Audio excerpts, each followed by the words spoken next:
I'm Professor David Wilson.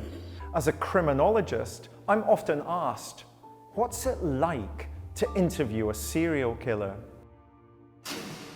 This is a tape-recorded interview. Date is 11/17/84. In this new series, I'm going to take you on a journey into the dark heart of the police interrogation room. Using cutting-edge lip-sync technology, we'll bring to life the actual taped confessions of some of the world's most notorious murderers. Put that pillowcase or whatever it was, a cushion cover over around. And bring you face to face with evil. Put her into the sleeping bag. No, I just slung it in the corner. And along with forensic psychologist Professor Michael Brooks, I will analyse their interviews in unparalleled detail. And while he was asleep, I put a noose around his neck. I throttled him with the noose and he hardly struggled. Like the police detectives who interviewed them, you'll experience firsthand their cold and calculating minds. I've never got on with my mum. I knew that she favoured my sister more than me. Their wicked words, now seen being spoken for the very first time, will never be forgotten. The Hawkins girl's head was severed and taken up the road about 25 to 50 yards.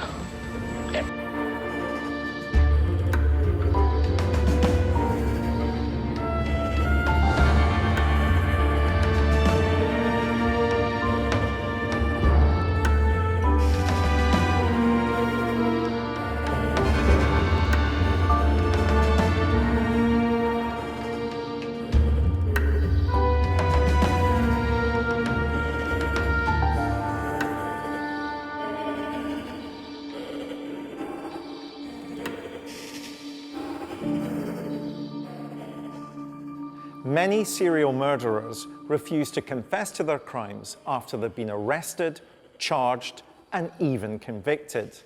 They believe their refusal to cooperate will in some way help to exonerate them. Suffolk Strangler Steve Wright, for example, was the classic no-comment interviewee, and Dr. Harold Shipman turned his chair to face the wall when shown a photograph of one of his elderly victims. I call this type of killer the silent and uncommunicative.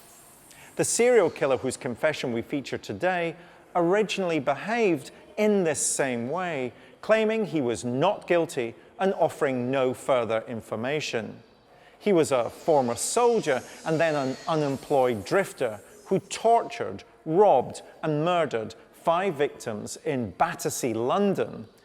He was named the Gay Slayer by the press because of the sexual orientation of all of his victims.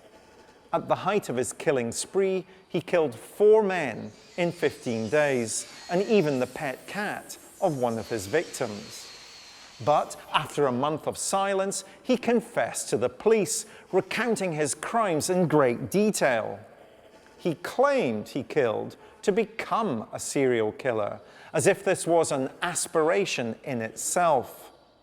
But did his real motivation for the murders actually mask a secret that he was unable to come to terms with?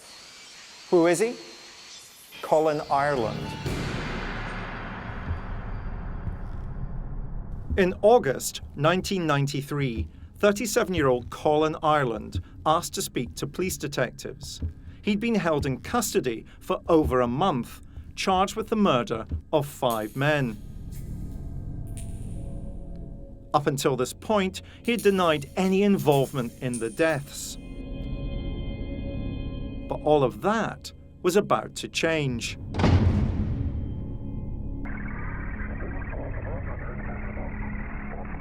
I wasn't forced to do this. In fact, when I was last interviewed by the police for 5 days, I said nothing on tape. I then spent a month in prison considering my mental state, my outlook on what had happened, and I probably didn't come to a final decision until maybe yesterday. I wanted to create a situation where I couldn't really back out of my decision.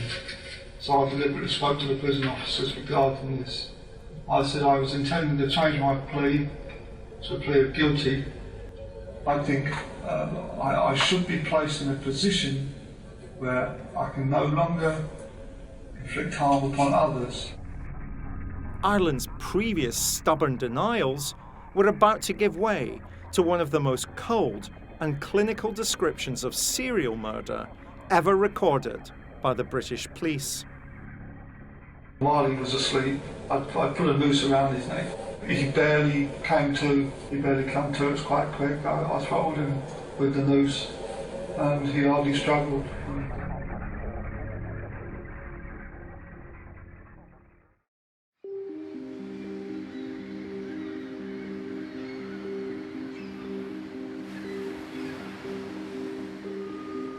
Colin Ireland was born in Deptford in March 1954. It was a tragic childhood, an unmarried 17-year-old mother, a father who disappeared very quickly after. Ireland's fractured family life would lead to frequent run-ins with the law and lead to him being in some potentially compromising situations. He was an attractive boy and was propositioned, in his words, by a number of men as a teenager. Now, Ireland never said whether he accepted any of those proposals or whether he had a series of homosexual relationships as a teenager. Personally, I've always suspected that he did. I think he probably experimented with being gay and may have rejected it, or may have thought, no, that's not for me, and at the same time felt himself conflicted. A series of unfulfilling relationships with women would characterize his adult life, as would his inability to settle down. He became something of a drifter, moving between low-paid jobs along the south coast. Eventually, he would settle in Southend-on-Sea. On the surface, here is Ireland, unmarried again, starting afresh, a new home, a new job or jobs, a new beginning. But it wasn't a fresh start. What's emerging from Ireland is a darkness that was probably been there, at least in a nascent form, for most of his adult life. And steadily, over the first part of 1992, this desire to explore his sexuality and his desire to perhaps take revenge on the men who may have abused him or propositioned him when he was an adolescent. He decides, after reading a book by an FBI profiler, that he wishes to become a serial killer. It is as premeditated, as calculated as that. Having decided he was a nobody, he then wanted to be somebody. And one of the best ways to be famous is to be a killer. We all know about Ian Brady, we all know about Peter Sutcliffe, Robert Black. He wanted to be up in that league. He decided one new year to make a resolution. I am going to be a serial killer. That's my new career, and set about it. But is it really possible to read a book and determine to become a serial killer? Or does Ireland's police confession really hold the key to why he commits the crimes? I'm here with Professor Michael Brooks, a forensic psychologist, to try and find out. I should be placed in a position where I can no longer inflict harm upon others.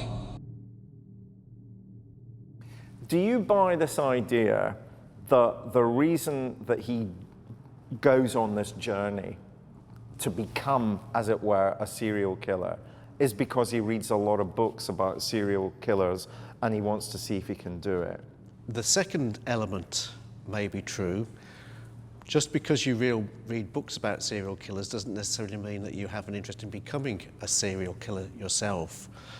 But if that is your motive, then actually reading books can give you an awareness of ways in which serial killers have acted in the past. But there has to be other motives as well. So why did he want to become a killer?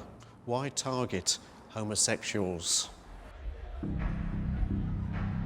I think his targeting of gay men was Colin Ireland picking up on the particular vulnerability that gay men had at that point in time, which was that they felt that they needed to relate to others in a very particular way. They needed in some ways to relate slightly covertly when they were meeting new people. And in his intelligence and his ability to exploit other people, Colin Ireland recognised that very particular vulnerability of the gay community at this point in time, and he absolutely exploited it. He could actually pick up men, imply they were going to get into an S&M situation, and would take them back to their flat or house or whatever. As Ireland's police interview progressed, he began to justify his behaviour, a common ploy among serial killers. But was this just a mask to disguise his own feelings of self-loathing that he experienced about his conflicted sexuality? I think it's something that's been triggering me some time before. I felt if I was approached, I felt there was a likelihood that I would kill. I thought to myself, if I'm approached, something will happen. I'm not. It would have been quite likely I would have gone on my way and maybe nothing would have happened. For me, there's a lot of victim blaming. Ireland seems to suggest he'd let the people live. If they didn't approach him, he would only target those who approached him. To what extent is that nonsense, Michael? He would always set out to kill. He may have set out to kill, but who was he going to target? And what he does is he reduces the chance of choosing an inappropriate victim or somebody who wasn't going to respond by not selecting those who didn't approach him. So he selected those who approached him because he became aware that these are the individuals who wanted to have a sadomasochistic relationship with him. So they were selecting themselves by approaching him in terms of his frame of reference. I can never get to the sense with Colin Ireland, is he himself gay? Is his sexuality fluid? To what extent does sexuality play a part in all of this? Well, certainly he's had relationships with both genders. So to say that his sexuality is fluid would be accurate. Individuals engage in sexual acts, and if they're gaining some form of sexual pleasure from those acts, then sexuality is one of the primary drivers. Let's do COD psychology for a minute, Michael. Is he killing himself by targeting gay men? That's just conjecture, and we don't know. Other reasons for conjecture may be actually sort of the element of disgust around that behaviour, which may be feeding in from society's views around gay activities and a certain amount of homophobia. So why is he targeting homosexual men as opposed to heterosexual women or gay women when he's in fluid sexual relationships? It's fairly complex as to whether Colin Ireland perhaps may have been gay himself, which he protests he isn't, and this was some kind of smokescreen whereby he was being vehement. This was his way of engaging gay men and then clearing his conscience that no, he was a heterosexual. I killed that person. Ireland's claims to the police during the interview that he was homophobic and afraid of gay men didn't ring true. Equally, his claim that he targeted gay men to deliberately become a serial killer feels contrived. The police investigation had revealed that he was known to frequent gay bars long before the murders began.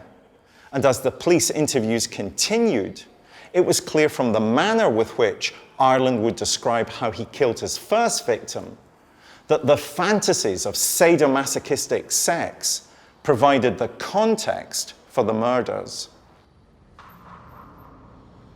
All serial killers need a hunting ground and a victim group. Colin Ireland would find both in southwest London. He has to find a location which is bound to have a lot of gay men in it. He hears about a pub in Earl's Court, southwest London, called the Coldhearted Arms. The Coldhearted pub is a very well-known gay pub in Fulham where gay men would meet basically to have a drink and to pick up. There was quite clear codes in terms of what people wore, where they used handkerchiefs, which pocket, back pocket they used, would give information to other men for their sexual preference, thus avoiding guys picking up on the wrong kind of guy and things like this. Ireland travels up from Southend-on-Sea, complete with a murder kit in his rucksack, including a duct tape, knife, rope.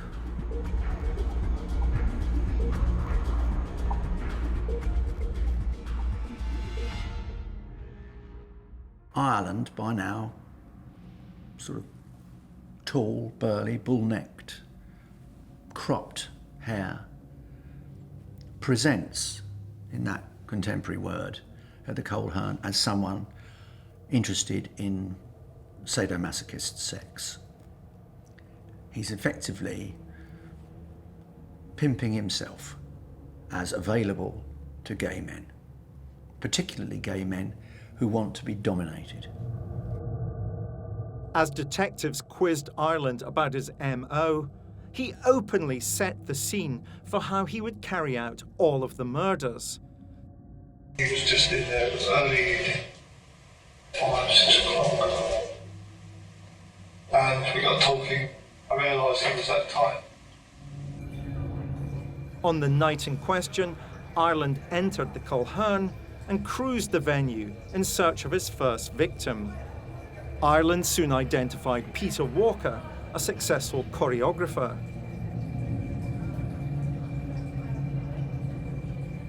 After a brief exchange, the two men left together. They headed back a few miles to Walker's flat. The initial consensual liaison between the two men rapidly escalated into violence.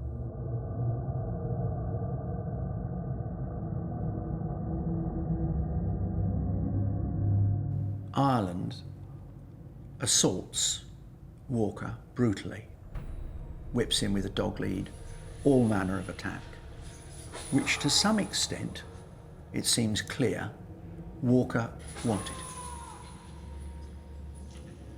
Walker didn't, however, perhaps anticipate that Ireland would go a little further. While he was tied up, I went and got a plastic bag from the kitchen, carrier bag, and I stuck it over his head. And I think in a way he wanted to die.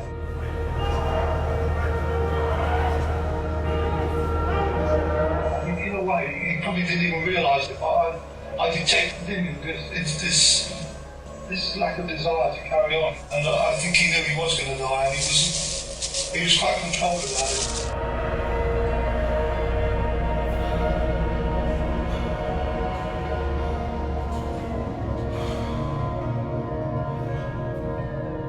It was almost like a thing that was going to happen. It was like almost like a fake thing.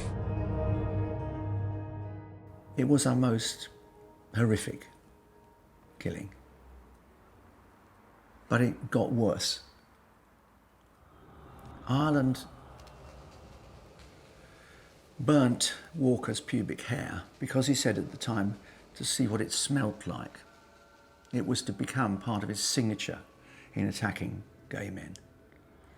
He also scrupulously cleaned the flat of any forensic evidence that he'd been there and stayed in the flat in Battersea with Walker dead, tied to the bed, all night, watching television and eating from his refrigerator.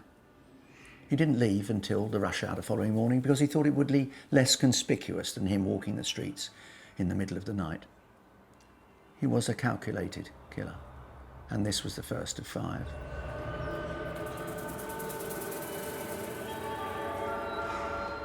The day after he walks away from Peter Walker's flat in Battersea, he phones the Sun and confesses, "I've murdered a man." But he's very worried, he says, about the dogs because they're trapped in the lounge of the flat, and that's not fair. It is one of the more bizarre elements of Ireland, but what it reflects most accurately is his intense desire for recognition. This is a man who set out to become a serial killer. According to the FBI, he has to kill 5 people to be known as a serial killer. He's going to kill 5 people. And over the next few months, he does that. In May of the same year, 1993, a couple of months after the killing of Peter Walker, he goes back to the Coldhearted pub and this time collects a librarian called Christopher Dunn, who's 37. But by now, Ireland is just amending his technique slightly. He is very keen to make some money because at the moment he hasn't got a job, and so he decides that he's going to torture Dunn for the PIN number to his debit card. And he does so by effectively setting fire to his genitals. But despite statistically torturing his victim, Ireland was still unsatisfied, believing Dunn was lying to him. After his PIN number, and it was one that struck me to be totally ridiculous. You know, it was 3 digits in a row of the same. And I thought, well, that's not really a PIN number someone would choose personally. So I got a lighter and I stuck the flame to his testicles. With Dunn by now dead on the bed, Ireland spent all night with the corpse. Some killers stay with the body, some killers come back to interfere with the body, like we know with several have done that. But in this case, I think he sat there, enjoyed what he did, probably relived it, but careful not to masturbate or to leave any evidence of his sexuality there. He would sit there calmly, listening to the radio and enjoy what he'd done and then think about his way home. He clearly took pleasure in his work.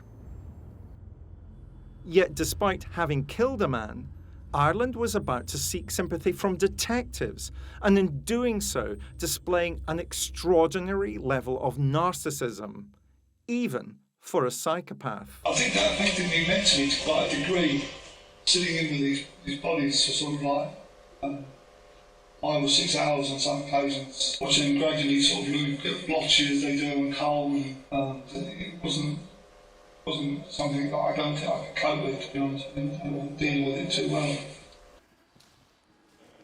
Despite many of the victims frequenting the same pub and dying in virtually identical circumstances, Ireland remained at large and free to kill. Might this have had something to do with homophobia? The police investigation seemed hampered by a lack of knowledge about the gay scene in London and the special subculture of sadomasochistic bondage. This widespread ignorance enabled him to go undetected. However, as is so often the case, CCTV footage would lead to a turning point in the investigation, as would the discovery of the identity of one of his final victims.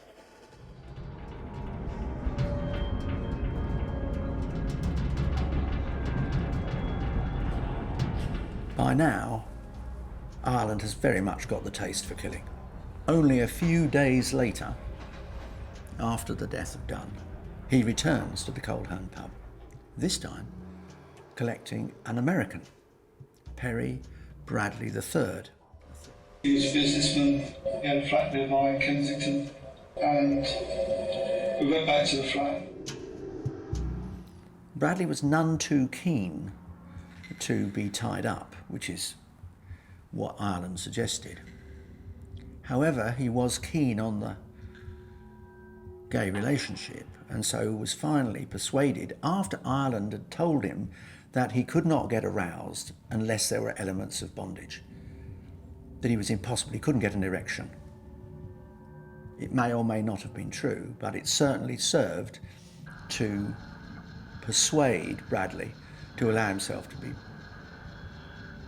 bound. I said to him, it's going to be a long night.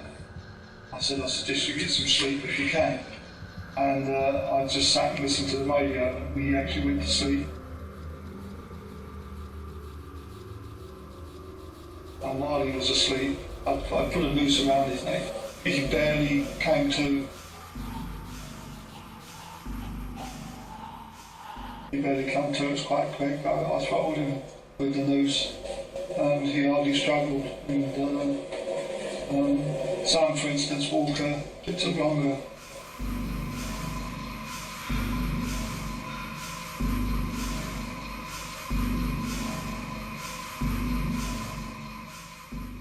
Once again, he cleans the flat.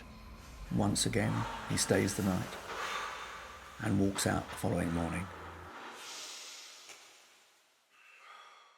The police discover Bradley's body relatively quickly.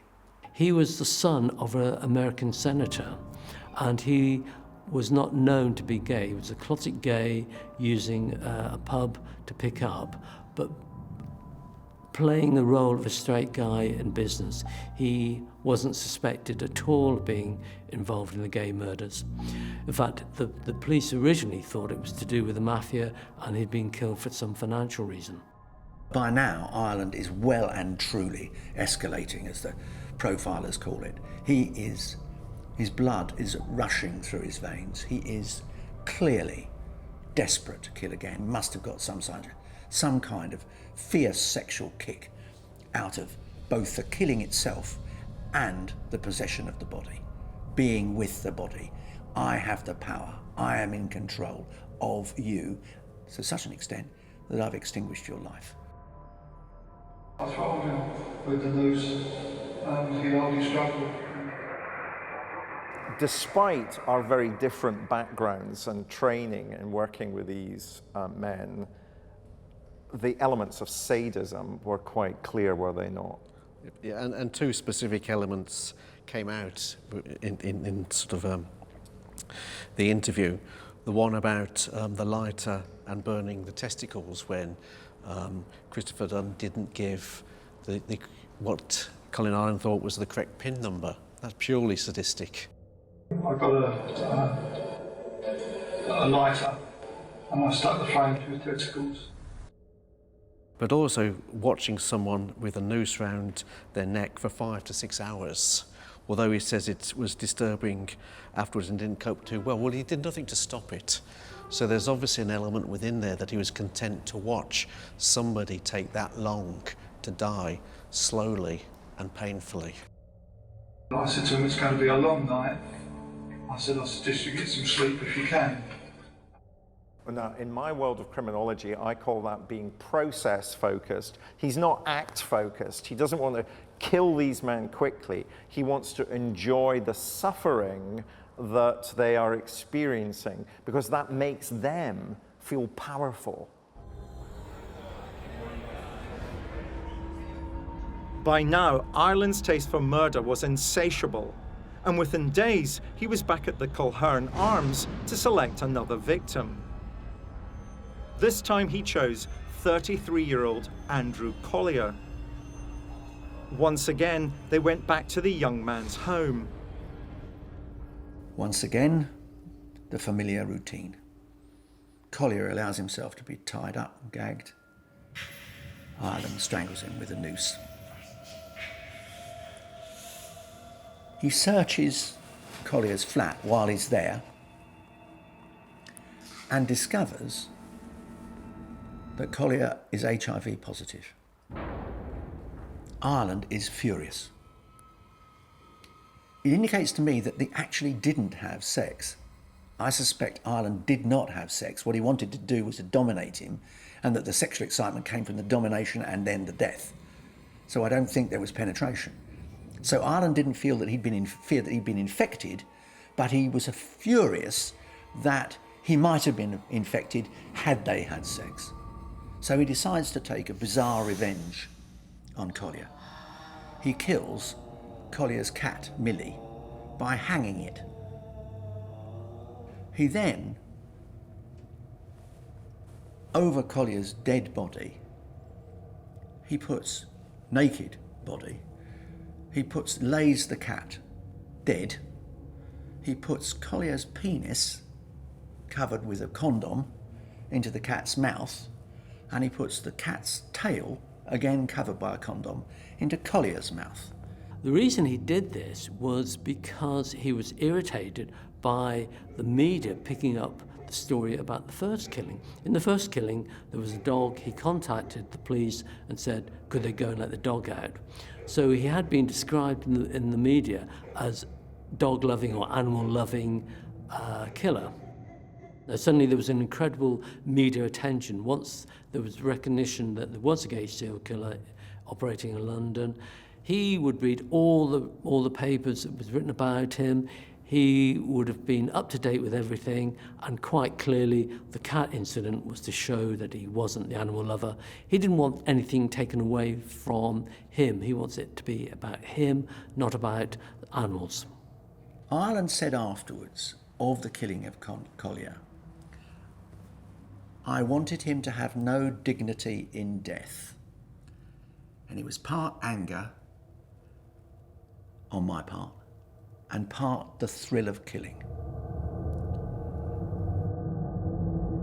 Collier, I think Collier was the only one I was angry with, funny way. It was the only one I got across with, and that's you probably noticed that in the way the body was found. I felt real angry towards him. Now, Ireland has killed 4 times, in the space of literally a matter of months. 3 within the space of a week or so. The day he leaves Collier's flat in Dalston, he phones Kensington Police. Why are you doing this?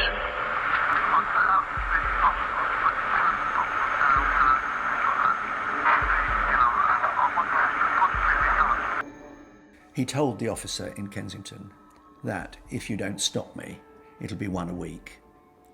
I suspect at that point, Collier had tipped the final scale in Ireland's mind. He was the 4th victim. Ireland was convinced that if he killed 5, 1 more victim, he would be acknowledged as a serial killer. And he was probably, by now, anxious to be stopped. One of the strange conflicts in Ireland is that there was a part of him that actually probably wanted to be stopped, but a part of him that couldn't stop.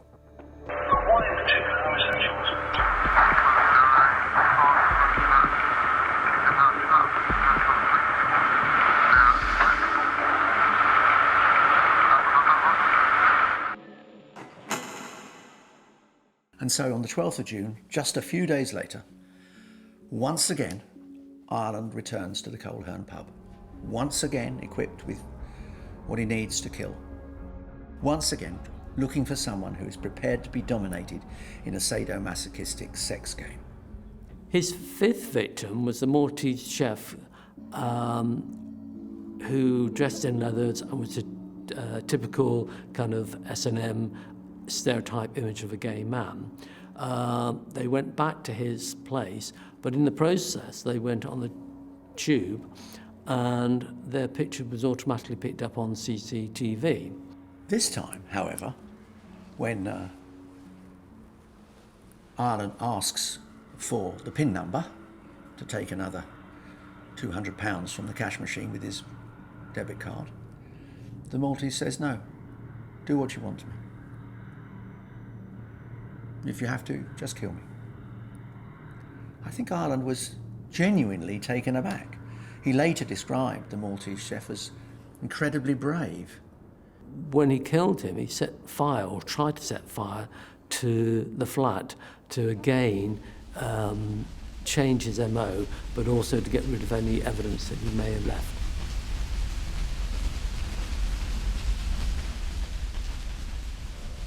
Hold all the papers, burnished together in the centre of the room, for no particular reason, but I've reached a point where I can just stop myself.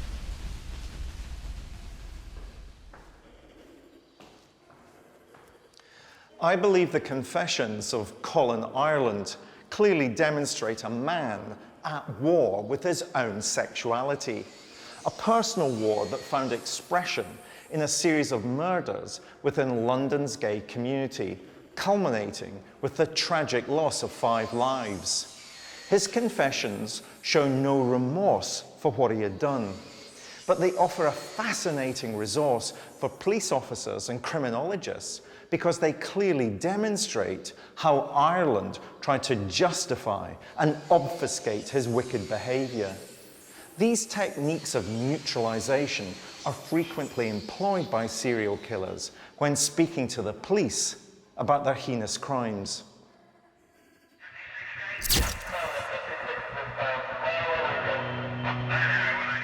Colin Ireland's killing spree was rapidly escalating to 1 victim a week. Yet despite the growing body count, the police were not going public with their knowledge. The police were denied for a long time there was a gay serial killer.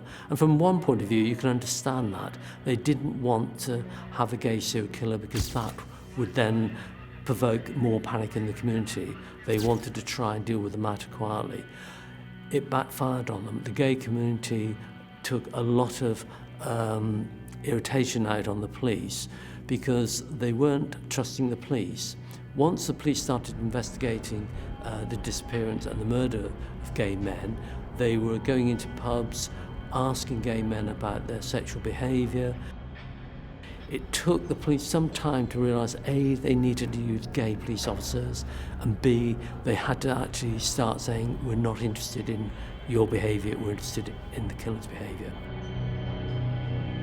Now we have 5 gay men dead, and people begin to join the dots. In particular, they find some CCTV footage of Spiteri and a bulky man with a close-cropped haircut walking across the concourse of Charing Cross Station to get a train to Catford.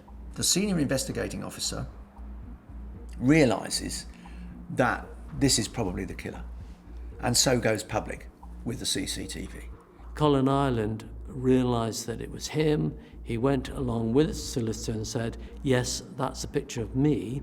I was with him, we engaged in sex, and then I left and that was it. The police interview, as a result of this, Ireland for the first time. When they do so, Ireland, who by this time is nothing if not arrogant, after all, he's killed 5 men and got away with it, makes a fool of himself. He tells the police about Andrew Collier's cat.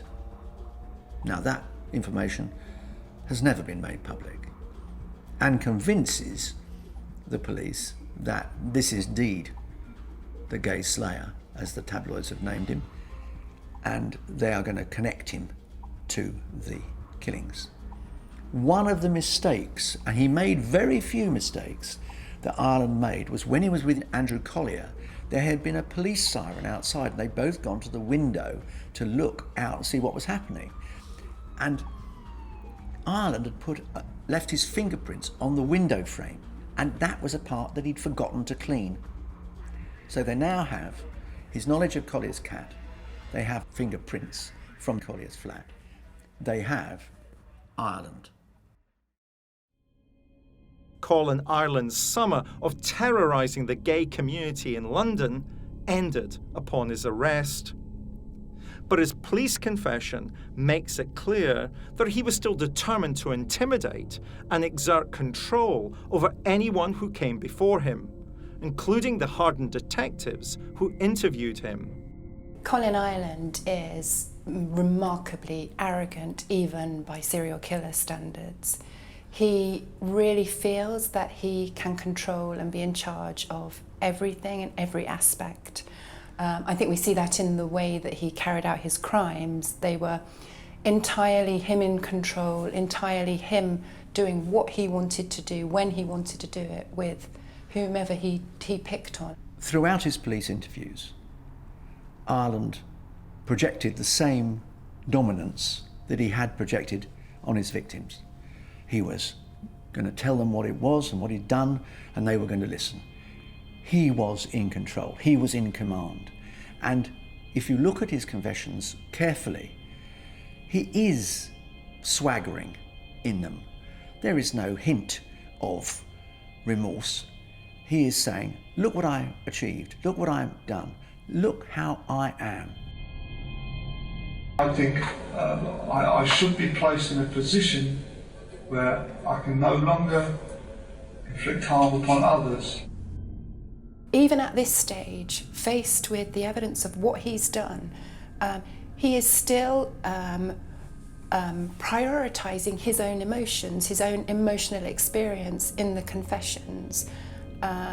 There's no awareness whatsoever of the evil that he has conducted. So we get him talking about feeling real anger. I felt real anger, being affected mentally, him being affected mentally by what he was doing, by having to stay in the same room as one of the bodies as the person started to blotch up and start to decompose. So we get him focusing on his own emotions, which in this situation, when he's confessing for what he's done to other people, is remarkable.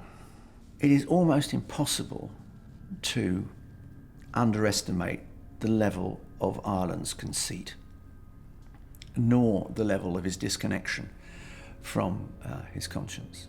At one point in his police interviews, for example, he insists that 60% of the time he's a perfectly reasonable human being. It is an extraordinary statement.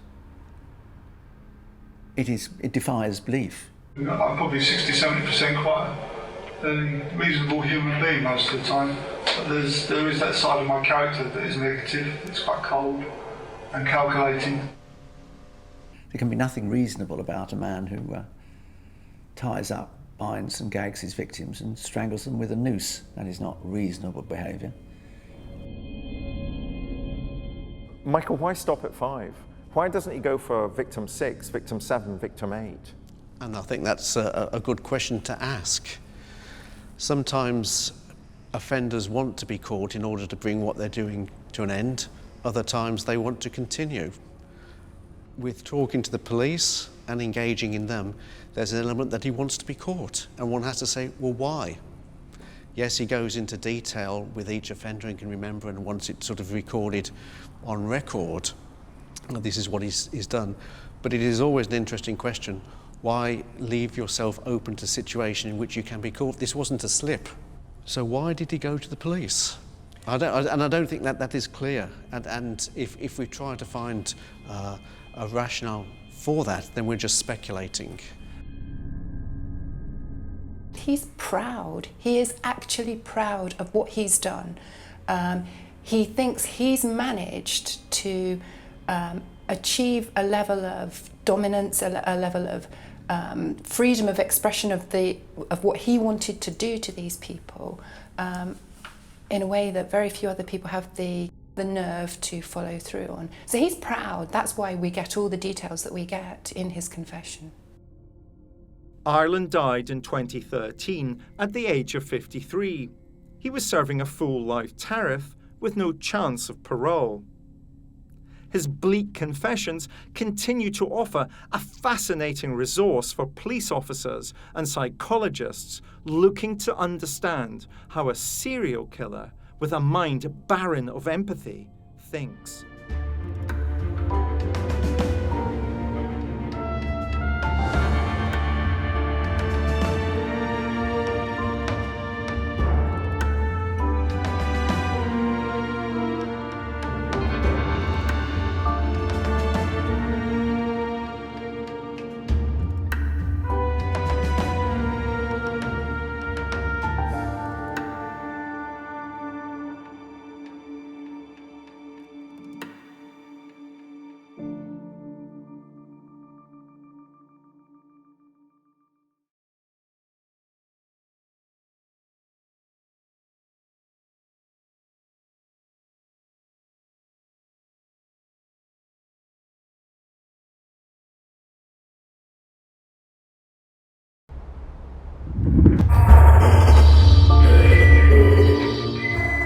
I'm Professor David Wilson. As a criminologist, I'm often asked, what's it like to interview a serial killer? This is a tape-recorded interview. Date is 11/17 of '84. In this new series, I'm going to take you on a journey into the dark heart of the police interrogation room. Using cutting-edge lip-sync technology, we'll bring to life the actual taped confessions of some of the world's most notorious murderers. Put that pillowcase or whatever it was, like cushion cover over her head. And bring you face to face with evil. Put her into the sleeping bag. No, I just slung her in the corner. And along with forensic psychologist Professor Michael Brooks, I will analyse their interviews in unparalleled detail. And while he was asleep, I put a noose around his neck. I throttled him with the noose and he hardly struggled. Like the police detectives who interviewed them, you'll experience firsthand their cold and calculating minds. I've never got on with my mum. I knew that she favoured my sister more than me. Their wicked words, now seen being spoken for the very first time, will never be forgotten. The Hawkins girl's head was severed and taken up the road about 25 to 50 yards.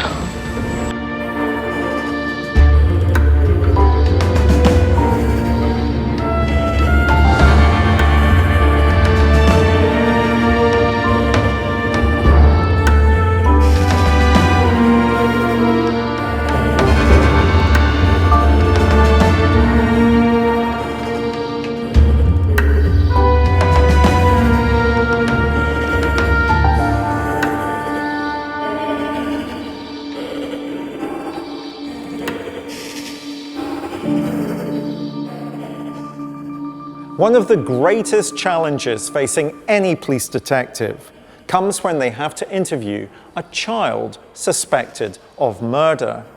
In today's episode, we hear not one confession by a minor, but two. Teenagers who had killed within a folie à deux, or the madness shared by two. Dubbed by the press as the Twilight Killers, both aged just 14 at the time, they plotted for days to cut the girl's mother and her sister's throat as they slept at the family home in Spalding in Lincolnshire. Recordings of police interviews with minors are usually restricted, but the police took the unusual move of making these public because of the cold and calculated nature of the crimes. The confessions revealed the depth of hatred the girl felt towards her mother and her sibling, and the techniques of neutralization she deployed to convince herself and her boyfriend to do her bidding. Who are these teenage killers?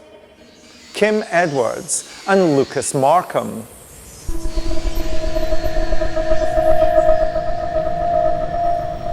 On April 15th, 2016, the residents of Lincolnshire heard the news that a violent series of murders had unfolded. Police are appealing for help to determine what led to the deaths of a mother and daughter. Two children are accused of murdering 49-year-old Liz Edwards and 13-year-old Katie Edwards. Police want to hear from anyone who observed any comings or goings from a house in Spalding between Thursday and Friday when the bodies were discovered. Detectives at Spalding Police Station awaited the arrival of two teenagers, Kim Edwards and Lucas Markham. Both were suspected of involvement in the murders, and they would be interviewed separately. As the tape recorders rolled, no amount of police training or work in the field could prepare those present for the ice-cold descriptions of murder that would be spoken by the children who sat before them. News of the arrest spread rapidly. I think it made the headlines because it was so unusual. We find very few people under about the age of 17 committing murder, and for two 14-year-olds to be involved in a double murder, it's extremely rare. All evidence pointed to Edwards and Markham being involved in the murders. The murder weapon was still in the house, and neither of them had made any effort to leave the scene of the crime. No sooner had 14-year-old Edwards sat down, she proceeded to tell detectives precisely how her mother's life had been ended. He was on top of her, with a pillow over her head.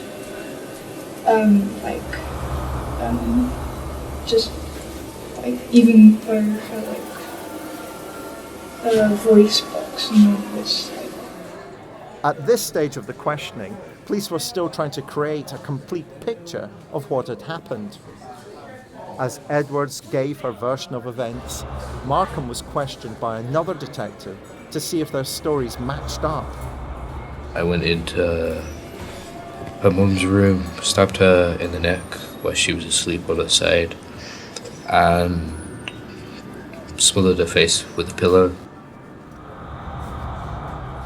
And after I knew she was gone, I went into Katie's room. I suspect that the officers, hearing the two confessions, would have been flabbergasted, utterly overwhelmed by what they were hearing. I doubt they could believe their ears. What came across quite clearly was their calmness. There was no attempt to really hide what they'd done. And in many ways they couldn't, because the evidence was literally there in the house. They were obviously the number one suspects. This is very rare for two people so young to conspire to murder the family of one of them. We don't normally see this happening at such a young age. As the twin confessions unfolded, police began to piece together the complex history between the young couple and Edwards' family. Kim Edwards was the elder daughter of a school dinner lady, Elizabeth Edwards, who had a younger sister called Katie. She went to school in Spalding, in Lincolnshire, where she wasn't particularly happy. She felt that her mother favoured the younger daughter, Katie, over her, and that her mother effectively dissed her, as she would have said at school. It made her, or convinced her, that somehow her life was dreadful.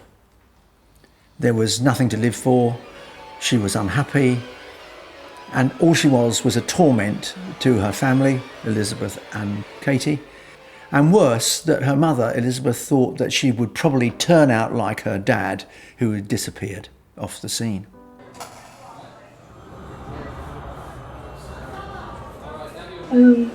Just that, well, ever since, I was young, I've never gotten with my mum. I knew that she favoured my sister more than me. And even though she said that she didn't, I knew that she was lying. Kim felt that she was always second best, and that's what helped to create a very toxic relationship. Her mother had been violent to her when she was young and had reported herself to the social services, and Kim and her sister Katie had been in care for several months when they were very young.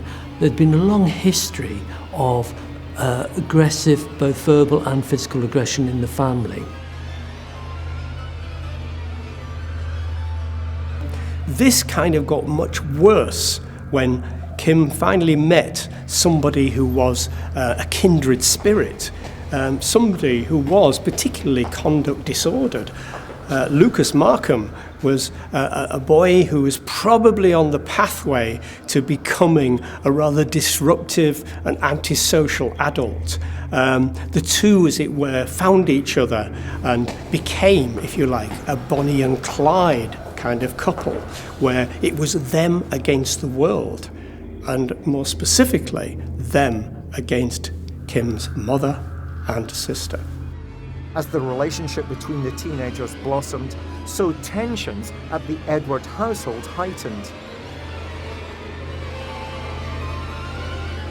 When Kim started going out with Lucas, who was not a character that her mother approved of, this created more problems, and it got the situation where her mother actually banned Lucas from the house. This, of course, actually just adds to the already toxic relationship. Once a narrative of that much potency starts to develop and develops between two people and binds two people together, it just becomes stronger and stronger, to the extent, as we see here, where anything which threatens them in any way and threatens the viability of their story, they need to get rid of, they need to eradicate. There was a considerable animosity between Elizabeth Edwards and her elder daughter, Kim. There was no doubt that they got on each other's nerves profoundly. There was no doubt that Kim felt that she had nothing to live for while her mother was there. She made an attempt to kill herself in early 2016 because she felt she had nothing to live for. She was disturbed. In all my years as a criminologist, I've never heard a set of confessions to murder distilled with such a degree of simplicity or self-justification. One that suggests a staggeringly high level of psychopathy in the young perpetrators. I'm here with forensic psychologist Professor Michael Brooks to see if he shares my opinion. I went into her mum's room, stabbed her in the neck where she was asleep on her side, and smothered her face with a pillow. Well, ever since I was young, I've never got on with my mum. I knew that she favoured my sister more than me. And even though she said that she didn't, I knew that she was lying. Okay, Michael, that was Lucas Markham and Kim Edwards, the Twilight killers. And let's start with simply how young those people sounded on the tapes. And you weren't in a youth treatment centre, I suppose, therefore you're not shocked by the fact that these are young people doing this thing. No, indeed, there were some young people there who had killed relatives.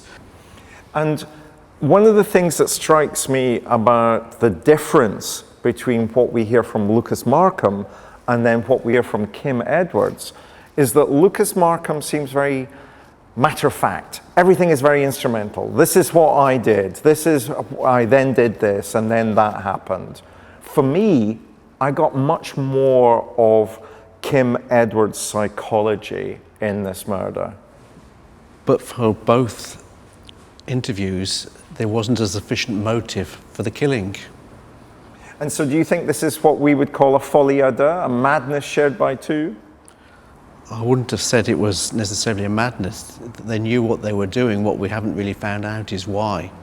So do you not buy some of the things that Kim Edwards is going to tell us, that she was doing this because her mother had always favoured her sister? To me, that's an insufficient explanation. There's many sort of difficulties within families, between children and parents and between siblings. That doesn't mean to say then that they go on to kill. And certainly Markham was not a member of the family. So why did he become involved? Now Markham was disruptive at school and was eventually thrown out. He had to go to another school, leaving Kim at the original. This deeply distressed Kim. She felt that somehow her life was coming to an end and that she had to do something about it. There was no doubt about their intoxication with one another, and particularly his intoxication for her. And steadily, the mother, Elizabeth Edwards, became more concerned. In fact, in the February 2016, she announced that the couple were like a time bomb waiting to go off. What she could not have known is that 7 weeks later, she would die at their hands.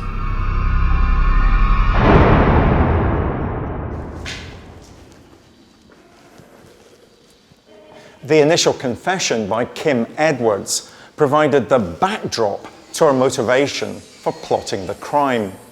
But as Edwards rested before being questioned again, her boyfriend, Lucas Markham, was about to reveal to the police the ease with which he would become a knife-wielding double murderer and his rationale behind committing the crime. He had entered fully into the madness of the world that Edwards had created. By the spring of 2016, the relationship between Edwards and her mother was at breaking point. The Romeo and Juliet narrative they were creating for themselves was by now in full flight, with Markham desperate to offer his young lover a means of escape. And it wasn't just Kim's mother who was to suffer. So too would Kim's innocent sibling, Katie. One fateful night, Markham said to Edwards, almost as a joke, "I'll kill your mother for you." He then realised that Kim didn't take it as a joke. She actually wanted him to kill her mother and agreed that she would kill her sister at the same time. They would be partners in crime, Bonnie and Clyde as they were later dubbed. Once that seed was planted, rather than letting it just die, she and Lucas discussed it on a number of occasions. They even spent one night barricaded in her bedroom. So the situation was getting worse and worse and escalating until eventually you got a situation where she only could see an out was with killing her mother. The fact that her mother, as it were, stood in the way of everything she wanted to do and be. This kind of evolved into a us against the world. They talked to each other, they plotted with each other, but they did not talk to anyone outside of that little duo, which meant that all of their thinking, planning, plotting, no matter how crazy, was never actually met with derision, humour, or alarm by other people, because it wasn't known to anyone else. It subsequently evolved into killing her mother and her sister, because, needless to say, one would lead to the other. Why? What was the reason for killing Katie? Because she had called the police. Okay. That the only reason? Pretty much. The plan was essentially for Markham to wait until Elizabeth Edwards and Kim's sister Katie were asleep, to climb into the house, kill them in their beds. What he was asked to do was to knock on a bathroom window, and Kim would wake up and let him in. The first twice they tried this, she fell asleep and didn't wake up to hear him knocking. But undeterred, Lucas Markham returned. And on the night of April the 14th, she heard him knocking. Kim Edwards admits Markham to the house. She has procured a bag of 6 kitchen knives. Markham says to Edwards, "Are you sure you want me to do this?" And she says, "Yes, but I don't think I can kill my sister." Markham, depraved though this may sound, says, "Don't worry, I'll do it for you." Having settled on a killing weapon, Markham ascended the stairs. In the master bedroom, he found Mrs. Edwards asleep. He proceeded to stab her in the neck and then suffocate her with a pillow. The killing frenzy ended with Mrs. Edwards being stabbed a further 8 times. Edwards hears a lot of her mother's struggles, but doesn't intervene to say, oh, I've changed my mind, or stop, or nothing. Just keeps up with the plan. With Mrs. Edwards dead in her bed, detectives try to comprehend why Markham would then move on to killing her daughter Katie. His response stunned them. Why? What was the reason for killing Katie? Because she'd call the police. As her interview proceeded, Edwards was rapidly setting out her stall, making it clear that she was orchestrating every murderous act and did nothing to discourage the carnage that was unfolding. Her only concern was for the welfare of her boyfriend. I went into the room to see what was going on because I heard noises and stuff. So I just wanted to check if he was okay. We see her being concerned about whether, when he goes upstairs, whether he's all right. No consideration of what might be happening to her mother and sister. That they are so consumed by the narrative that they have built up together that's all that matters. Lucas stabbed Kim's mother through the neck and then suffocated her with a pillow. This took a little while. He then stealthily moved into the sister's room and repeated this process with the sister, who was slightly more resistant. However, he succeeded in killing both.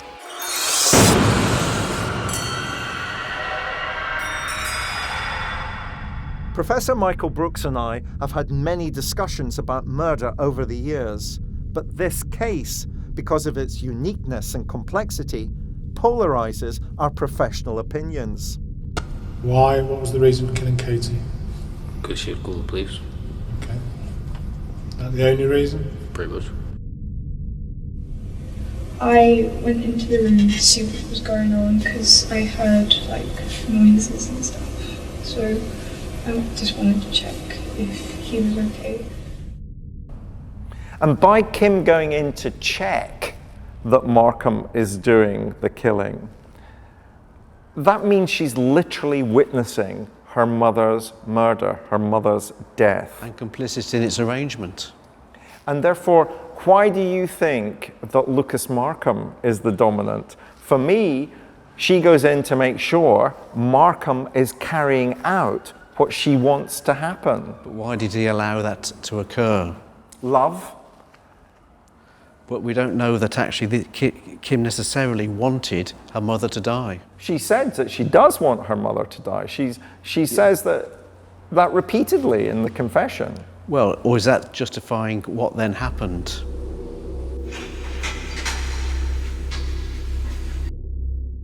Markham in particular is covered in blood. So they decide that they'll take a bath together. Bear in mind, the house has 2 dead bodies in it, although Edwards has thought to cover up her sister with a blanket, not her mother. The two get into a bath together and she puts on her minion's pyjamas and Markham and she start to have tea cakes. They have a little midnight, early hours feast. They have sex and then they watch Twilight movies. They watch 3 of the Twilight movies. They have been called the Twilight Killers. Bizarrely, they stayed in the house. Most people, when they commit a killing, try to separate themselves from the scene, both physically and psychologically. Here, we've got a situation where they did the complete opposite, and they spent 36 hours basically in the house while upstairs her mother and her sister were dead in their beds.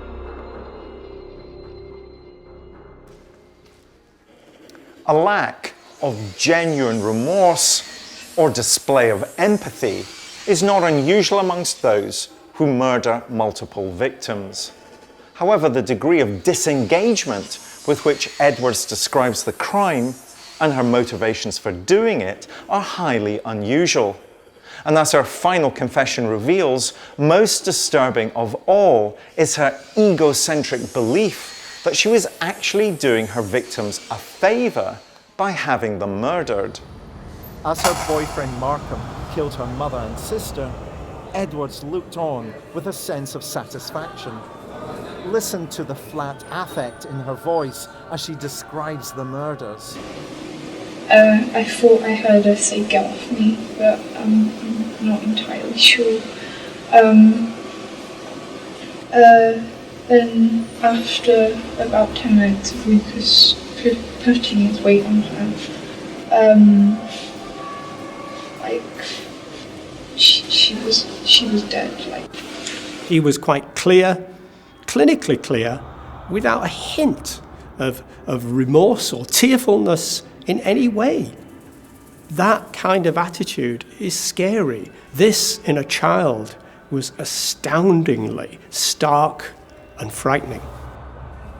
The hardened detectives were astonished by Edward's ongoing confession. I was okay with it. Just the fact that it happened so quickly, that gave me peace of mind because, it wasn't torture or anything. The original plan had been for them to commit suicide together the following afternoon at 2 o'clock, but somehow or other that slipped away.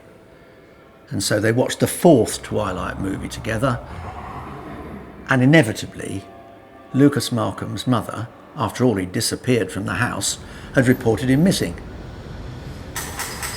Hello? Is anybody in there? Eventually, on April 15th, 2016, the police break in at around midday. They say, "Where's your mother?" to Kim Edwards. "She's upstairs." What's she doing? "Well, you better go and look for yourself." The two uniformed officers then find Elizabeth and Katie Edwards stabbed to death in their beds. And how do you feel about it on reflection now? The same way. What, relieved that it's done? Yeah. In many ways, they were honest because A, the evidence was clearly against them, and B, she actually thought she was doing the right thing. This is what comes across in the case. She doesn't feel that she was doing anything horrendous. The problem was her mother, and to dispose of her mother would solve her problems. And that suggests a very mature, very naive approach to life. Feel happy about it? To a point, yes. What's that? Yes, because my mum doesn't have to do being suicidal, and she doesn't have to wake up worrying every morning to see if I'm still alive.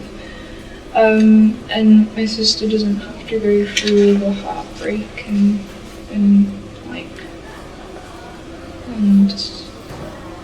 all the emotions and stuff. This justification, this rationalisation that what she did was okay, would seem so flimsy to your average person. But for this child, it was rationale enough to violently have her mother killed and her own sister killed.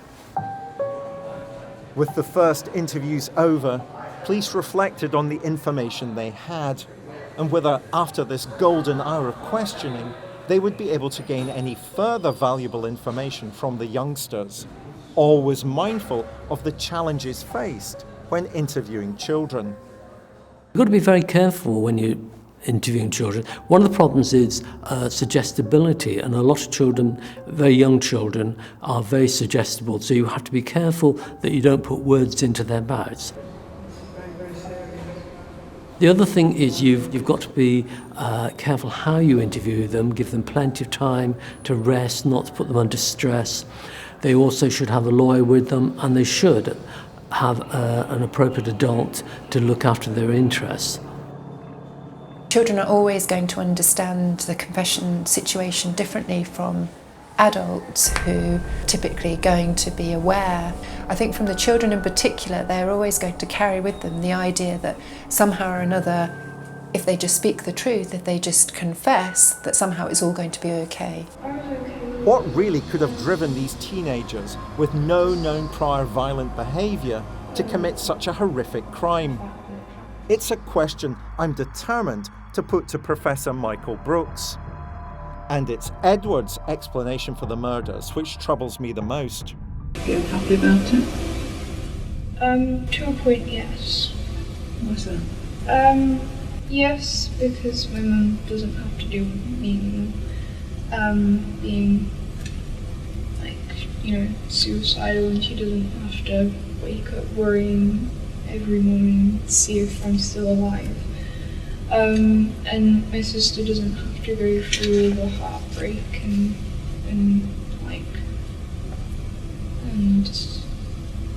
all the emotions and stuff. We shouldn't simply accept that she wants her mother dead because her mother has never liked her and has always favoured her younger sister. I wouldn't accept that at face value, no. And also the murder of the younger sister.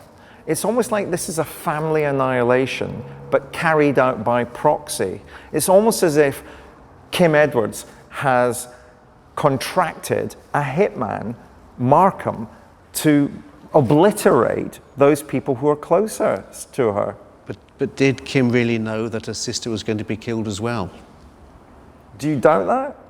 Because I think that it's Markham who is much more likely to have been the dominant influence. I think he then decided to kill Katie rather than Kim. Why did Markham get involved? What was his reason? Even if Kim said she wanted her mother killed, for doing it. There's many times that children will make statements that they don't really mean. And it sounds to me from reading this that Kim is trying to put a justification around it, even though she was completely didn't know it was happening. Perhaps she didn't really want it to occur. But there was something around Markham that wanted to engage in killing someone. Smothered her face with a pillow. Lucas Markham projected the idea that he was basically completely besotted with Kim Edwards and was possibly ready to do almost anything that she wanted him to. In fact, when they started to make definite plans about killing her mother, that's when their relationship rekindled quite a lot.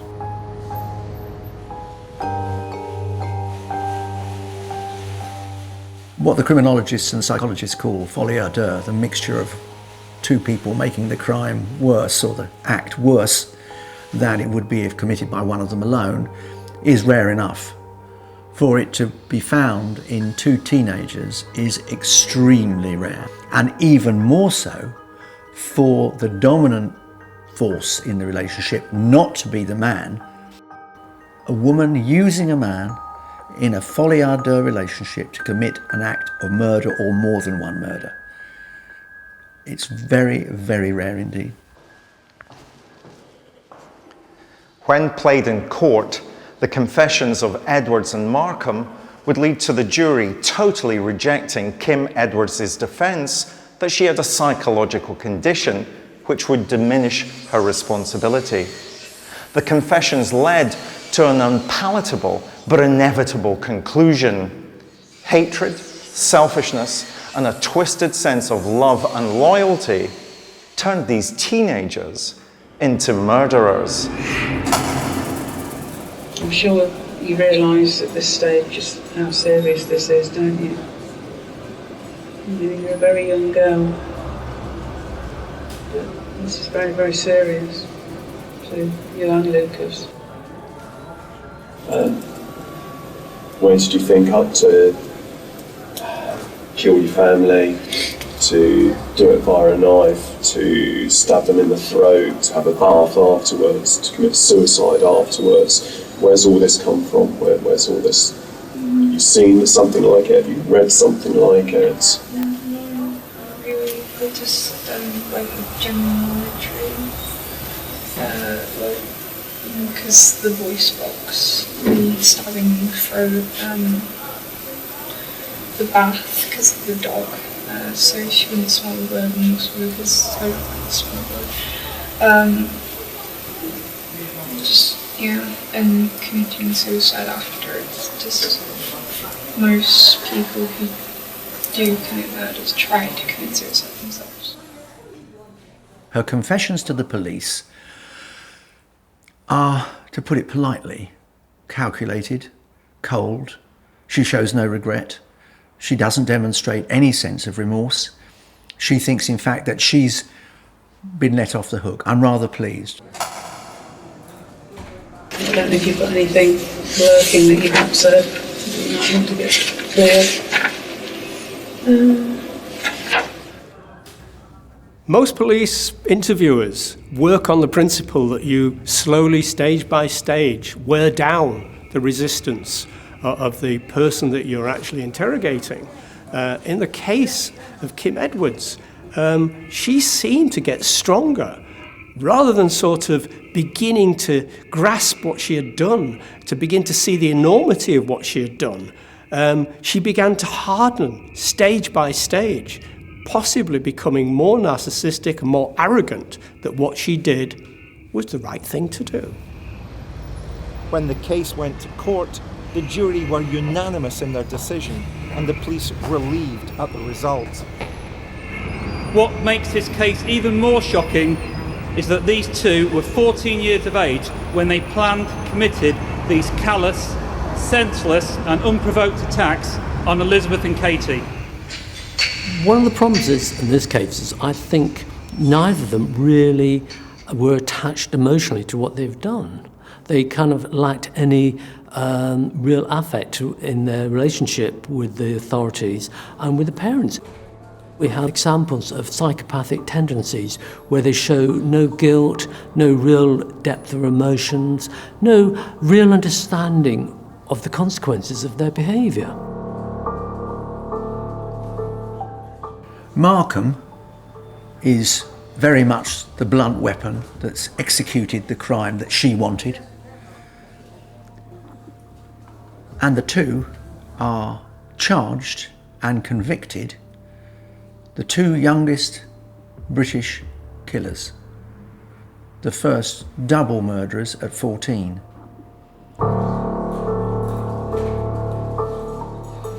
So there was nothing that you'd seen, you'd read, or anything that gave you this sort of notion. Nobody had discussed it with you. All your own doing, just you and Lucas. One interesting aspect of this killing couple is the idea that their story never changes. There was not one of them covering up for the other or any kind of bickering or trying to undermine the other person and they could take the blame and not me. There was none of this. There was nothing. It was like Blackpool Rock. It was the same story all the way through because that was the real reason that they did it.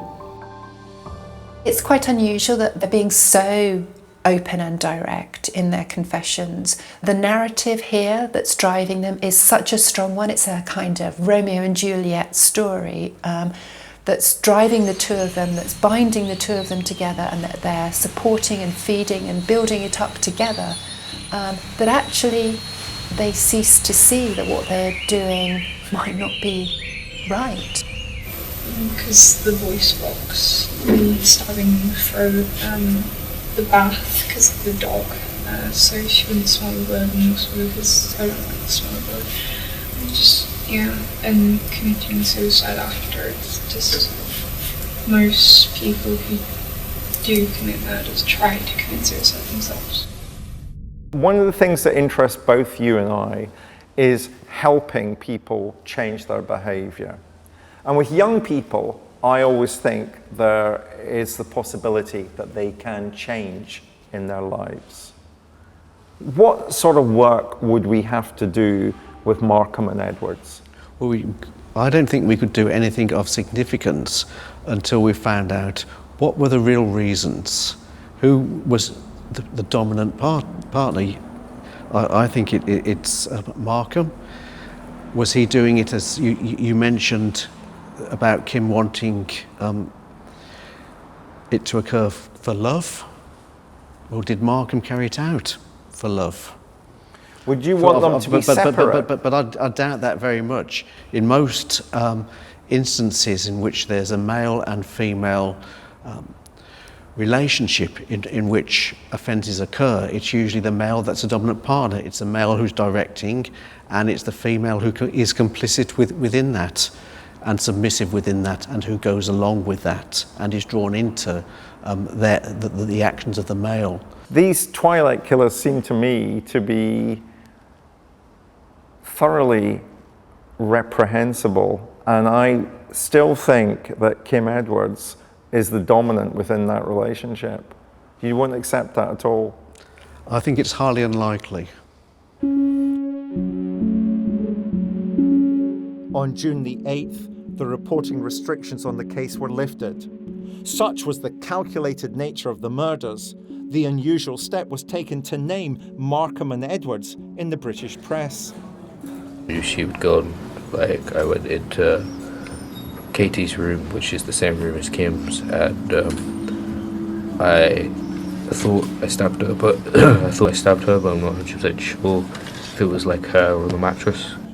The fact that the police actually released the interviews with Markham and Edwards probably emanates from the fact that these interviews actually did impress the police so much that these individuals were so arrogant about having committed this crime that they probably thought that the public would have seen them as children and this was an exaggeration. So actually releasing these interviews did make it clear to the public and all just the nature of these two killers.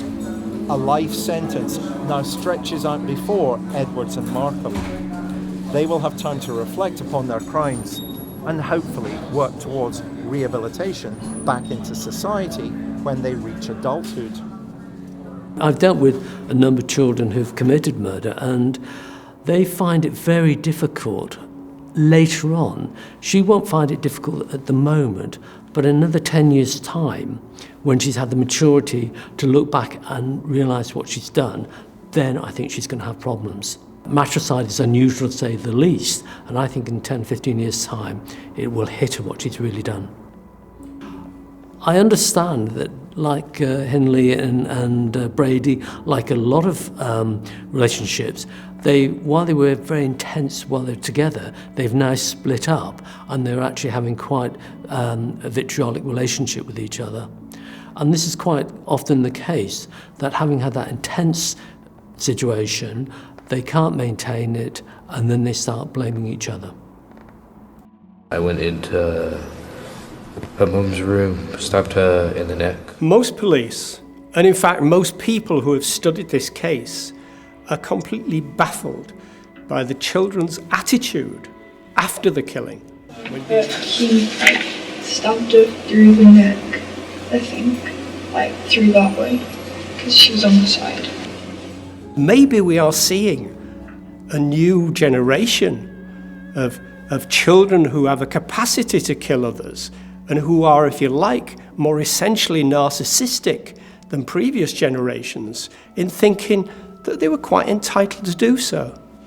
Well, ever since I was young, I've never got on with my mum. I knew that she favoured my sister more than me. To this day, it remains utterly incomprehensible that a half joke from a 14-year-old boy should be taken seriously by a 14-year-old girl who thinks that she can take her mother and sister's life to make herself feel better. It chills to the bone, still.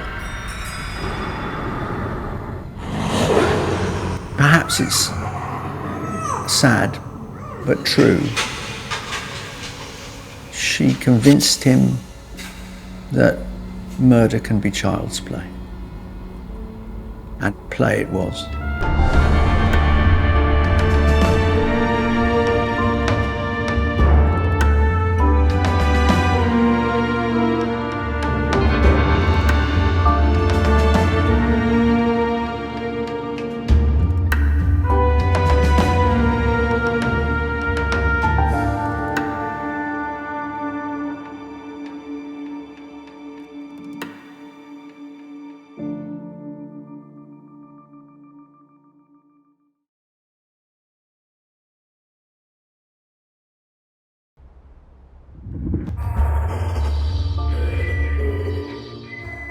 I'm Professor David Wilson. As a criminologist, I'm often asked, what's it like to interview a serial killer? This is a tape-recorded interview. Date is 11/17 of 84. In this new series, I'm going to take you on a journey into the dark heart of the police interrogation room. Using cutting-edge lip-sync technology, we'll bring to life the actual taped confessions of some of the world's most notorious murderers. Put that pillowcase or whatever it was, like cushion cover over her head. And bring you face to face with evil. Put her into the sleeping bag. No, I just slung her in the corner. And along with forensic psychologist Professor Michael Brooks, I will analyse their interviews in unparalleled detail. And while he was asleep, I put a noose around his neck. I throttled him with the noose, and he hardly struggled. Like the police detectives who interviewed them, you'll experience firsthand their cold and calculating minds. I've never gotten with my mum. I knew that she favoured my sister more than me. Their wicked words, now seen being spoken for the very first time, will never be forgotten. The Hawkins girl's head was severed and taken up the road about 25 to 50 yards.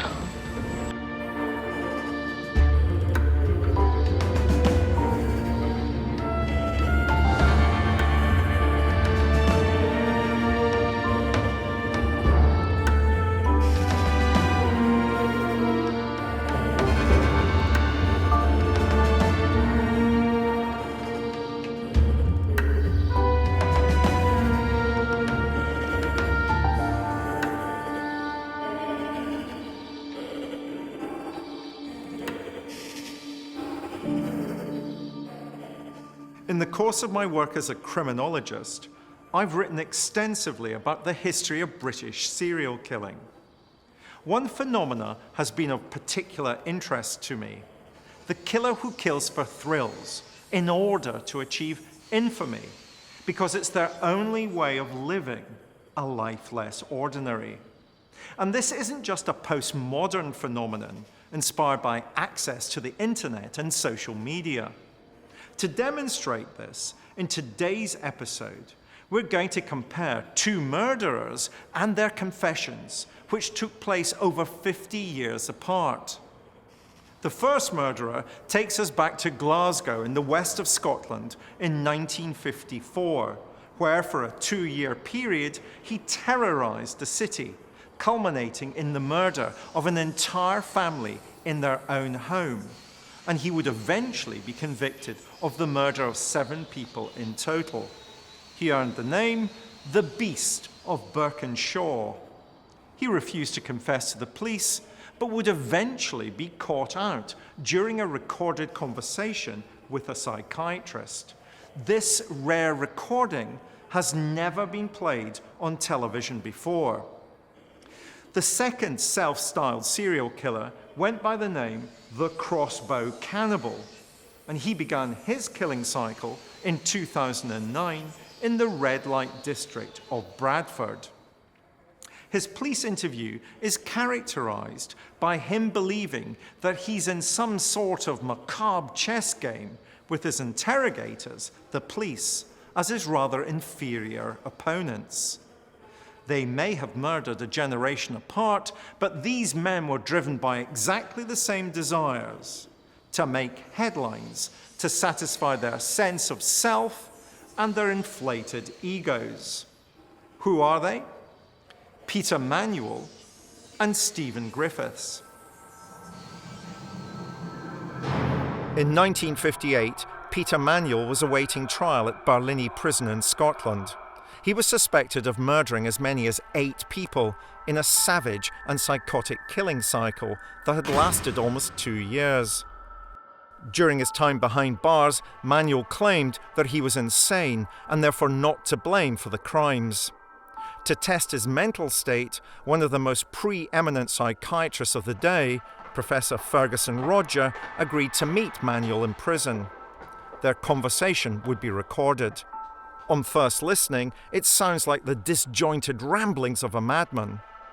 But does it disguise a sinister truth that requires repeated listening to and closer analysis?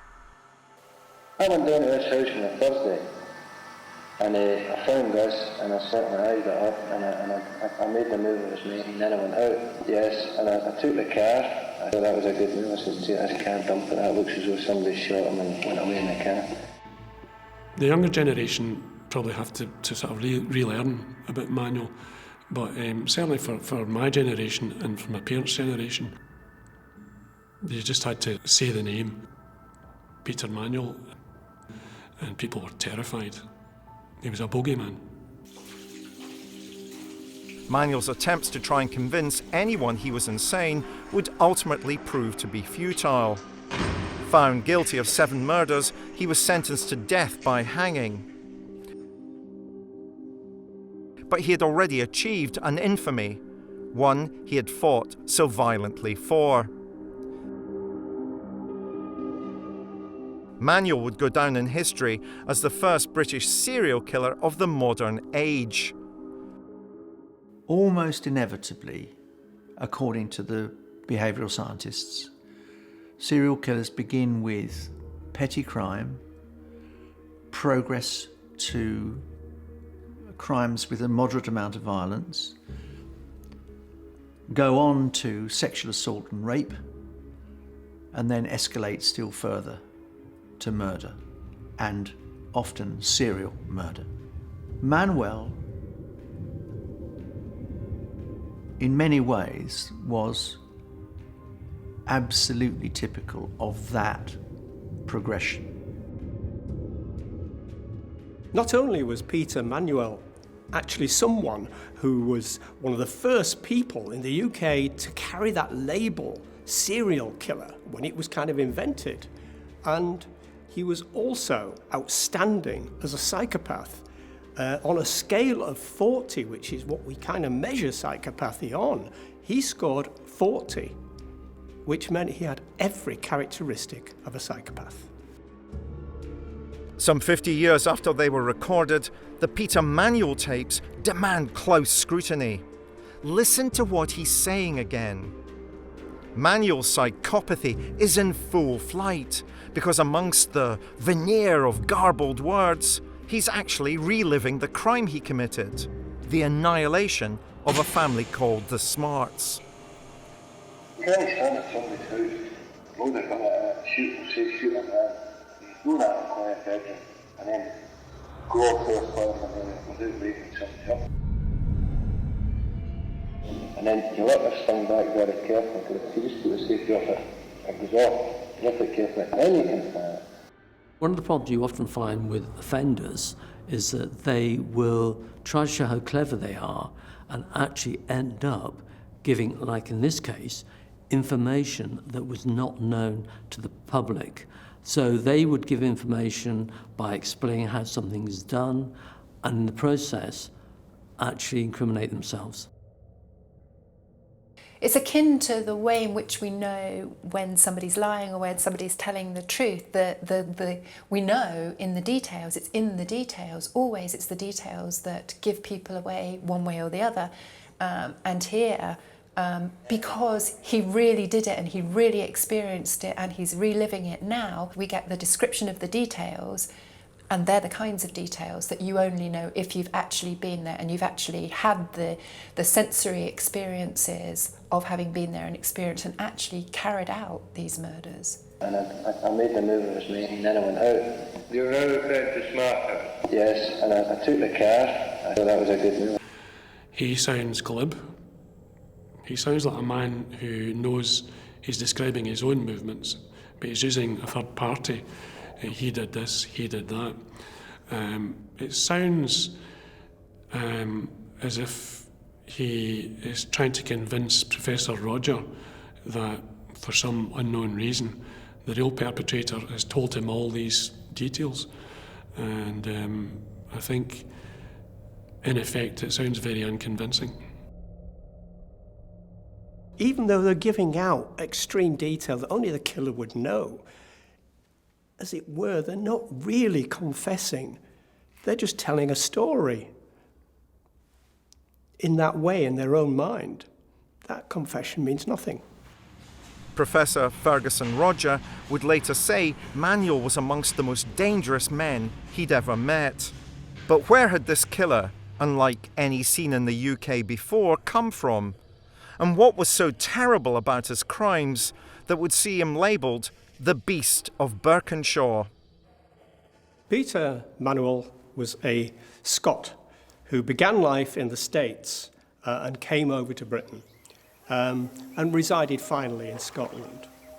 He was somebody who was pretty explosive as a character. He was, if you like, a self-styled gangster. He was someone who would dress well, someone who would pick up the ladies, and someone who would turn to violence very, very quickly to get his own way. I think he was 12 when he first got into Bother. In fact, he was 16, and his 16th birthday he was sent to Borstal. Professor Ferguson Roger had researched Manuel's case files before meeting him. The acts of juvenile delinquency recorded would escalate in adulthood to his first horrific murder. His first murder was in January 1956. It was a girl called Anne Nealons. She was 17.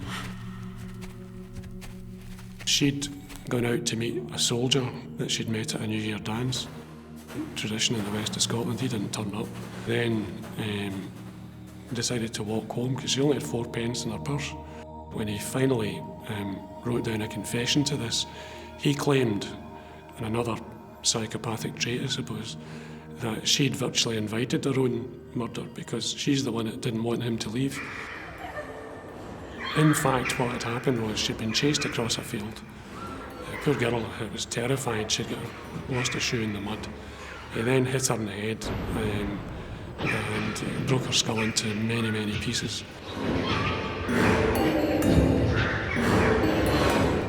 He's committed murder out in the open.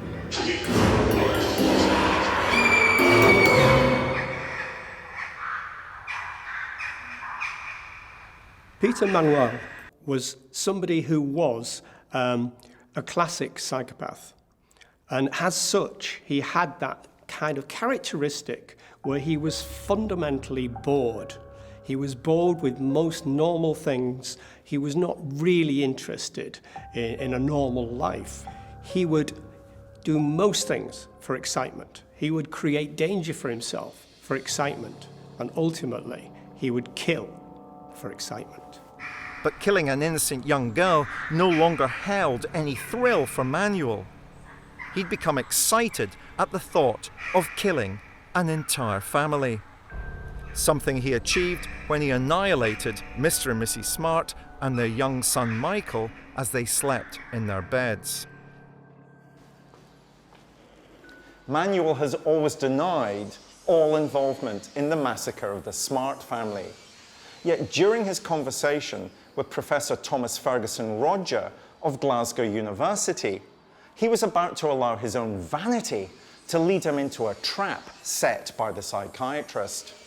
He's going to reveal details of the crime that only the killer could have known. In times of peace, it is very rare that someone would go into the home of someone else and annihilate the entire family. This is one thing that Manuel did. He, as it were, did not pause. He almost relished in the idea of killing parents, children. It was no different for him. He had absolutely no boundaries on his own behaviour. Manuel goes, armed with a gun, to the home of Peter, Doris and Michael Smart. 45, 42 and 10. The boy is 10. Manuel not only kills them,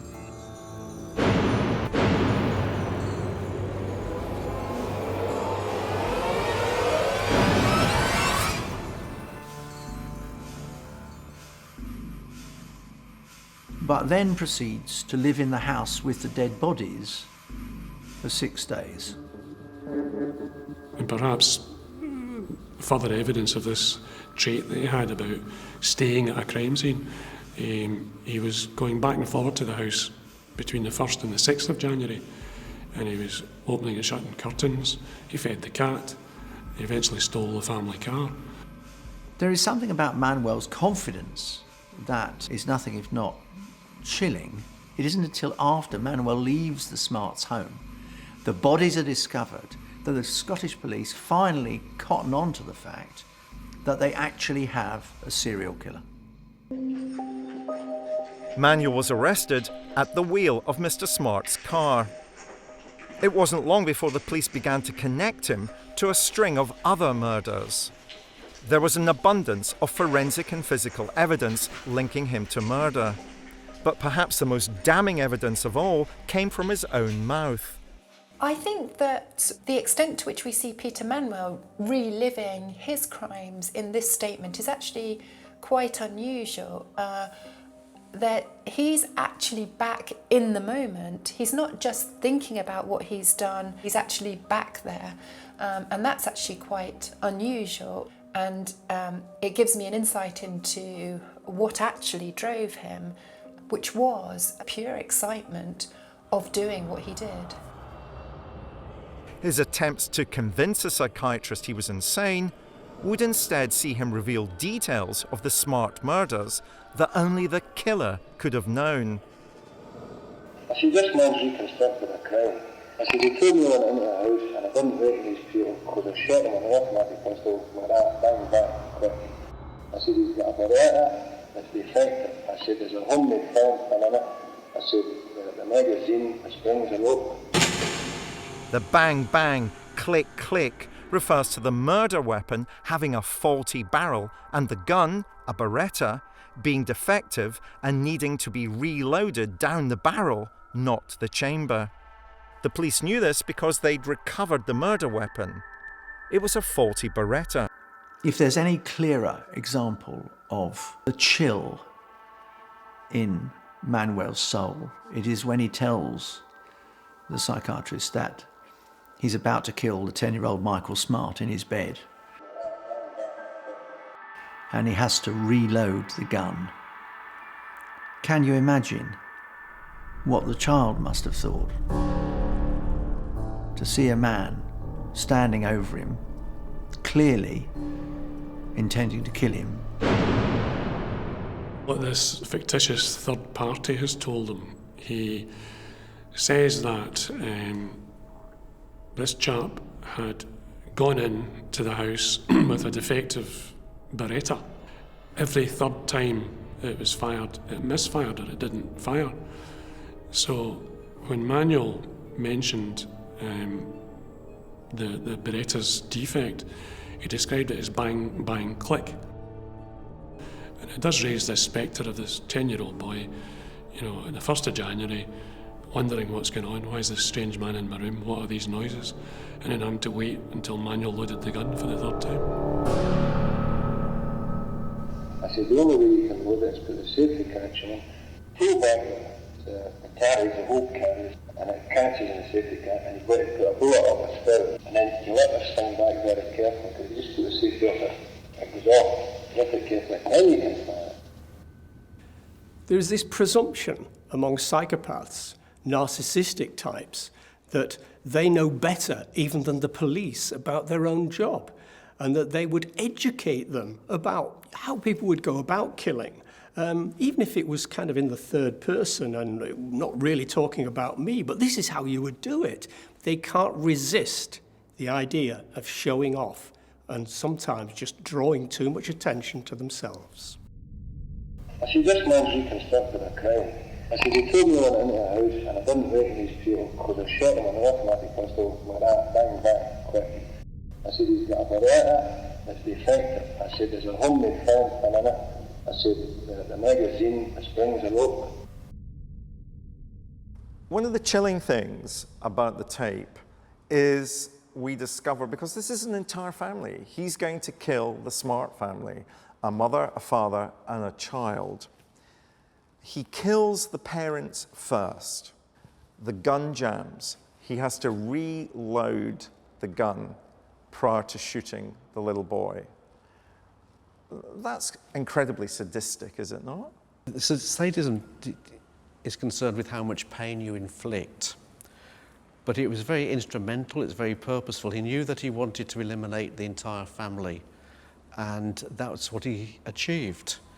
The fact that the gun didn't fire the first time didn't deflect him from his objective to kill the parents and the child. The fascinating thing for me, as somebody that was raised in Glasgow in the west of Scotland, is that you've got a small geographic area in which Peter Manuel is going to operate as a gangster, as a criminal, as a murderer. That small area means a number of things. He's going to be eventually caught pretty quickly, but do you think Manuel gains psychologically out of the discussion that's going on in the local communities, out of the publicity that's generated about what's happening at the time? Again, it depends upon his motivation. Why did he decide to shoot this family? What was the purpose behind it? And as a behaviorist, I know that you will argue in a particular way, but let me push you. Why does he decide that he wants to wipe out an entire family? And for me, that's the key question. And is that simply a consequence of escalation from his previous behaviors? Not necessarily. We need to find out what the motives are. What's the rationale? What's the reasons? What's the purpose? What's the objective? Those are the things I think we need to establish. But his purpose and objective is just to be famous. Well, do we know that? Or is that just an assumption? Peter Manuel's game of death ended with his own execution in 1958. For a man who sought the limelight, it was perhaps fitting that his final stage would hold a trap door that would open and send him to his death by hanging. He was wakened at 6, and when you think about that statement, he was sleeping.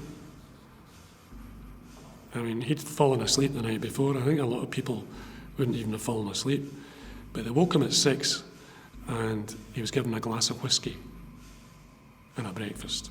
Don't think that was just because it was Manuel, and that would appeal to his Jimmy Cagney view of life, you know, take a whiskey and then face the rope. I think that was a tradition they had. It was kind of macabre, but that's what they did. The third last Scotsman to be hanged before the abolition of the death penalty, and possibly the most notorious. For one thing that Manuel did manage to do was to chill the soul of the reporters who covered the case, of the lawyers who were present in court, because they felt they were somehow in the presence of someone who lacked any kind of heart or sympathy or soul, that he was just a machine, a killing machine. Manuel's crimes are almost certain to have been studied 5 decades later by Stephen Griffiths. This PhD student in criminology was writing his own thesis on serial murder. But writing about the crimes of other serial killers wasn't what he really wanted. He wanted to be the subject, not the student.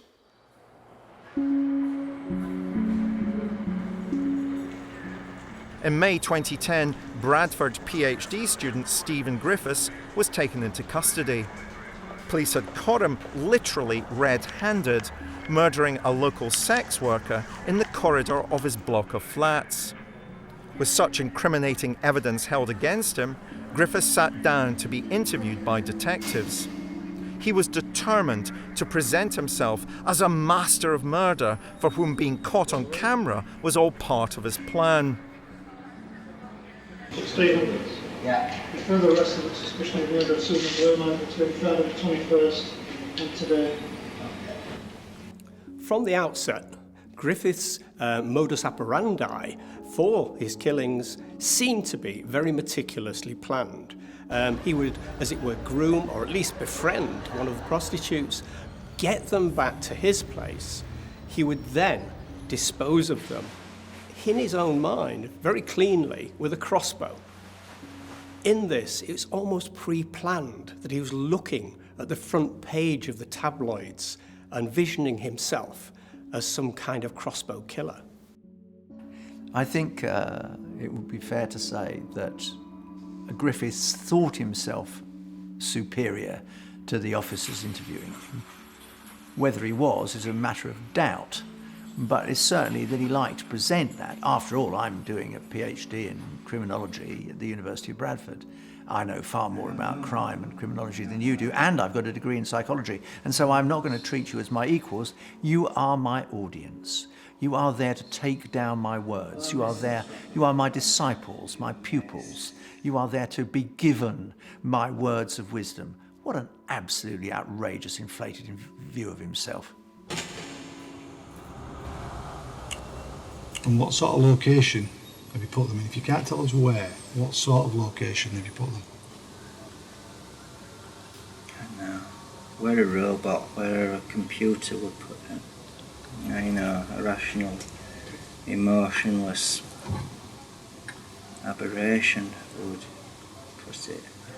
I'm not sure that the reason why he's not revealing the location of one of the bodies is so much as a bargaining chip here.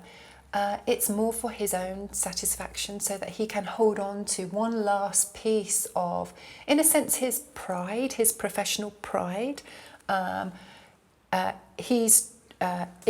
It's his one piece of expertise that remains, the one piece of information that he holds on to, that separates him, that allows him to maintain the separation from everybody else. Otherwise, his behaviour, what he's done is no longer something special that he owns, that is his. It's just something that everybody knows about. Why did you feel the need to kill her? I don't know. If I was, say, just killed someone to kill yourself, or killed parties. I don't know. It's like deep issues inside me. When we look at his behaviour with the police, he was very arrogant, very dismissive. He thought he was superior intelligent. Clearly he was intelligent, there's no question about that. But he treated people with kind of contempt. And again, the thing is, most police officers don't have that much experience of dealing with homicides, because in the UK we have a very low homicide rate. And again, most homicides are domestic or related to each other. Serial killing is quite rare. Most officers don't have experience. So therefore, the serial killer is in control right from the beginning. He knows, and it's nearly always a he, that he knows more than they do. So why did you feel the need to kill any of the girls? Ben? I don't know.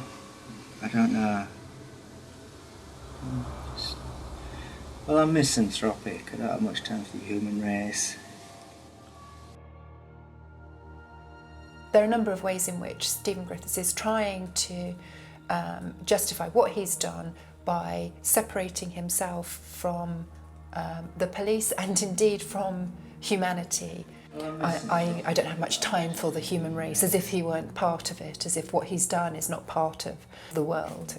And this is a classic defence mechanism that comes out of the kind of arrogance and lack of general human feeling that has driven these crimes in the first place.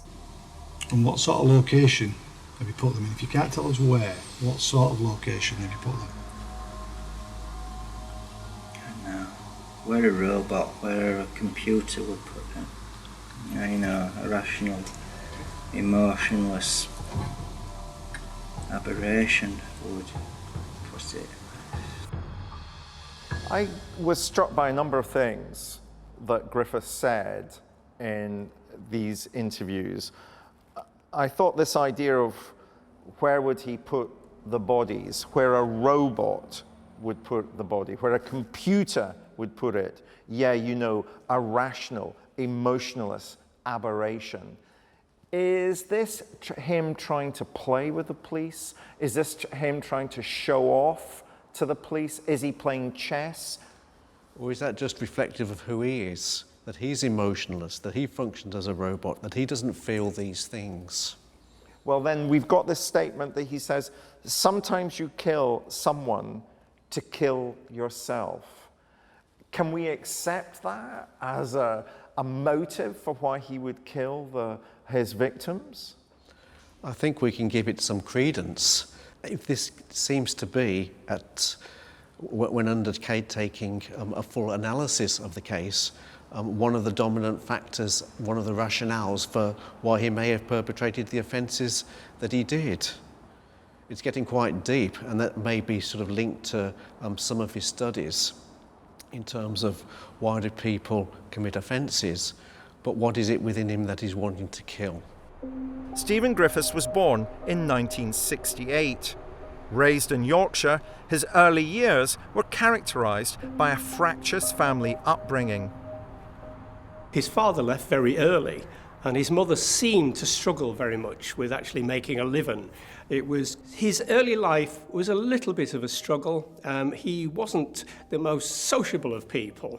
However, he did very well at school, and his educational abilities were pretty high. At the age of 17, Griffiths is sentenced to 3 years for attacking a supermarket manager, a female supermarket manager. While he's in prison, he is analysed and in fact diagnosed as a schizoid psychopath. He confesses that he has or fears that he could become a serial killer. When he emerges from prison in 1991, he commits another crime. He holds a knife to the throat of another girl, but he doesn't go through with the killing. There's not a killing this time, but he's sentenced to another 2 years. I think throughout this period of his adolescence and his young adulthood, Griffiths was trying to become what he hoped he was but knew he wasn't. A man with whom people would fear, a man who could hold Bradford to ransom, could terrify the police, could hypnotise police forces across the country. When we examine the career trajectory of Griffiths, it's fairly obvious that he had pre-planned much of what he carried out. I believe quite strongly that he planned from a very early stage, not only to dabble in killing, but to become the most notorious designer serial killer that he could possibly construe.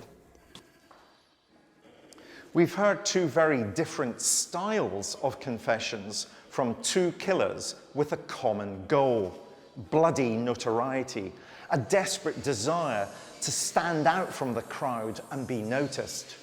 But ultimately, their deadly achievements only amount to the tragic loss of life, ending with Peter Manuel being sent to the gallows and Griffiths sent to prison with no chance of ever receiving parole.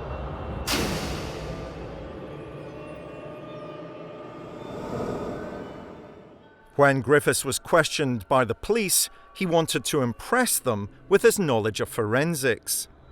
This extended to his reason for burning one of his victims' bodies.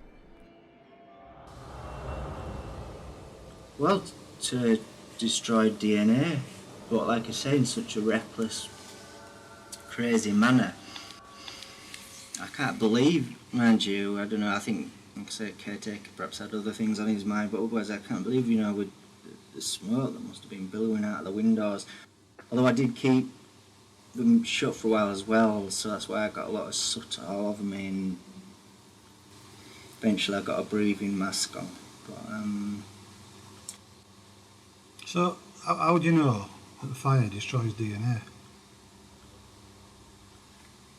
well, To be perfectly honest, I mean, that was something I always kept meaning to check up on the internet, but it was just an assumption that, well, certainly I think the principle I operated on was, well, it certainly isn't going to enhance the quality of the evidence. Stephen Griffiths wants to present himself as a professional. That's his underlying narrative here. And I say this because of a number of the references he makes in his confession.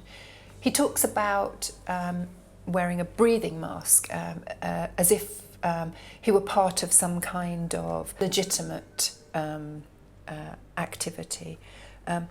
When talking about why he set fire to the evidence, he talks about the principle that he followed, as if what he's doing is part of something, part of a science, part of some kind of professional activity again.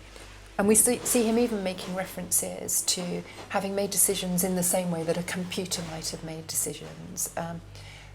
The underlying narrative here is very much that of the professional. We know he did a degree in psychology, and then later on he actually enrolled at university to do a PhD in homicides in the 19th century. Again, we know that he was fixated with homicidal interests. He had loads of books on it. He took the studies very seriously. What people didn't realise was that underneath all that was this man who was determined to be a killer. His choice of victims are interesting. He purposely chose prostitutes, and we know from the work on serial killers that prostitutes are extremely vulnerable by the way they work, the nature of their work. They're the ones that most serial killers target.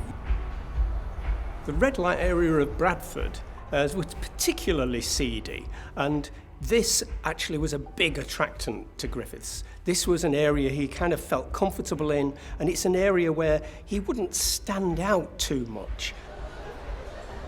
Griffiths very much aligned himself with prostitutes. He had them, as it were, as his friends.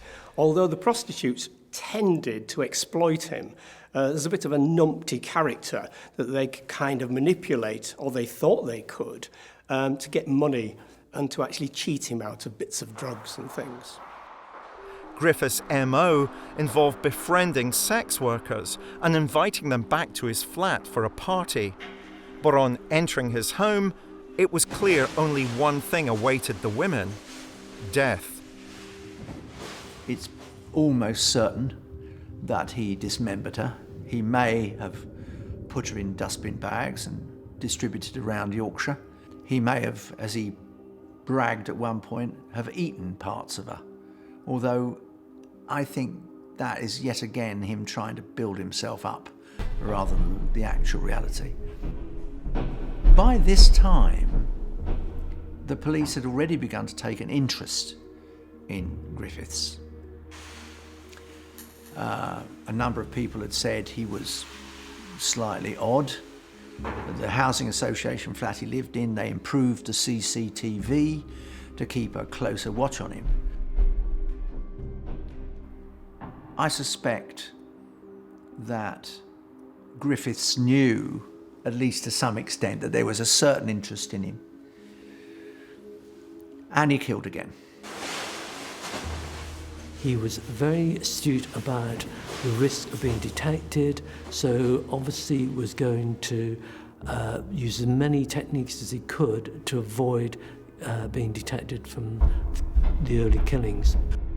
And what was interesting was one of his girlfriends said that she'd been going out with him for quite a considerable time. They had a good relationship, and then she went back to his flat and found that the furniture and everything was covered in plastic. His final victim was a woman called Susan Blamirez.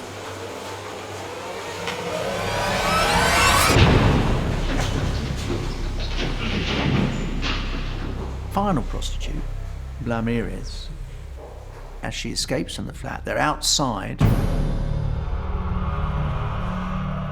He did somehow not remember that on the landing of his flats there was CCTV. And he realised as soon as he had crossed the line in actually chasing one of his victims, he'd exposed himself on CCTV, carrying out what was clearly not a pleasant activity. He attacks her with the crossbow, shoots her with the crossbow, killing her, drags her body by the foot back into the flats, and holds the crossbow above his head, as if he's acting for the cameras. And I think he was acting for the cameras. I think he knew that to some extent this was probably going to be the last killing.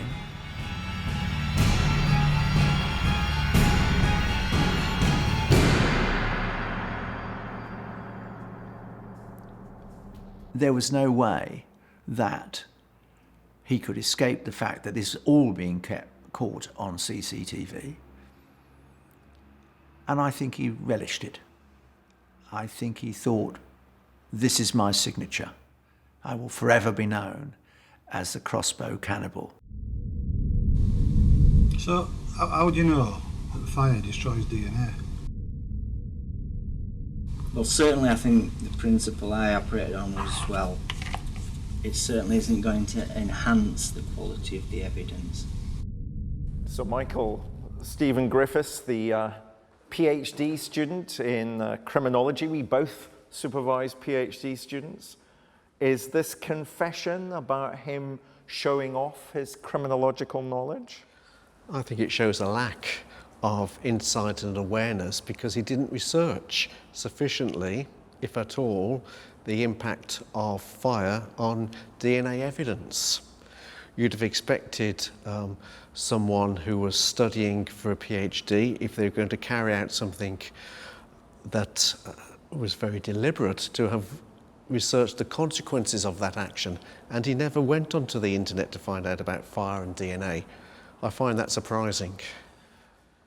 My biggest surprise with Stephen Griffiths is that after he was arrested and convicted, it was discovered that he had been reviewing my books, and that made me think very carefully about the need to self-censor. You know, do these serial killers research in a way to become better killers? And I wonder what responsibility you and I have, people like you and I have, to be very careful about the kinds of information that we're prepared to put in the public domain. Well, I think that is always a difficult area. Certainly, those who want to perpetrate serial murders may well read about it beforehand, others may not. It's the same as when crimes are reported on TV, certainly when there's ongoing investigations and the perpetrator hasn't been caught, and individuals are interviewed by reporters about who they think may have committed the offence and what are the features and the characteristics. All that can feed into a knowledge and awareness of how to avoid detection.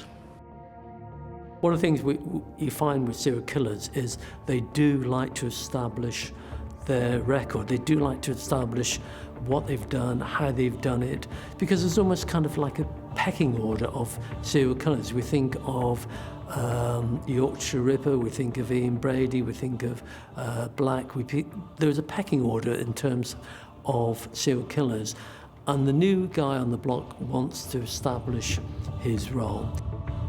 Griffiths obviously wanted to create a myth of himself, a myth of how horrible he was and how monstrous and how depraved and all of the above, and would hint at what he might have done and how he might have done it. I might have eaten them, or I might have dismembered them, I might have distributed their bodies. I think it's flim-flam.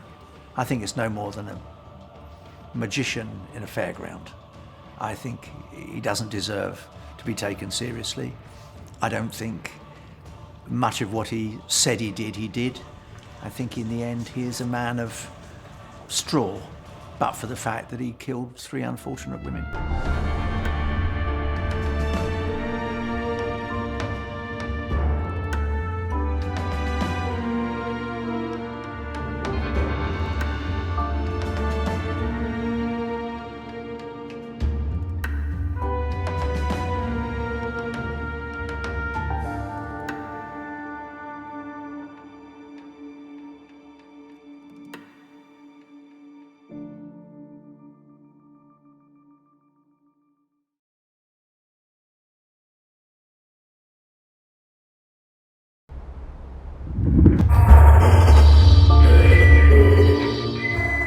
I'm Professor David Wilson.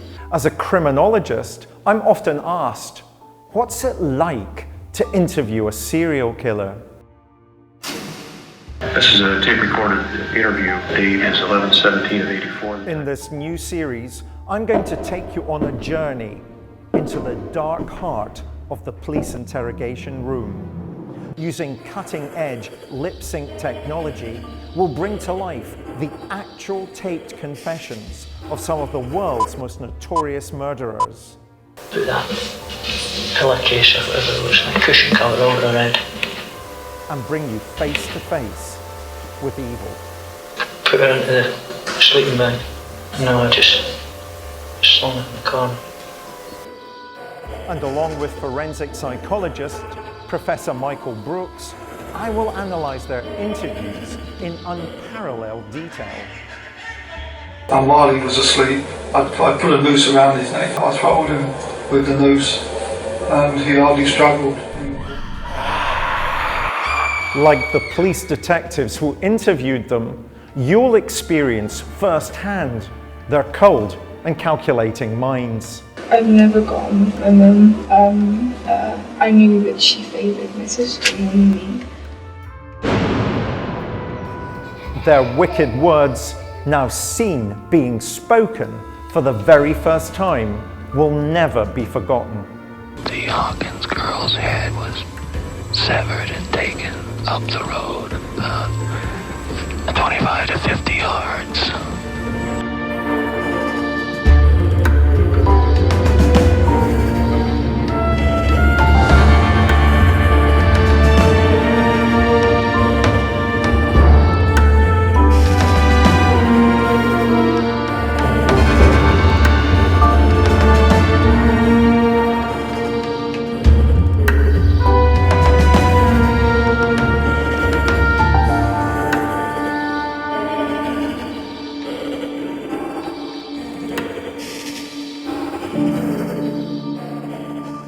The serial killer whose confession we examine in today's programme is one of the most prolific in British criminal history. He's someone I've interviewed myself on a number of occasions. He quite literally killed for company, befriending young men before inviting them back to his flat and strangling them to death from fear they would leave him when morning came. He was arrested in 1983 after human remains had been identified as the cause of blocked drains in the house where he had a flat. Within days, he'd confessed to 15 gruesome murders over a period of 4 years. The confessions are remarkable, not for the candid nature with which he speaks about his appalling crimes, but for the level of self-importance, the grandiosity, lack of empathy, and the narcissism that he displays, all of which are clearly psychopathic traits. The killer in question is someone who wants to hold his interviewer in thrall, wanting to share his dark secrets so as to shock and impress with every gory detail. Who is he? Dennis Nilsen. On the 9th of February 1983, Dennis Andrew Nilsen was taken into custody in Hornsey Police Station in London. On being questioned by detectives, he would willingly confess to a string of horrific murders that would send a shockwave across the country. In the years that followed, Nilsen would use every opportunity presented to him to recount his crimes in graphic detail. It's almost impossible to imagine how any man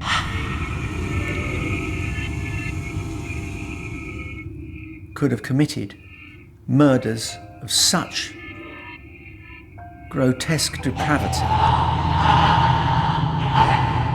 and kept the bodies over a period of months that even to this day it defies belief. It is beyond imagining. It is simply terrifying and horrifying. Nilsen's victims were burned, buried, and even boiled. This latter method of disposal ultimately led to his dark secrets being exposed after he attempted to flush blanched innards down the toilet. Dinah Rod sent an expert in to look at the drains. That's when they found the body parts blocking the drains. When they sent that to the lab, it was quite clear that they were human parts. Now, the police didn't really know what to do because they hadn't come across this type of behaviour before. But they tracked back, found him, and when they arrested him, he was quite quickly able to say to them, yes, I've done that. And in fact, when they asked how many, because they realised from the lab reports that they were dealing with a number of bodies, and he said 14, 15, 16. He didn't know. As is the case with many serial murderers, when interviewed about his crimes, it was clear that for Nilsen, the boundaries between fact and fiction, fantasy and reality, were blurred. Well, I was 12. I wasn't 15 or 16. When I was back of the police car, heading to the police station at the moment of my arrest, they asked me how many there were, and I didn't really know. I just gave them a figure. And because I was cooperating with the police, I decided I'll stick with it. You know? One of the problems with serial killers is when they have committed a large number of homicides, they then genuinely forget. Then often they go to the extent of overemphasizing it because they want to make themselves sound even more dangerous and more important. But one thing that we do notice with quite a few serial killers is they like that element of control. They don't want to give all the information. When DCI Peter J gets Nilsen into the police car to go to the station, Nilsen suddenly becomes extremely eloquent. He starts talking about, well, I could have killed 12, or I could have killed 15, or I could have killed 16, and which on the surface looks as though, oh, he's eager to clear his conscience. Not a bit of it. What he wants to do is to manipulate the police to his way of thinking. He wants to tell them a bit, but he doesn't want to tell them everything. He wants to be glamorous, and at the same time he wants to conceal. A typical Nilsen scheme. There were three of those victims were invented just to complement the continuity of evidence of the police, because then to keep them happy. Dennis Nilsen was very disarming in the actual police interviews. Very casual, very calm, not at all in any way demonstrative or aggressive or trying to impress. He almost was, well, you explain to me what I've been doing. I'm, this is all I know. And, he would explain it in very simple terms, which I think took the breath away of many police officers. One of the most remarkable aspects about Nilsen's confession is that he began to make it almost the moment that handcuffs were snapped on, without even requesting a lawyer. I'm with forensic psychologist Professor Michael Brooks to examine aspects of Nilsen's confession in detail. Well, I was 12. I wasn't 15 or 16. When I was at the back of the police car, heading to the police station at the moment of my arrest, they asked me how many there were, and I didn't really know. I just gave them a figure. And because I was cooperating with the police, I decided I'll stick with it. You know? There were three of those victims were invented just to complement the continuity of evidence of the police, because then to keep them happy. I was really interested initially in this idea of him not knowing the number. He said, is it 12, 15, or 16? And he's inventing this idea that he's helping the police in terms of the continuity of the evidence. But what's that suggesting to you? Well, the fact that he can't remember the numbers could well be that he found the whole experience extremely difficult. And actually he was trying to block out what he did. So he couldn't actually remember at a conscious level what had taken place. Do you think this is because he's so completely dislocated from reality? Is this man completely and utterly operating on a different moral universe that the numbers of people he killed, he simply is blocking out? I would contend he's not operating on a different moral universe. He's operating on the same universe, but he's finding what he did extremely difficult to cope with and adjust to. The interviews that were recorded of Dennis Nilsen, in his own mind, he thought that these would provide a great resource for the criminologically minded, for individuals involved in the investigation of crimes to actually understand more about him. This possibly does emanate from the idea that he presented very early on, in that he didn't really know why he did it himself, and he would like other people to find out.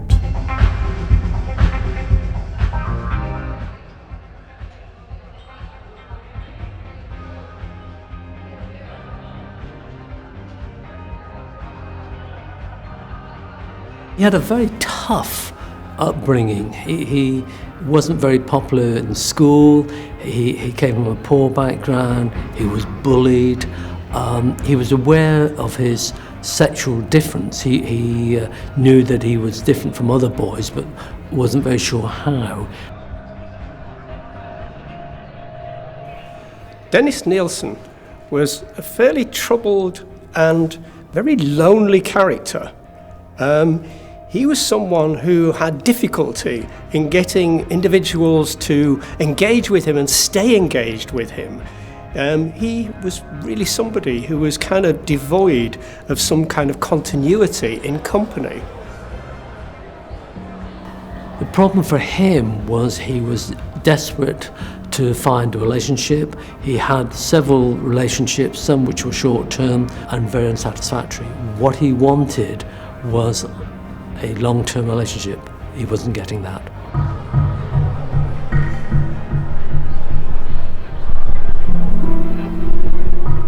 He thought the boy was 17.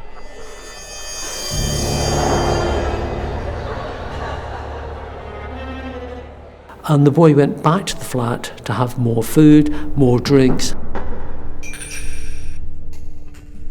And eventually they ended up in bed. The next morning, the boy wanted to go, and Nilsen wasn't happy with this.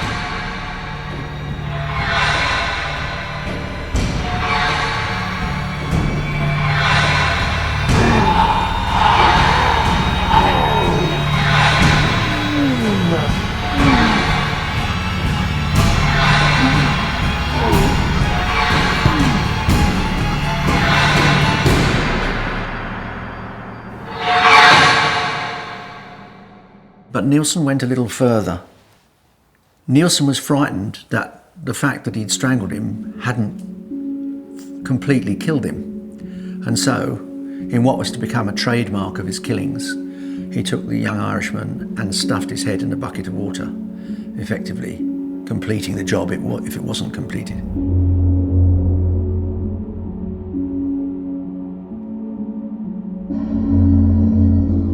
He was a fetishist. He wanted to keep the body. He wanted to bathe the young Irishman, which he did, cleanse him, keep him, and eventually, as he put it rather chillingly, put him to bed under the floorboards.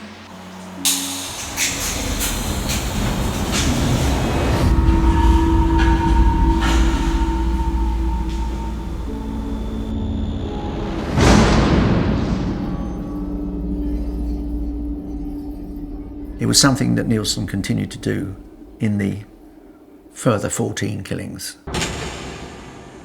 In the end, it was when I was, say, 2 or 3 bodies under the floorboards began to accumulate that come the summer, it got hot, and I knew it'd be a smell problem. But I thought, well, I'm going to have to deal with the smell problem. And I thought, what would cause the smell more than anything else? And I came to the conclusion it was the innards, the soft parts of the body, the organs and stuff like that. The matter-of-fact approach is that if you've got a body, you've got to dispose of it eventually. You have to be quite practical in your approach. And he was. And this is where most people fail in killing, because people separate themselves psychologically and physically from the body when they've killed them, and they don't think about disposal. The difference between most homicides and the serial killer is the serial killer usually plans the disposal of the body. The serial killer doesn't want to get caught. He wants to go on quietly in his own way, in most cases, without getting attention. Nilsen didn't want attention from the police. He didn't let the police know what he was doing. He was quite happy to carry on in his life without any attention from the police. So, on a weekend, I would sort of pull out the floorboards, and I found it totally unpleasant, and I'd get blinding drunk, so I could face it, and start the dissection on the kitchen floor. And I'd go out and be sick outside in the gardens. Dennis Nilsen didn't have the full countenance, if you like, of an aggressive psychopath. He was very laid back, and this kind of obscured the fact that he was pretty cold-blooded and that he did kill people and cut them up. He does kind of allude to the idea that he went outside into the garden to vomit while he was hacking people up in his residence. However, this was probably not because the task revolted him. It was probably because the smell actually made him sick. Nilsen's matter-of-fact and glib description of dismembering the bodies of his victims clearly demonstrates someone who's devoid of empathy, something which is very common among serial murderers. But as we're about to see, the scenes of indignation with which he greets the interviewer with when questioned about the mechanics of his murders causes his charming facade to crack. The veiled threats which follow affords a clear insight into how quickly his personality can change when he no longer feels powerful or in control of the situation. This need that he has to feel powerful and in control ultimately led to murder.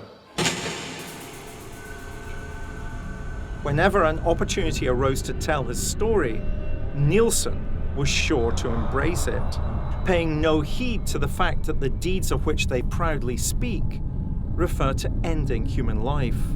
It doesn't leave a mess.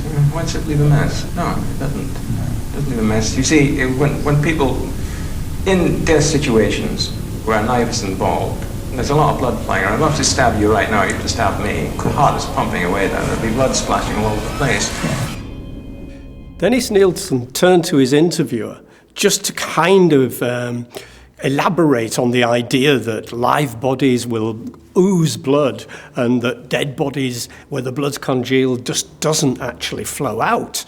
When he said, well, I could stab you or myself in that manner, whereby there was a kind of slipping of this genteel mask and the true violence within slipped out towards the interviewer. Funny enough, in a dead body, there's no blood spurts or anything like that. It congeals inside and forms part of the flesh in there, and it becomes like anything in a butcher's shop. There's little or no blood. You know these plastic bags that you have, dustbin liners, you slit one of those so it forms a kind of a sheet. You hold the body out onto the floorboards, put it on the sheet, and then cut it out. Power and control are the two major factors in most serial killers. They like to be in control, they like the power that they have over people. And here we've got a situation where Nilsen was trying to a certain extent, intimidate in the interview. That's quite common. They want to try and control whatever little element they have, because one of the things in institutions is they have so little control of their lives. They're dictated by the very nature of the institution. They're dictated by people who often they feel are inferior to them. So on a weekend I would sort of pull out the floorboards, and I found it totally unpleasant, and I'd get blinding drunk so I could face it and start the dissection on the kitchen floor. I'd go out and be sick outside in the gardens. Okay, Michael, for me, there comes across the dismembering of the bodies he talks about having to be blinding drunk.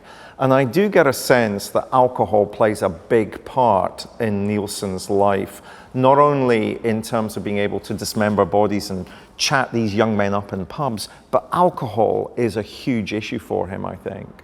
Yes, and in the sense, in terms of dismembering the bodies, it's to enable him to be able to carry out what otherwise would be an unpleasant task if he was conscious and fully aware of what he was doing. The only way that he can carry out the dismembering of the bodies is to be drunk.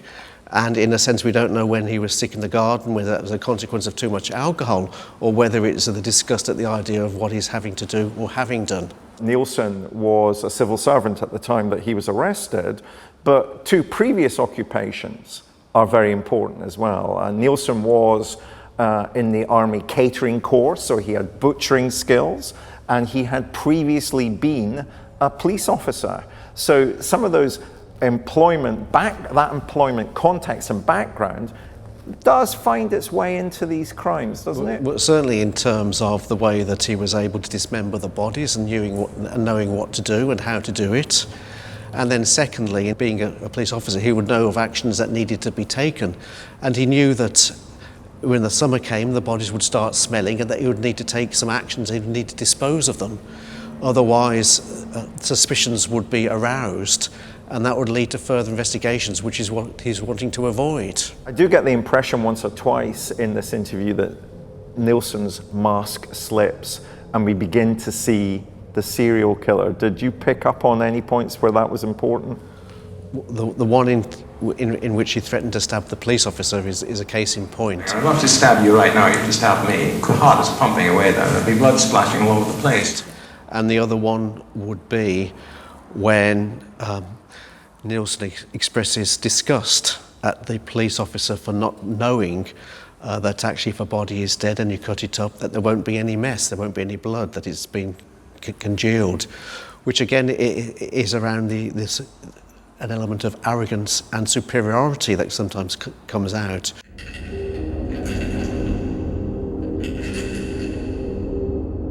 For most people, the idea of having someone who is dead as company would seem rather strange, because we'd normally expect to interact with that person and have them talk to us. In the case of Nilsen, he actually enjoyed people that were very kind of passive. He didn't want interaction much. He actually enjoyed the company of someone who was pronate, who didn't do anything, who he could kind of feel strong and powerful with. It was something that was deep in his psyche, it was deep in his sexuality, and it was deep in his childhood. It's very difficult for the normal person to understand how this kind of idea, this relationship with a corpse-like person, could actually arise.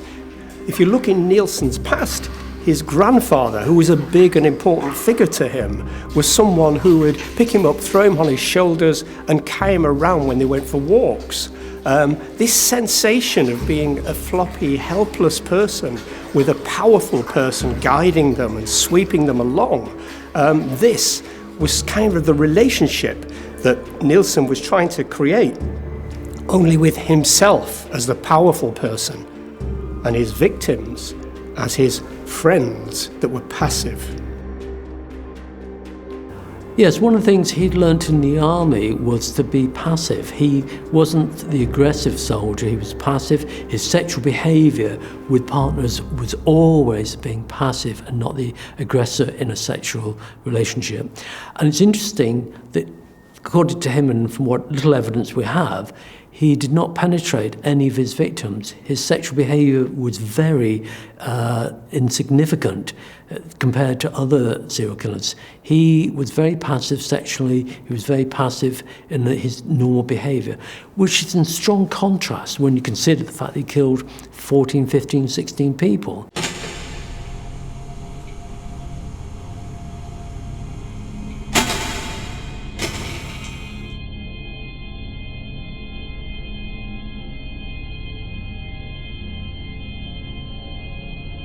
But he's now me. He's now my body in the fantasies. carry him in, make him appear even better. Well, I would undress him and so he would be there. The most exciting part of the little conundrum was when I lifted the body, carried it. He kept them because I think it proved his power. He kept them because they proved what he could do. What Nilsen wanted was to possess them. They were his. They were his property.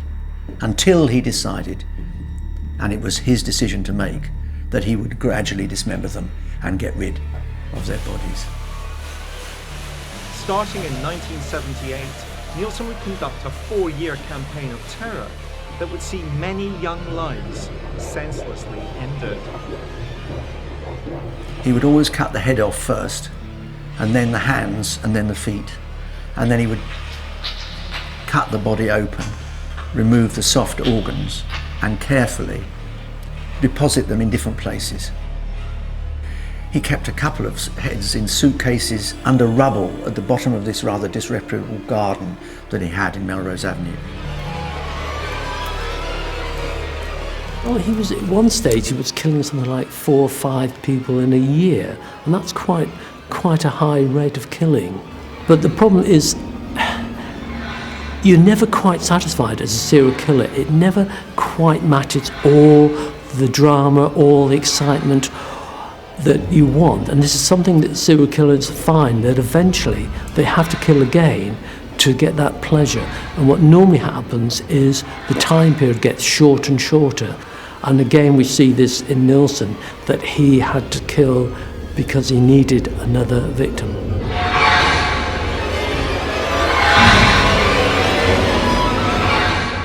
The murders of these young men came to form the epicenter of Nilsen's dark world.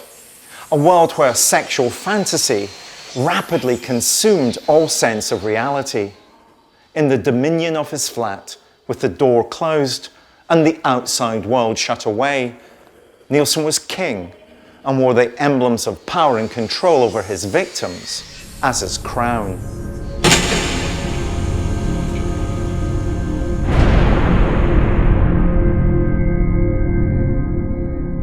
The bodies are all gone, everything's gone, there is nothing left.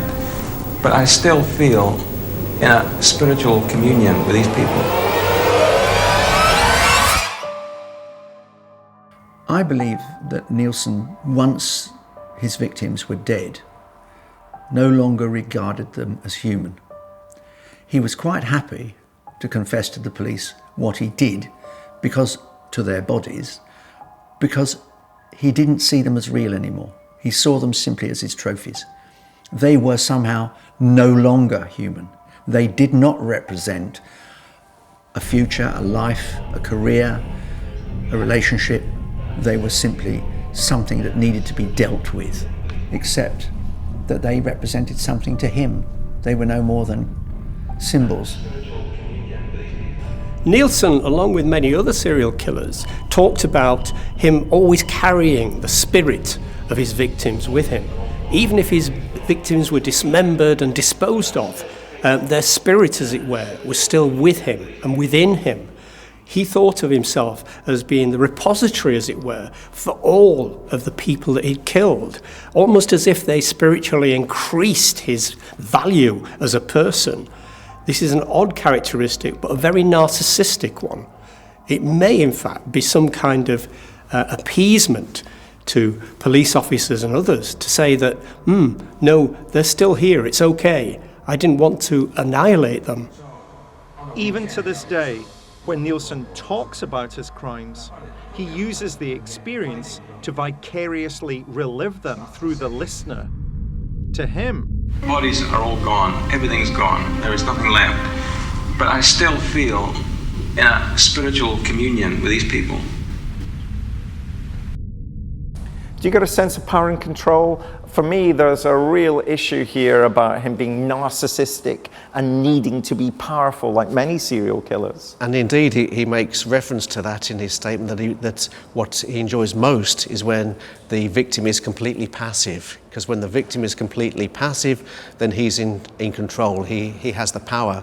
And that's what he's yearning for, that's what he's been lacking. So he wants complete control and power over his victim. But why the narcissism, Michael? Why is the narcissism such a common tool in the toolbox of serial killers? Because it masks a fundamental inadequacy and vulnerability in terms of how they feel about themselves. And it's one way of them trying to get control and some power over their lives by getting power and control over others, and by acting in a way that society finds abhorrent and outside of societal norms. And isn't that ironic? You and I have spent all our adult working lives managing violent men. And when we talk about the narcissism, it's because they are kind of weedy and needy, these serial killers. They're not the kind of Hollywood iconic figures at all that are powerful and talkative. Which is why they target the weak and the vulnerable, those who are on the margins of society, because those are the people they have access to. They wouldn't carry these out against the strong characters that you make reference to, because actually, in comparison to them, they are weak and needy. As a killer, Nilsen was not only coldly calculated in his choice of victims, but also in the formulation of the perfect front to execute his crimes. Presented to the world as though he were perfectly innocent, ordinary, commoner garden bloke next door who'd had a decent career in the army and had a perfectly acceptable job in a job centre. He was a civil servant. There was nothing frightening about him. He didn't keep knives or do martial arts. He didn't wear hoods. He did nothing except, in the privacy of his flats, he killed, cut up, dismembered gay men. Dennis Nilsen was probably a wonderful chameleon as a serial killer. He disappeared into society. He didn't stand out. He didn't look particularly odd. He seemed quite normal and reasonable to most people that he met. In fact, quite charming in many ways. And he wasn't the very aggressive, psychopathic type individual that you would associate with that kind of thing. He was somebody who would probably make other people feel at ease and would actually respond to him very easily when he approached people, usually the destitute.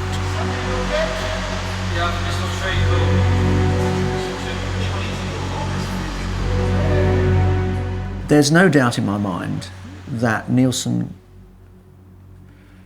began to target for sexual relations men half his age. He had a particular attraction for teenagers and was anxious to have some kind of sexual relationship with them. Tragically, Nilsen's killing spree could have been curtailed many years earlier. Police missed a golden opportunity when a survivor who had escaped his clutches complained to them. In October 1979, Nilsen picked up a young man called Andrew Ho, whom he attacked, but did not strangle. Ho fought back, escaped, went to the police, and said, "I've been attacked by Dennis Nilsen." The police interviewed Nilsen, who said, "Oh, it was a domestic affair between two gay men." Ho did not want to admit, because remember, it is 1979 and the gay community was still more secretive and secret than it is today. Ho did not want to admit he was gay and therefore did not press charges. You could call it an escape, you could call it a tragedy that Nilsen wasn't pursued and prosecuted. Remember, the attitude of the Metropolitan Police at that point was not particularly enlightened towards the gay community. It was, if anything, homophobic and not forgiving.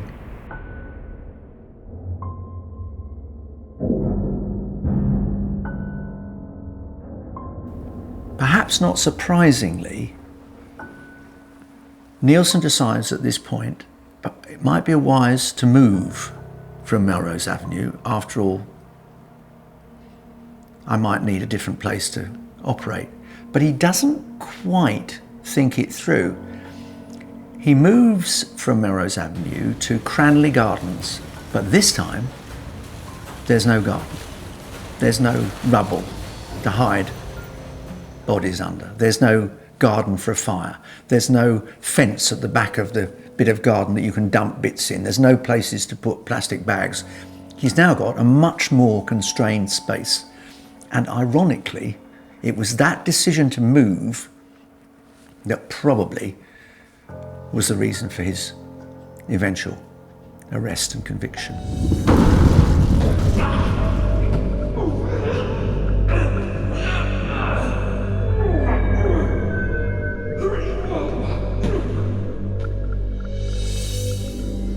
Despite having no garden to use as a graveyard, Nilsen's urge to kill saw him murder 6 more men in the Cranley Gardens flat. He developed a new means of corpse disposal, but the old plumbing in his home would prove to be his undoing.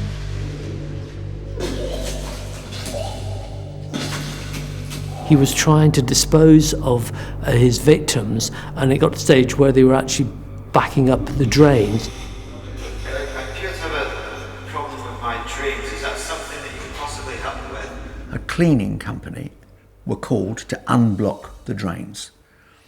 They discovered, as they were doing so, all kinds of material, something that looks like chicken flesh.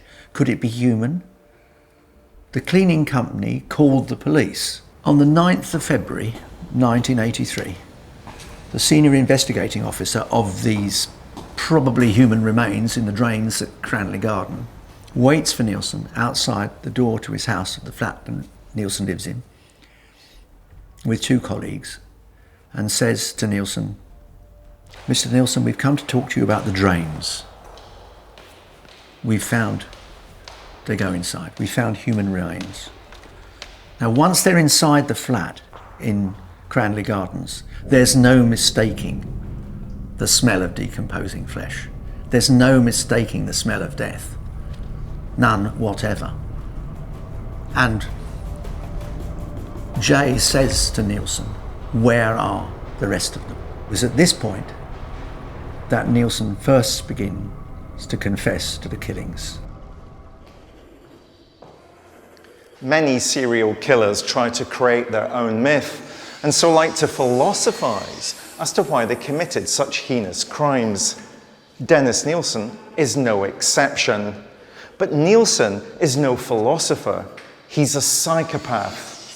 A man who wanted to be the star of his own twisted movie and plotted the callous deaths of many young men's lives in order to achieve it.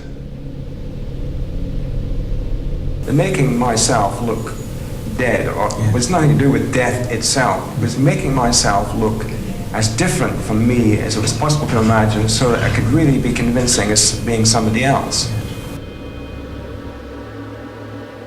The behaviour of dressing himself up or making himself up to be like a corpse is interesting, because in many ways he may be representing dead people, but I suspect there's an element of his grandfather. He was devoted to his grandfather. He was shocked when his grandfather was dead, and he saw him. The first person he'd ever seen dead was his grandfather. And the practice in those days was to put a little bit of makeup on, make them look as well as they could under the circumstances in a coffin. I think maybe what he was doing in some ways was acting out his own grandfather's death scene and possibly his own death scene.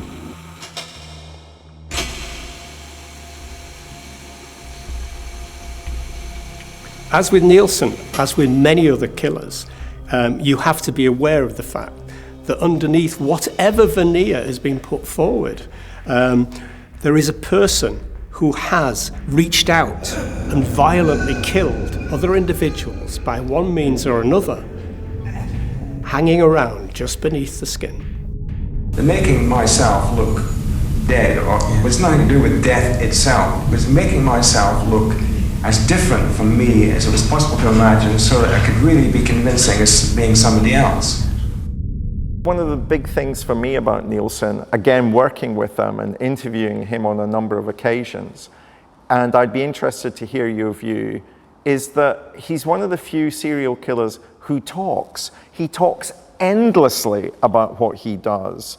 How unusual is that in your experience of working with violent men?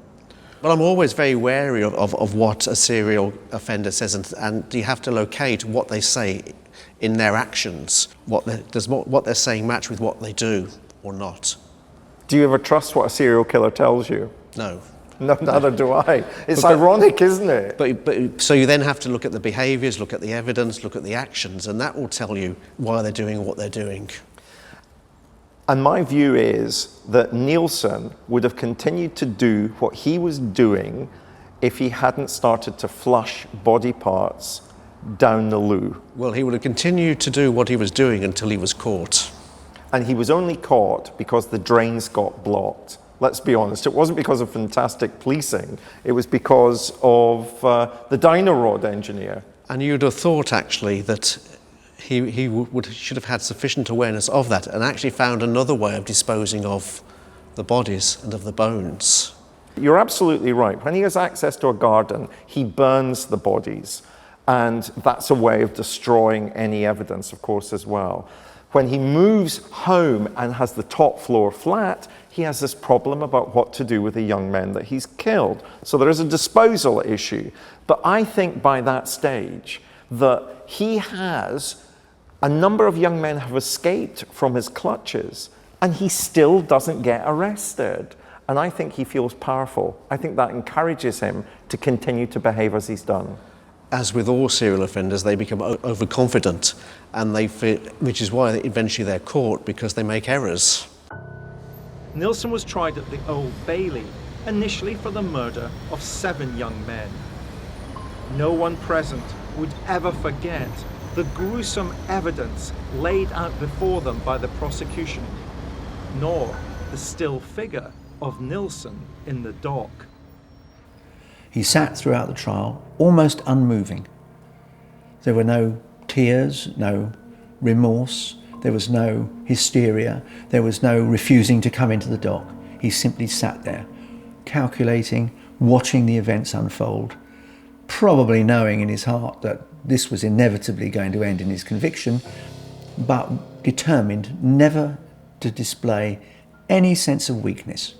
One of the things that Nilsen never ever did was to display weakness.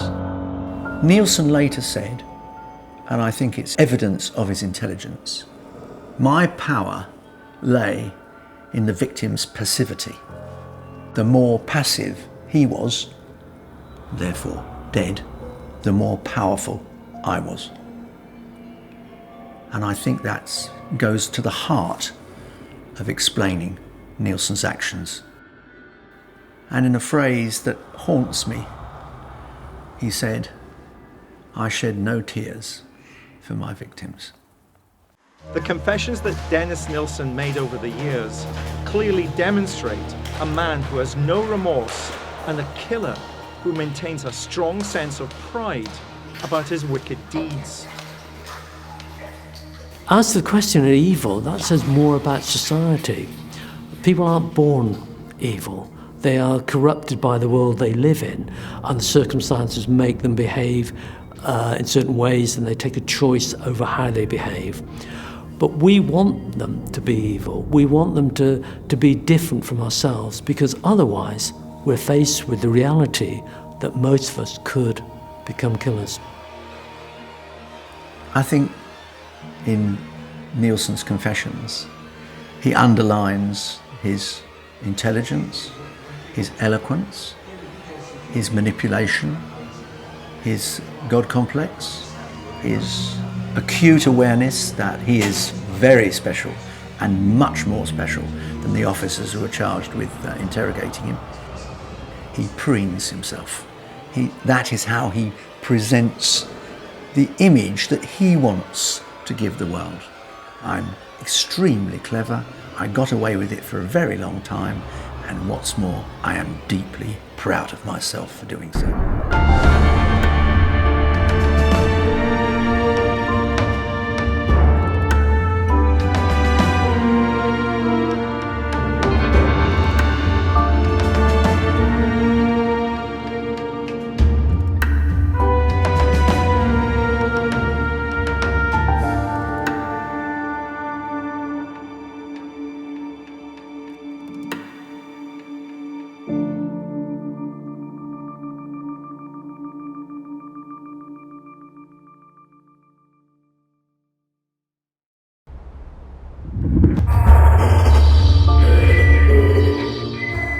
I'm Professor David Wilson.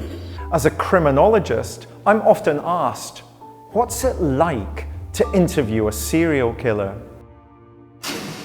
This is a tape-recorded interview. Date is 11/17/84. In this new series, I'm going to take you on a journey into the dark heart of the police interrogation room. Using cutting-edge lip-sync technology, we'll bring to life the actual taped confessions of some of the world's most notorious murderers. Put that pillowcase or whatever it was, like cushion cover over her head. And bring you face to face with evil. Put her into the sleeping bag. No, I just slung her in the corner. And along with forensic psychologist Professor Michael Brooks, I will analyse their interviews in unparalleled detail. And while he was asleep, I put a noose around his neck. I throttled him with the noose and he hardly struggled. Like the police detectives who interviewed them, you'll experience firsthand their cold and calculating minds. I've never got on with my mum. I knew that she favoured my sister more than me. Their wicked words, now seen being spoken for the very first time, will never be forgotten. The Hawkins girl's head was severed and taken up the road about 25 to 50 yards.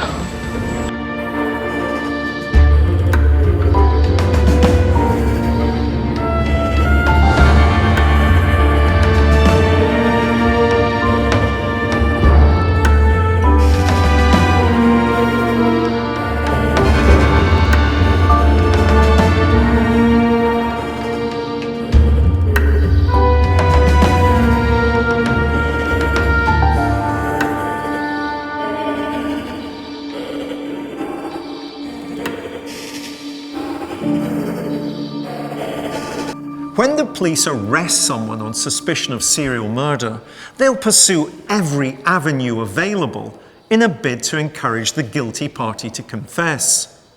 When no confession is forthcoming, the police will sometimes turn to a person the killer trusts and ask them for help. In today's episode, we'll examine the confession of one of America's most controversial murderers.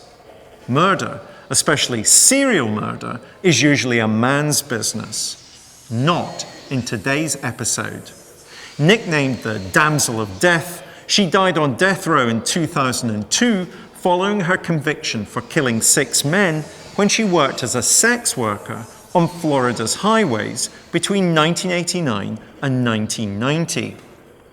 Originally claiming to have killed in self-defense after being raped by her clients, she later admitted to planning the murders with robbery as her motive. However, after her arrest, she refused to cooperate with the police. Investigators therefore turned to her ex-girlfriend, a young woman called Tyria Moore. A series of recorded phone calls between the two women followed, with the aim of ensnaring the suspect and bringing about a confession. This method is highly controversial because there have been incidents where it's led to false confessions being made in order for one party to take the whole blame for a crime which otherwise would have been shared. Who's the killer in question?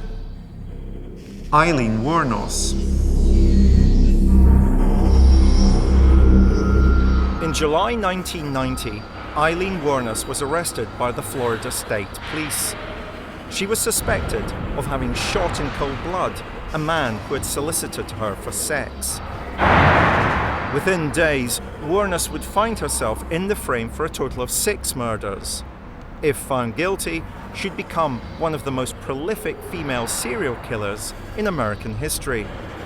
However, repeated attempts by detectives to question her about her alleged involvement in the crimes were met with silence.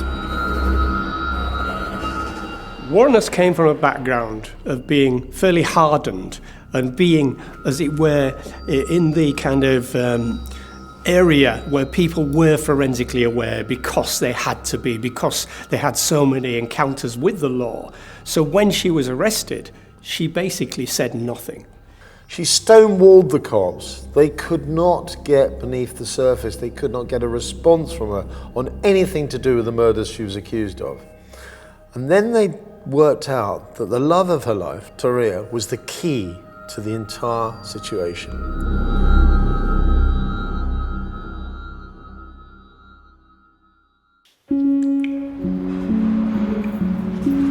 Tyria Moore was a young woman who'd been in a relationship with Wuornos for some time. Witnesses had seen Moore with Wuornos in the vicinity of at least one of the murders. Hey, Ty? Yeah. What are you doing? Nothing. What the hell are you doing? Nothing. I'm sitting here in jail. Yeah, it's what I heard. There's been officials up at my parents' house asking some questions. Uh-oh.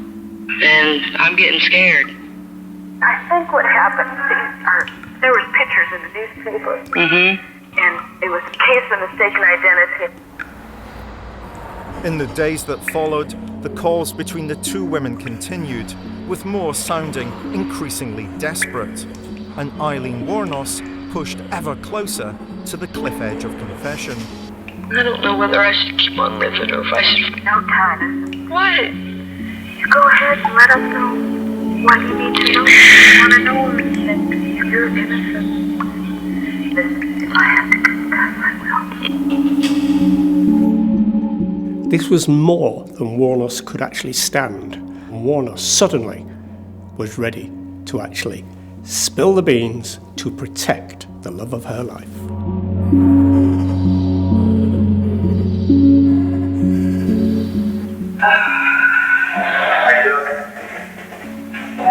Can you confess to your her family or her descendants?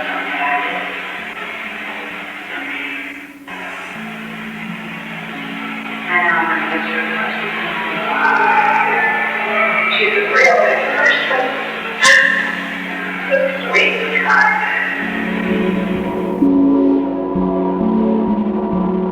I think this is an honourable component of Aileen Wuornos. This feeling and this desire to defend Ty, as she calls it, is actually an honourable component of her. And within the confession, she's very keen to emphasise that. She realises, this is a killer who does realise that this is it, that her life is going to change from this point, that it's all over. This is a person who is aware of that in the confession scenario, and therefore she's drawing upon that which is good within her, that which is honourable within her, and her feelings and her relationship with Ty, I think, are that.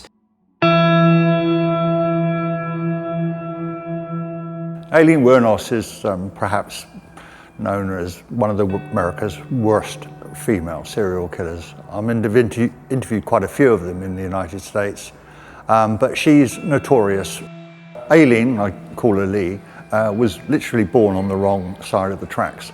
Her father was a child molester who'd spent a lot of time in prison.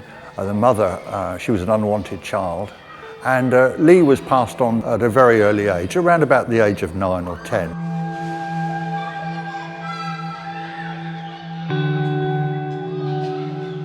I think her own grandfather abused her, she later claimed, and it seems to have been a true claim. And he even sort of rented her out to other friends of his to have sex with, and this is all under the age of 14. It's horrific stuff and very disturbing for a child, and without doubt it warped her mentality. It made her lose track with any moral compass whatsoever, and possibly with reality, because her life was horrendous. Around about that age, she started turning into prostitution. She would sell her body to local boys for a packet of cigarettes or so, to a point where she got pregnant. Her child was taken into care, and Lee disappeared off the face of the map. She went south. This girl went through a terrible, terrible, terrible childhood, and anybody that reads her story can't fail to be upset by it.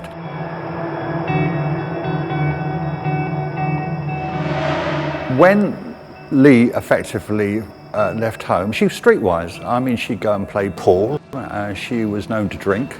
Some of her story is quite funny. You know, she married an 80-year-old man when she was about 17, took him to the cleaners, and she slowly drifted south, where she met a woman called Tyria Moore, a young woman, and they fell in love. And they ended up somewhere around about Daytona Beach renting an apartment. She was someone who became the love of Wuornos' life, someone who would almost save her from a lifetime of turmoil and prostitution, someone who would make her feel that there was something good within her.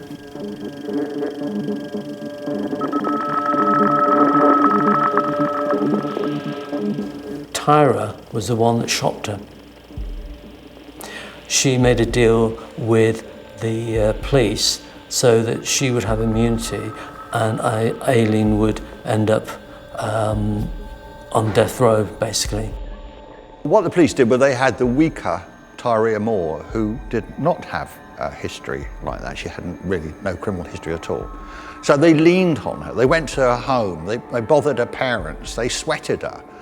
And Tyria, look, tell us all about it, otherwise you're going to go to the chair. You know, Lee's already told us you're involved. That sort of common and garden police tactic to get somebody to confess. And they sat there while she phoned Lee in jail. Hey, Ty? Yeah. What are you doing? Nothing. What the hell are you doing? Nothing. I'm sitting here in jail. Yeah, it's what I heard. Listen, I gotta ask you something. Is there anybody in that room? No, just me. What? What? Is there anybody in your room? No. Here we have a situation where a woman who is the lover of Aileen is encouraged to talk to her on the phone, and Aileen is even given that phone number where she can contact her lover, and during those conversations she starts to admit the murders she refused to admit before this moment. And that in itself seems manipulative. It feels that the police and law enforcement were pushing a situation into an unnatural set of circumstances during which the suspect finally admits the crimes they've committed. And I'm not sure, and a lot of people are not sure, whether this is the right way to go about law enforcement. There is obviously more than a suggestion of entrapment. The police knew that Tyria Moore was the weak link.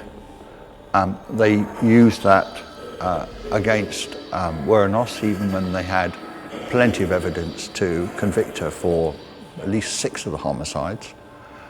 And they used Tyria Moore as a tool when they had no need to. They knew that Lee would protect her, being the more dominant of the couple. Lee would have given her life for Tyria Moore.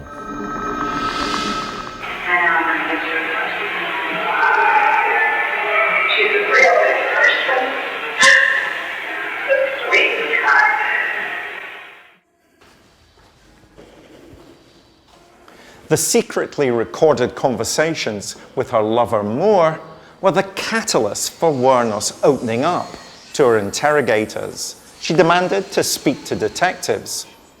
What followed was a rambling, disconnected, disordered dissertation that revealed little about the crimes, but acted as a sterling defense of her lover and as an admission of her own guilt. I wish I never got that gun. I wish the guy was in my hooker. I just wish I never would have done what I did. There was a gush, if you like, of confused and jumbled information, the kind of information that would be produced by an ordinary person who'd been through the mill, been through hell, and was kind of confused and putting things together. And this was not the words of a calculating, cold-blooded, psychopathic killer who would have been much more organised in their story, less emotionally disturbed, and very clear and succinct in what they were saying. I think she's quite clearly making a statement that her lover had nothing to do with it, that her lover was totally innocent and knew nothing about it, even though there's a lot of evidence to suggest that her lover knew a lot more that was going on. She is basically saying, my lover's innocent, I'm the guilty one, I'll take the rap, and that's what she does. I have spent months and months working on this case, and I gained access to material that the public have never seen. I know for a fact that Tyria Moore was present when at least at least one of those murders was committed. Absolutely present. Because the two girls bought something at a gas station, and they were recorded on CCTV buying some products. And the receipt and the gas station put those two girls in a murdered man's car the afternoon of the time he was shot. From where they were, she had to be in that car when this man was shot. So I think Tyria Moore had more than an inkling that Lee was a serial killer. It seems that Aileen discovered her true self through Tyria, but there was also a lot of anger involved in this relationship, and the two women did seem to taunt each other at times. Wuornos and Moore were trying to build what, on the surface at least, had the appearance of a normal relationship. Despite having very little money, they managed to set up home together. But any outward appearance of domesticity hid a volatility behind closed doors. Arguments invariably revolved around a lack of funds and were often fueled by alcohol. As the older of the two women, Wuornos took it upon herself to be the breadwinner. But unable to secure a regular job, she turned to the only real trade she had ever known: prostitution. There's a great irony in this, because of course she was now with the so-called love of her life, another woman, and yet she was having to go out and have sex with men in order to make sure that relationship survived and that she could finance it in an effective way. Aileen was introduced to prostitution, and I suppose you could say worked as a prostitute from an incredibly early age. And this undoubtedly made her believe that being a prostitute was a way to make a living. And in an environment where it was difficult to get work anyway, and she'd left school early, she had no qualifications, it was almost natural to her to slide into the career of being a prostitute. I wish I never got that gun. I wish the guy never was in my hooker. I just wish I never would have done what I did. Okay, Michael, Aileen Wuornos. Now, I have to admit that I've always felt a degree of sympathy for Aileen Wuornos, and I'm perfectly willing to be dissuaded from that sympathy.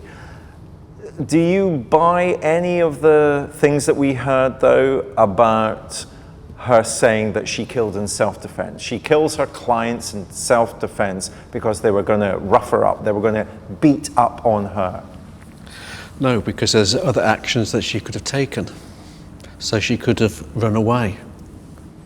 But equally, she says, I wished I'd never picked up a gun, I wished I'd never become a hooker. This is somebody who really did have an absolutely dreadful life. But she still made the choices to pick up the gun and to become a hooker. Well, her choices were incredibly limited, though. I mean, again, one of the things that's the bedrock of our criminal justice systems, whether we're talking about the United States or whether we're talking about the United Kingdom, is the idea of responsibility. And it seems to me, though, her responsibility is partial, limited. This woman has had the most appalling set of circumstances thrown to her in her childhood, and therefore, is it any surprise that she ends up as a sex worker? I mean, I think But it's a sex worker who then goes on to kill.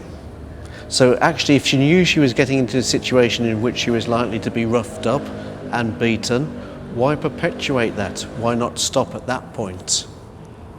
Why not choose an alternative occupation?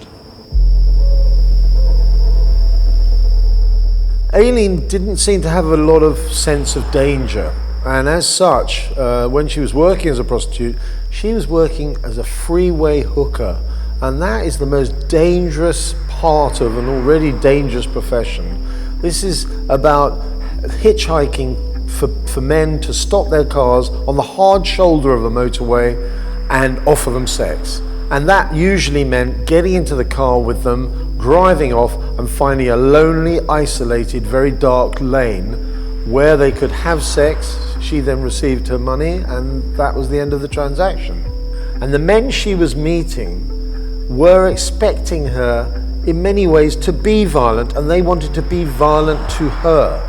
And this expectation seems to have gelled with her anger that she already felt for many men and for life in general, because until she met Tyria, she had had a miserable life, and of course her childhood had been absolutely appalling. Many female serial killers, especially the ones that use a knife, like the English killer Joanne Dennehy, hated men with a passion. She loved blood. But this cannot be said of Lee Wuornos, not at all. She was social in bars, she enjoyed bikers' company. As I said, she's been with 200 men, and most of them said that she was very fair and straight with them and very good fun and everything else. She didn't hate men. This is a picture of her that's been painted over decades, and many decades, that she's a hater of men. That is completely and utterly untrue. What she didn't like was the fact that she, as a young child, up to the age of about 11 or 12, she was abused by her in-laws and the man that stood over and beat her and thrashed her. And so I think that when these men started to abuse her in the cars, all this came flooding back, and she lost the plot.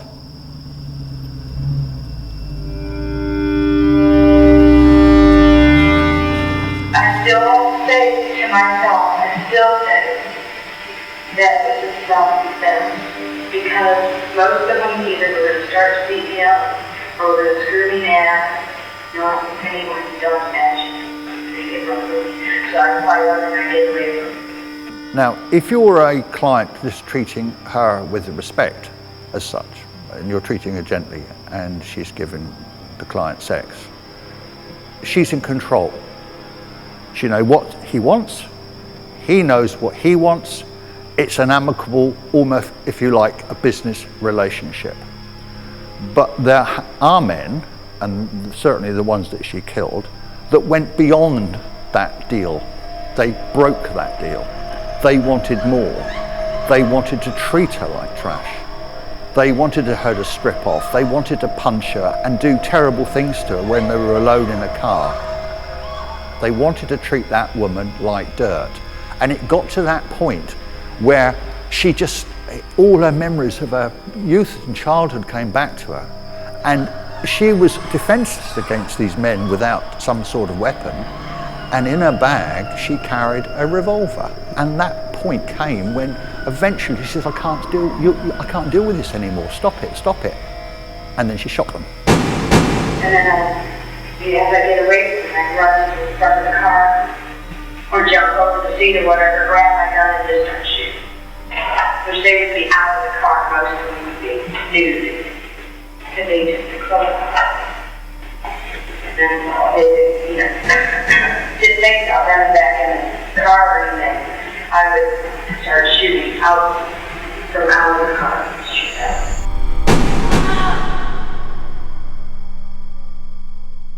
One of the reasons that people confess is to try and in some way or another justify their actions. Whether or not they are admitting that directly or not, that's what it's about. Almost always, that's what a confession is about. And we see that very readily in the case of Aileen Wuornos. We see her talking about how she had to do what she did because otherwise she was going to get beaten up. We see her talking about how it just happened as she was trying to defend herself.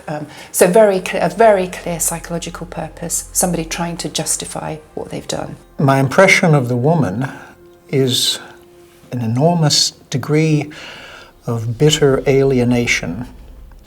And I think it's extraordinary that a woman who seems to me to have been a promiscuous lesbian prostitute would continue to go back to doing that if she felt so abused in that scenario. So it's fascinating in the confession when she talks about her victims. And ultimately, it seems to me that she is a predator. She becomes a predator, and that liberates her to do what she did.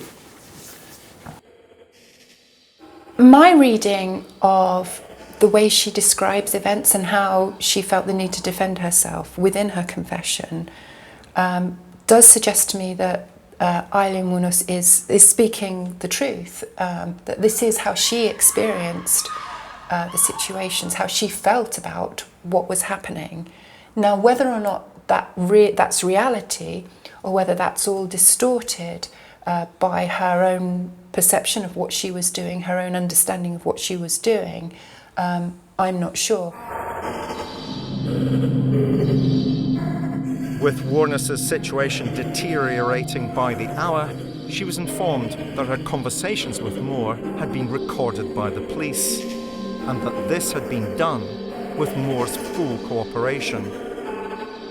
But even this news would not dissuade Wuornos from continuing to protect her lover, and only strengthened her resolve to shoulder complete blame for the murders. There's no confessing if there's not another identity. There is one girl. I'm telling you from the bottom of my heart, I'm telling you the truth about everything. I mean, I can't be any truthful. I told you, I don't care if you're here or not, I just want to let them understand that Tyra is very innocent. I don't want an innocent person hurt. When you invest that much in someone and you find someone that you believe you love and that you can trust and confide in, and you then protect that person by giving this for her, ultimate sacrifice of confessing to being a serial killer, to then be betrayed by that person would be extraordinarily difficult. And yet for her, she probably has such a chronicle of betrayal that it doesn't surprise her. Your average psychopathic serial killer is unlikely to sacrifice themselves in order to save someone else grief. In the case of Wuornos, she clearly put herself into the firing line in order to spare Tyria Moore any kind of intervention by the police. In fact, she kind of released this information to them on the understanding that they would not actually pursue the love of her life. After the first chaotic interview, Wuornos returned to her jail cell with police officers little wiser as to what had motivated her. However, now realizing that the murders were now firmly pinned upon her, she did what so many serial killers before her have done. She made a confession that tried to rationalize her crimes and paint herself as the victim. She did not particularly want to take the full blame. She didn't particularly at this point in time want to go to the death chambers. What she actually came up with was a kind of compromise. She would just present this as, yes, I actually did kill these people, but it was all in self-defense. She extrapolated from the very first time when she was raped and she retaliated with a gun, and just made it seem as if that scenario had been repeated, albeit a lot of times. There are so many grey areas with Aileen Wuornos. For example, she claimed during her confession to these murders that some of the men, if not all of them, had tried to assault her, and this had hastened her decision to kill them. There's no doubt that there was a certain element of violence on their part towards her, and obviously ultimately from her to them. But where is this line? Where do we draw this line where it becomes cold-blooded murder and it becomes murder or a killing carried out partly in defense of your own life? They got violent with me and I decided to defend myself.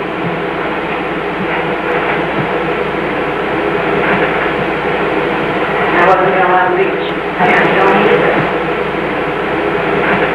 He's a real big person. Sweetheart. Female serial killer, we should talk gender. You know, usually female serial killers are angels of death, people working in healthcare settings. But here we've got a female serial killer, a sex worker, using firearms to kill. That's really unusual. It is. And therefore, to what extent do we see Wuornos as someone that's an outlier, not somebody who is typical of the genre? Well, female offending is typically for minor offences and not for acts of violence, although that's increasingly the case amongst younger women, and certainly sort of homicide is extremely rare. One of the problems with her lifestyle was that she was likely to be robbed, she was likely to be beaten up by truckers and by people that picked her up. So in a sense, it made sense for her to be armed. But where she went beyond that was that she started to say these men were raping her or engaging in anal sex when she didn't want to engage in anal sex, and therefore she had to stop them, and she used the gun to stop them. And she killed 6 or 7 men by shooting them. And that sounds very plausible until you look at the post-mortem and you find that instead of just one shot, she was shooting 6 or 7 shots at a time, basically emptying the gun on the victim. Overkill. And in many ways that was indicative of the anger that she felt when she'd been abused by yet another male. And it was very much a male abuse that she was suffering from. She saw her sexual work as a means of supporting her and her lover, but she also was getting abused by these men. Now, whether they actually did abuse her or whether that was her perception of abuse is uncertain, but clearly she went overboard and shooting these men 6, 7 times, way beyond any self-defense.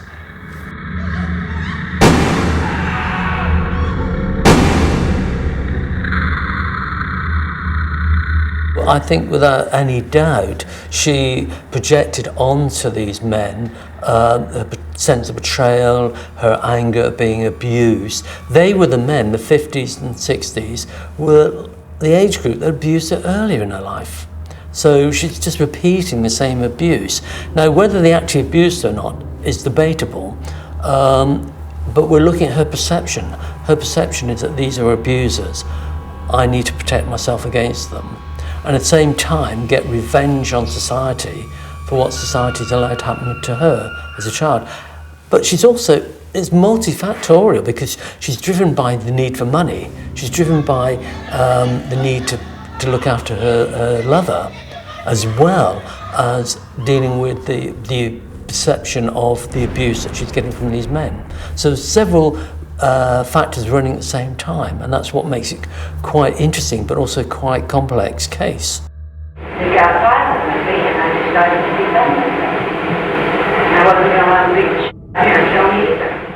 Michael, I'm really interested in motivation in Wuornos's case, because it seems to me there's a great deal of confusion about what might have motivated her, partly caused by herself.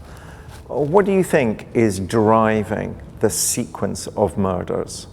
I think it is to do with revenge in terms of how she was treated, because she did have opportunities not to carry out those killings, and therefore she's in creating that confusion, that mist around why did she do it, to try and explain to others in a way that she thinks they will accept, rather than it simply being she wanted to get men back for what they'd done to her.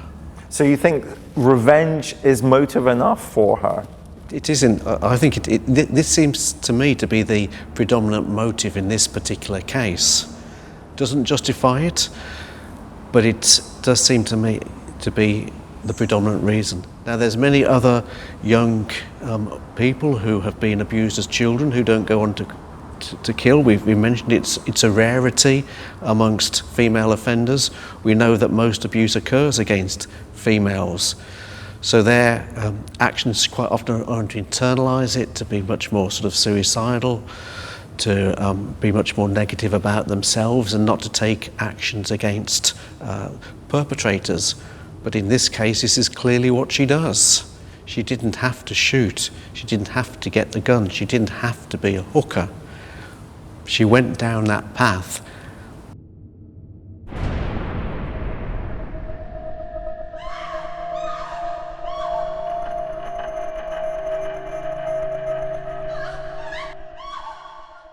I think the apparent inconsistencies in the explanations are fitting with what we know about human beings and the psychology of all human beings, which is actually that we don't have a single motivation for anything that we do, and that we're not always clear on what our motivations are. And that we're much more emotionally led than we realise, and I think that just comes out in the confession. She's both of these explanations are part of the picture, are part of why she did what she did. They're only still part of the picture, but they both are valid, and she's moving in and out of the different explanations according to her feelings, according to who she's being interviewed by and the context. So I don't think my sense of Aileen Wuornos is that this isn't a deliberate attempt to negotiate, or it's not strategic. It's somebody who isn't entirely clear about why she did what she's done, and now she's trying to face up to it, and she's drawing on all the different emotions and thoughts within her to make sense of it.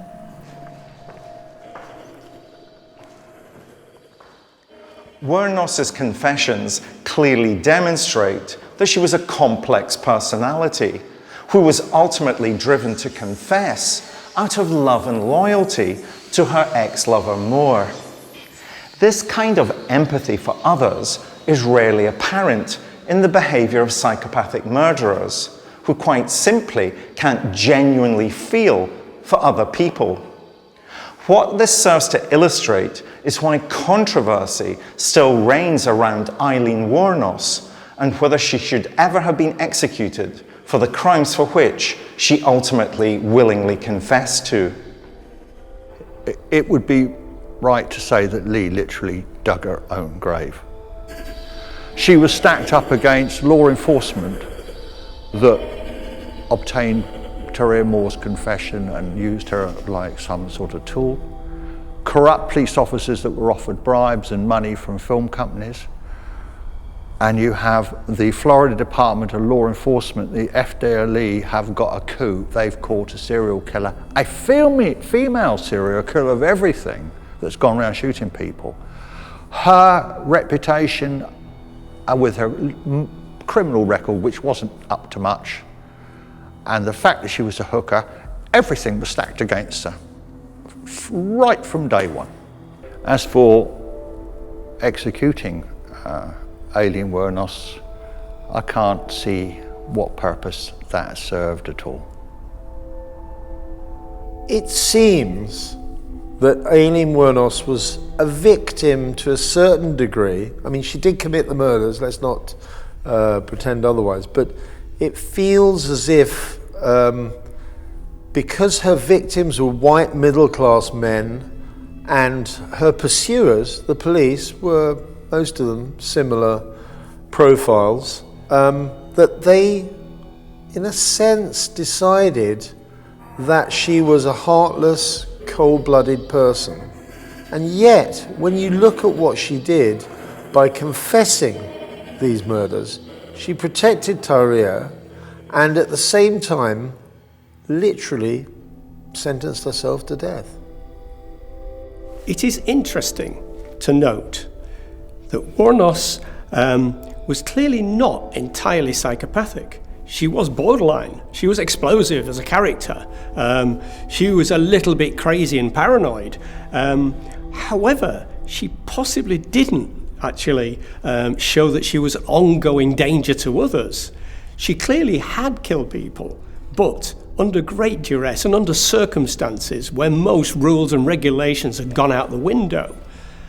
Yet she was still put to death by the state.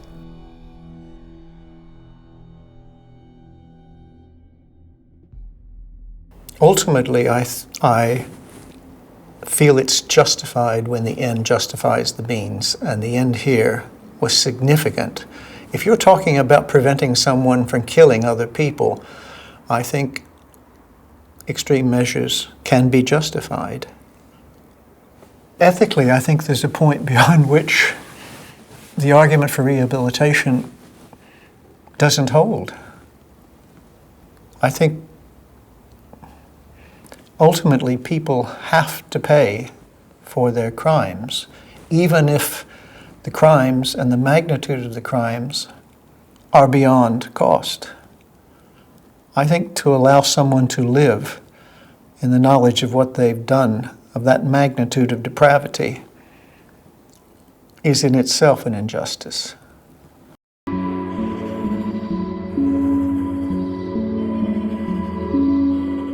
Despite confessing to her crimes, Aileen Wuornos was executed in October 2002. It's just a very sad case. It really was a sad case. That you feel that in many ways it was almost inevitable. She was a very, very unstable character, but that was because of the very nature of her background. She'd been so abused for so often by so many different people. She had no real concept of what a normal relationship was. She had no real concept of what life is like for most people. She had a very bizarre perception of life from her background. And in many ways, she was very angry. In one of her last confessions, she blamed society and the community for her problems. And in many ways, they were. Society let her down over a long period of time. The life and death of Aileen Wuornos is a tragedy in every respect. From her own childhood to the American justice system, it all seems warped, it all seems a failure. It seems that the system or systems did not work in either respect.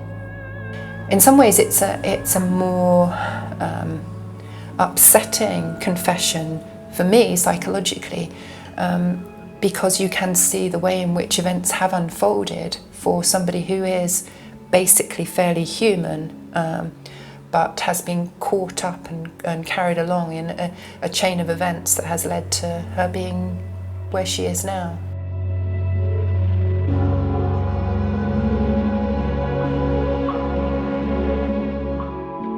The case of Aileen Wuornos is unlike any other. Everyone in the story is a victim, from Wuornos herself to the men that she murdered.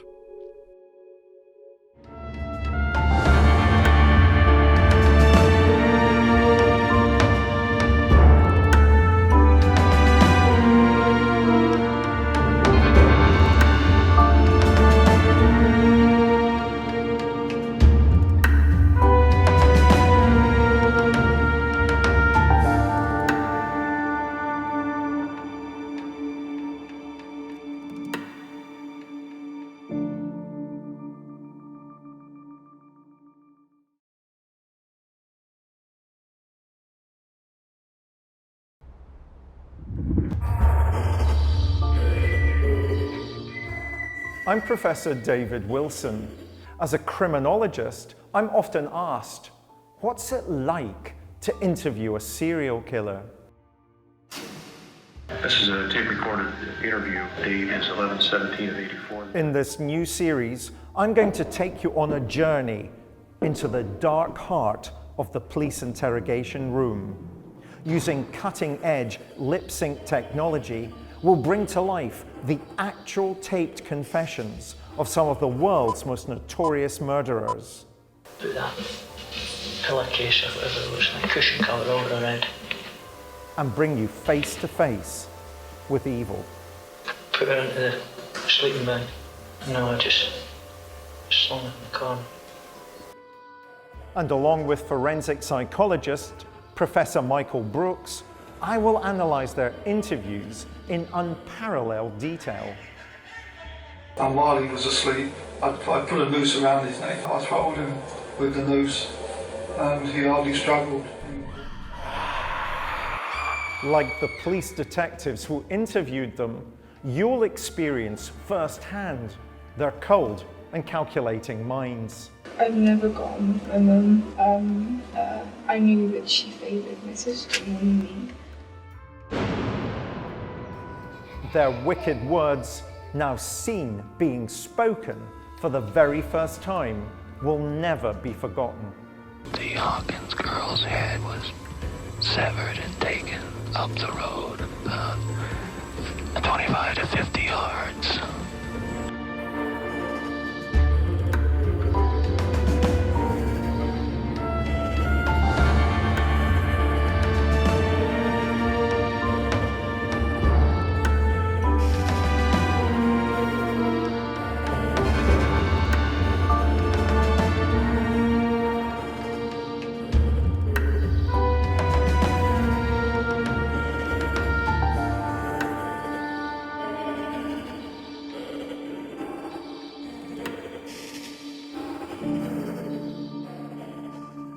The conversations between a doctor and a patient, or a lawyer and a client, are confidential.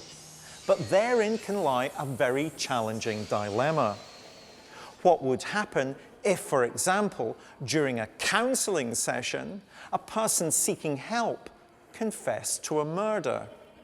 In today's episode, we listen to the confession of a Canadian nurse, a self-styled angel of death, who used insulin to kill 8 elderly patients in Ontario care homes. A woman described by the judge in her trial not as an angel, but as a shadow of death, a shadow that passed over her victims. While still working as a nurse, she entered a drug rehabilitation program at a psychiatric hospital in Toronto after becoming hooked on painkillers stolen from pharmacies at the nursing homes where she worked. Whilst in counselling, she confessed to staff about killing and attempting to kill her patients. When the police were notified, she voluntarily agreed to be interviewed. With little prompting, she described the murders in detail, whilst claiming she was only doing God's bidding in ending these elderly lives. Who is this angel of death? Elizabeth Wettlaufer.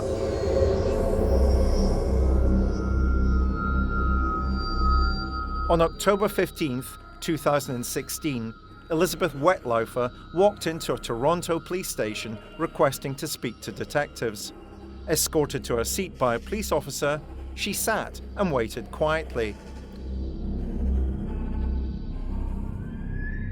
No one would have expected that this mild-mannered nurse, a pillar of her local community, was about to reveal herself as being the most deadly female serial killer in Canadian criminal history. It would appear that the burden of her crimes and the fear that she would kill and kill again had become too much for her to bear. Maybe somewhere there was a spark of conscience and she suddenly realised, I cannot go on doing this, and the only way I can absolve myself of any of these crimes is to come clean. And I think probably it became too much for her, and she had to tell somebody. She had to get it off her chest, and this is what she did, and this is what resulted in her obviously being questioned by the police and arrested.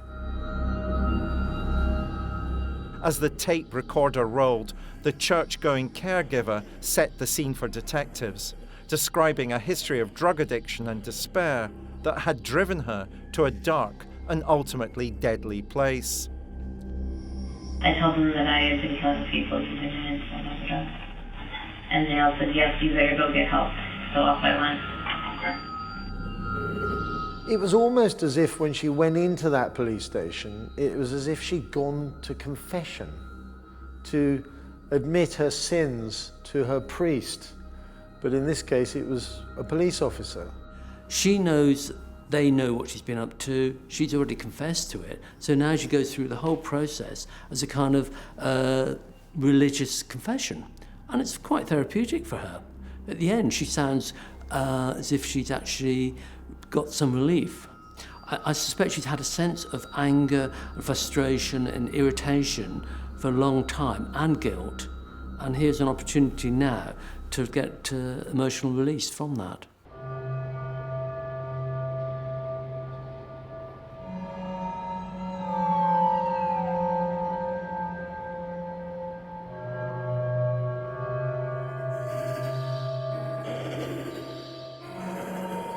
You could have been in this situation and taken this to your grave. Yes. And who would have known? Right? That's what I was told to do by a lawyer. What's that? Take it to my grave and not tell anybody.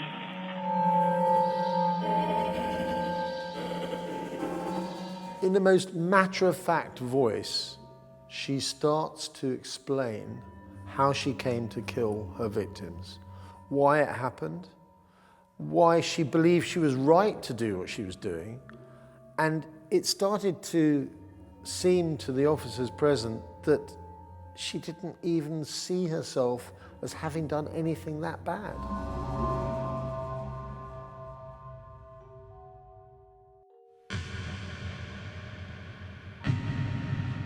All serial killers develop a murder kit. It can be handcuffs, it can be rope, it can be all sorts of restraints. But in this Wettlaufer's kit, murder kit, was stuff that was readily available in the ward's medical cabinet.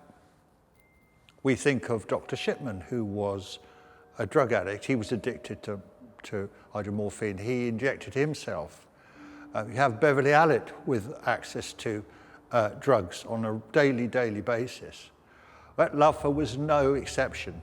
She would have keys to a cabinet and she could inject the drugs into her patients, but on many occasions, as she admits in her own testimony, that she used some of that drugs intended for the patient to inject into herself. Back at Metal Park, what was your addiction? Hydromorphone. Okay. All right. Hydromorphone. Okay. And how much were you using? I was a binge user, so I would use what I could get a hold of Okay. by stealing it from the patient. It was her job at the old people's home where she worked to look after these old people and to make them comfortable and to ensure that the last few years of their lives were decent and manageable. She would spend most of her duties looking after the infirm and the very ill, giving them medication and caring to their general day-to-day needs. She would make sure that they were comfortable in bed, that they had everything they wanted.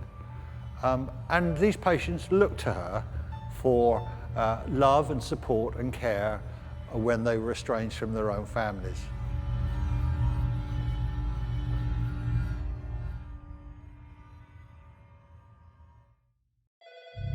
Wettlaufer had been a nurse for over 25 years and was well respected. But in 2007, her personal life began to disintegrate, and problems at home began to rear their head in the workplace. When my ex and I broke up in 2007, I was already taking the medication for my borderline personality disorder. And I was so angry. Serial killers claiming to have split personalities are not unusual. But I'm here with forensic psychologist Professor Michael Brooks to try and find out if there's any truth in Wettlaufer's claims. I was already taking the medication for my borderline personality disorder. Okay, Michael. Elizabeth Wettlaufer, a Canadian so-called angel of death. Let's deal with one of the things that crops up there immediately. She's described as having borderline personality disorder. What does that mean? Very, very simply, it's the inability to control emotions. Do you think it's significant that the first murder that she admits to comes in the same year that her marriage breaks up? Do you think there might be some connection to that? There might well be a connection. Again, though, the marriage breaks up, they don't have children from that marriage, and then she forms a relationship with another woman. A fluidity in her sexuality. Does that give us any context for understanding her? Is it a fluidity or is it a confusion?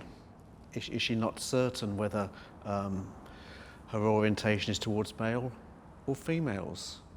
Why does she become more disturbed when her marriage breaks up? Why is it that she then goes on to kill? Why is it that she then has a relationship with a female if she hasn't had female relationships with females before? Normally with fluid sexuality, there'll be different relationships over a period of time. There won't necessarily just be one switch. Even though I walk through the valley of the shadow of death, I will fear no evil, for you are with me, your rod. Wettlaufer has it that God was instructing her to kill these elderly people. And this is a sort of bull, if you like, that so many killers come up with. Peter Sutcliffe came up with the same thing. He said he was visited by God when he was digging a grave in a cemetery. He had him in his cell, Harvey the Hammer Carrington. He said, God, it told me to kill people. Arthur Shawcross said God told him to kill prostitutes. Religiosity is an aspect often of some serial killers. Being almost a religious fanatic, finding a deep faith, and that reference to God's voice can either be a genuine attempt of her to minimize her personal culpability, or something that she really doesn't believe but is in her psyche. But I think it's probably more the former. So I'm not entirely convinced about that as a kind of active contributory factor, but she certainly refers to it and repeats it and believes it to herself, and that makes it real in that sense. And it was like a voice said inside me, I'll use you, don't worry about it. And the different times that I have caused people's deaths or caused them discomfort through the through the influence. I believe it was the influence of that voice or whatever it was. It wasn't a voice in my head, it was a voice in here. And when I would do it afterwards, I would hear like a laughter in my chest.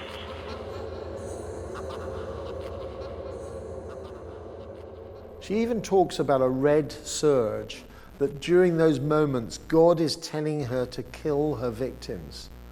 And again, she makes it sound completely plausible. And she also manages to ensure that the responsibility for these killings is down to God, not down to her.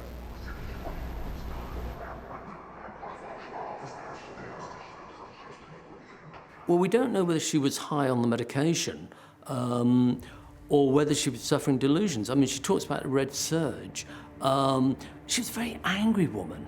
What comes across quite clearly is she's angry about life, angry about situations, and maybe this is her way of explaining her anger as a kind of surge, red mist almost, that men often talk about mist covering their eyes and they lose control. Maybe this is her way of explaining how she loses control of her emotions. But then she switches into this very controlling, very clear goal of killing people. I think the most striking thing about the narrative that I've seen was that there are some pretty straightforward forms of defense mechanisms of rationalization and minimization and an attempt to place herself almost from a victim's perspective. It could be suggested that she took her anger out on her victims. I'm not sure that that is completely true. I think it's more possible that she just enjoyed doing it for the fun of it. And she did it in a very cunning way because she injected these drugs in a manner that would let them die slowly. So she was out of the hospital, out of the premises quite often, and the patient would die 2 or 3 days later. So she was injecting these drugs in a way that was almost covering her tracks. So when the patient died, perhaps another nurse was on duty and she thought the responsibility would go to her. So she was injecting these drugs in a very, very careful and cunning way. But I don't know that I could say that she was angry to kill, she just wanted to kill.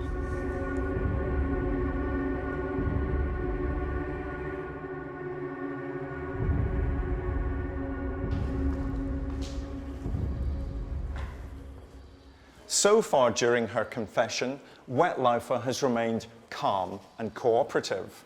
But already she's shoring up the fact that she wants the police to know she's a prescription drug addict. This is a classic ploy to start building up sympathy for herself and to lay the foundations that her addiction is a root cause behind her crime. And as the interview proceeds, while she maintains her outwardly demure composure, her facade begins to crack. She accuses her octogenarian male patients of sexually assaulting her, thereby, in her mind, making them fair game to be murdered. So tell me a little bit about Maurice. He was another one who liked to grab breasts and asses. He was sometimes a patient of mine. See, at that time, I didn't have a set floor that I worked on. I worked on all the different floors as a nurse, kind of filling in. Okay. So,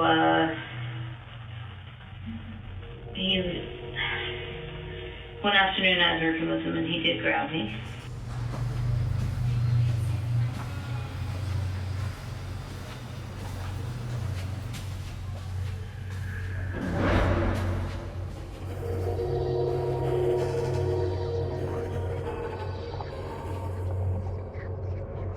And again, I got that feeling inside that this is his time to go.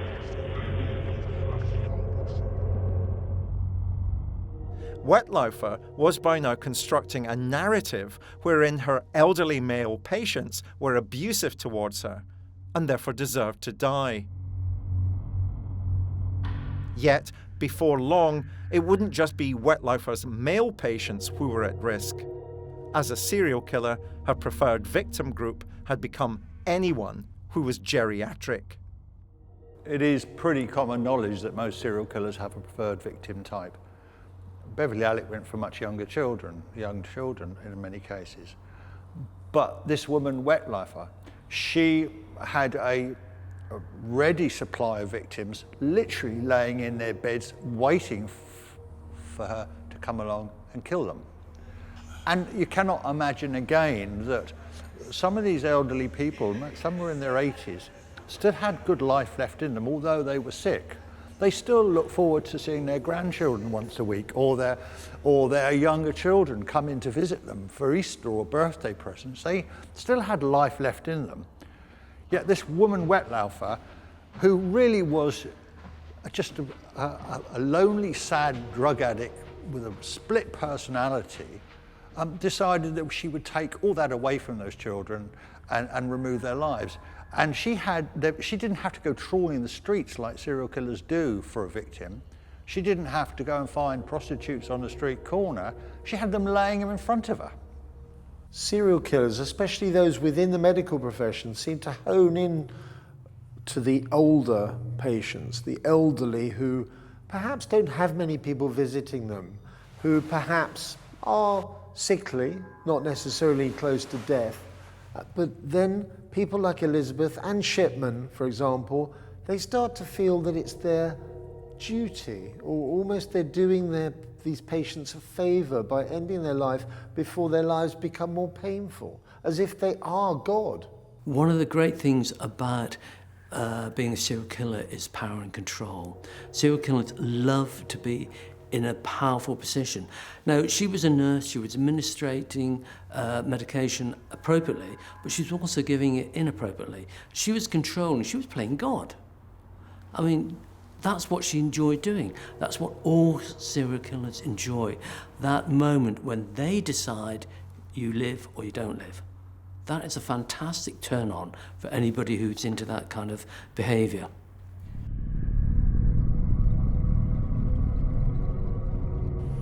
We can't ignore, Michael, the reality that a surprising proportion of serial killers in the world have a healthcare background. What is it about that context of working in hospitals or nursing homes, or indeed as a GP in the community, that affords serial killers the opportunities?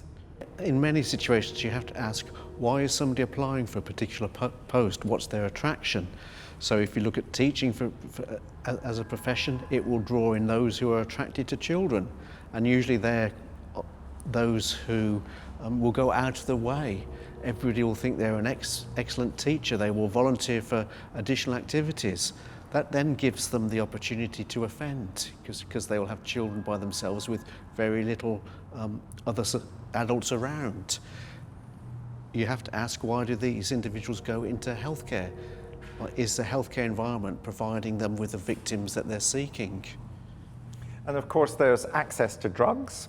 That access to drugs, people die, sadly people die in the hospitals, so therefore it's not commented upon. So there might be a variety of things within a healthcare setting that serial killers could use to their own advantage. To cover up their offences, to cover up their crimes. The one thing about the medical setup is that you do often have access to drugs, so you can kill people quite easily. You have people who actually adore you. You have patients who actually think the nurses are wonderful and the doctors are wonderful. And we actually have a situation where in one case, the family actually thanked her for looking after the patient. And that reminded me very much of Beverly Arlett, where she was actually made a godmother to one of the surviving twins, having killed the other twin. So patients have this idea that nurses are wonderful and can't do any harm. She would not have been a serial killer if she had not been in that position, that place of trust, that place of opportunity, and that place of the vulnerability of the victims that allowed her, and her knowledge, her professional knowledge as well.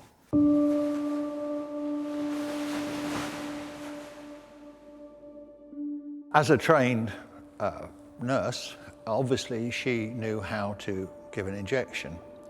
And so she would go to the medical cabinet, perhaps on occasions unauthorized, she would fill her syringe with more than the correct dose and inject it into the patient. And that person, when they closed their eyes and went to sleep, the last thing they would see were the loving, caring eyes of Wettlaufer looking down on them and fluffing up their pillows before they went to bed. She did what we recognise is probably the best way to kill in a hospital is the use of insulin, because it's so easy to get hold of. You can give a patient insulin and you can cause death that way. Now, what was interesting about her, she didn't do the Beverly Arlett of dashing in and saving patients. She just killed patients, didn't want to be the heroine or the hero. She actually just killed people because she wanted to kill them.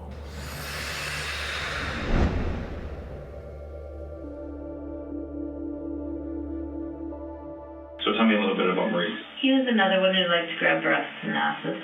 One afternoon I was working with him and he did grab me. And again, I got that feeling inside that this is his time to go. So I gave him an overdose of insulin after supper. And I believe he died the next day. And how did it make you feel when Maurice passed away? Not good. Once they commit the crime, they may find that, and this is probably crucial, that it was a pleasurable experience, however perverse that might sound, that there was some pleasure derived from it, whether it was the power element or whether it was a release of stress element or any kind of vindictive justification. But there's another element to it as well, which I think is they get away with it. And that is a huge relief, and also kind of unlocks the key, and I can do this again. I may even be able to do it with impunity if, I will hone these skills on a rational level.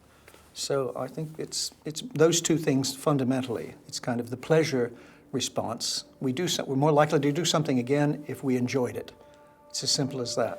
One afternoon I was working with him and he did grab me.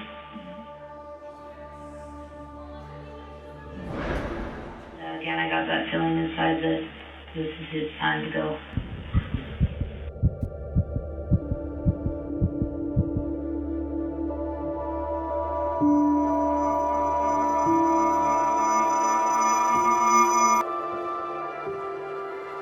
As the interview progresses, it becomes clear that Wettlaufer views her male and female patients differently.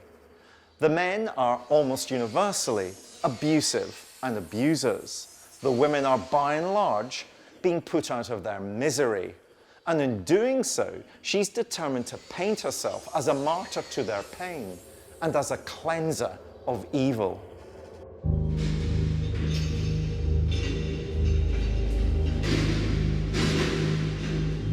Helen was miserable.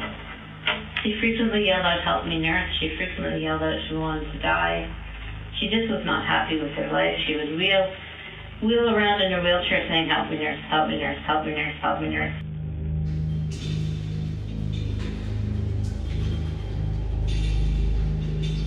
And when you went to help her, what do you want help with? Nothing. Get away with me. Go away. Help me, nurse, help me, nurse. Didn't want to eat, didn't want to drink. Very difficult to deal with. Constantly would yell, or we'd say, "What do you want help with?" "I want to die. Why can't you help me die? I want to die." Often you find males in the 1780s, they're starting to dement, they start to behave socially inappropriately, they often end up being sexually inappropriate. So nurses will tell you that with elderly gentlemen that they do grab their breasts, they do grab the bottoms, they do actually sexually become active. And some of them even masturbate in front of them because their frontal lobe doesn't inhibit them, which it should do in normal situations. So they become disinhibited, and that goes sexually as well as language. Often you find vicars starting to swear and things like that. Now, with our ladies, they tend to be more respectful of nurses, and in this case, quite clearly, she saw them as being on their way to heaven. She wanted them to go quietly and peacefully. She actually saw herself, in some sense, of actually helping them on their way to death. And one night, it was like something snapped inside, And that red surge came back, and I thought, okay, you will die. So I gave her a shot. I came up to her and said, this is for your pain, and I gave her a shot.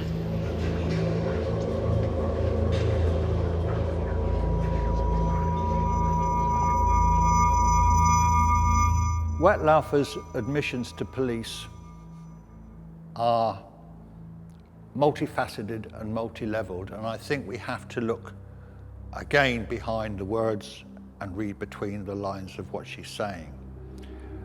She certainly differentiates between how the men treated her and the females treated her. She sort of almost blames the man for grabbing her or screaming and shouting at her. But the women are she treats completely differently. And to get inside her head's a very difficult thing. But it's almost like she's got a motherly instinct towards the elderly woman, and there's some sort of bitterness against the man for some reason, which may have been in her history, it might have been something to do with her marriage, we don't know. But what we do know is that she came from being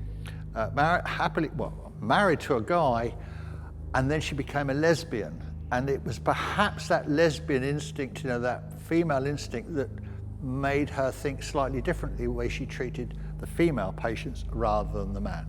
But that's pure speculation.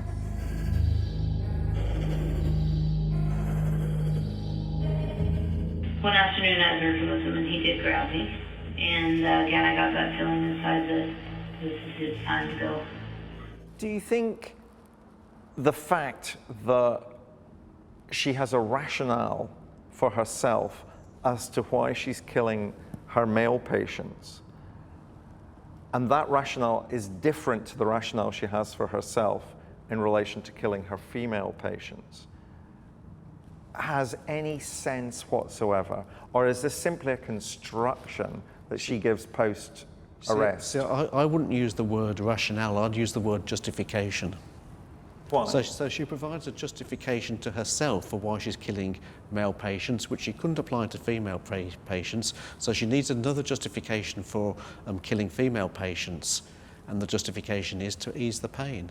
I think for me it's helpful to say that there are two aspects of a conscience. There's a personal conscience, that one that you acquire, which is basically saying, I'm a good person, and this is something I wouldn't do, there are boundaries to my behavior. And then there's a social conscience as well, which is the one where you're the public voice. What would people think of me if I did this? And I think when she tries to do this process is one of trying to salve both aspects of that conscience. She's probably rehearsing what the public would think of her. She doesn't want to be thought of as a monster. One night she said, I'm going to die tonight. Mary said that? Yeah. And I said, oh. And she said, yeah, why don't you get me into the deathbed so I can die? And I said, are you sure? And she said, yeah, put me to bed, I'm going to die. So I said, okay, and I went to the other nurse that was working with me. And she said, oh, okay, well, let's put her inside his care room if that's what you want. So we did, and then I thought, well, she must be the next one. I had a feeling inside of me she must be the next one. Because she was saying she was going to die, but there's no signs she was going to die. So I gave her an overdose of insulin. And she became palliative and she died. I think it's been a couple of days. It's a rather frightening conclusion that she is not that exceptional, and that there are many other people with similar profiles. And what she did is understandable. It's not excusable, but what she did is understandable in terms of that kind of almost mercy-killing aspect for her. The different times that I have caused people's deaths or caused them discomfort through the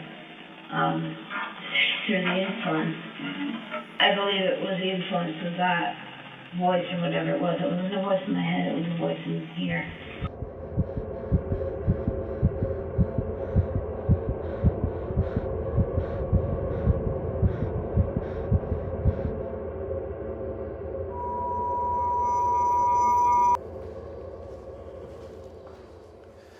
In my experience of working with violent men and women, Those that choose to end the lives of the sick and the vulnerable in care homes and hospitals often do it because it allows them to play God, to decide who should live and who should die. There's rarely any sexual motive. It's merely the ultimate display of power to end a life when they choose. Had Elizabeth Wettlaufer not turned herself into the authorities, it's almost certain she would have continued to kill undetected for a long, long time. The trust patients place in those who care for them remains amongst the greatest acts of faith known. And so it's this betrayal that makes this one of our worst crimes.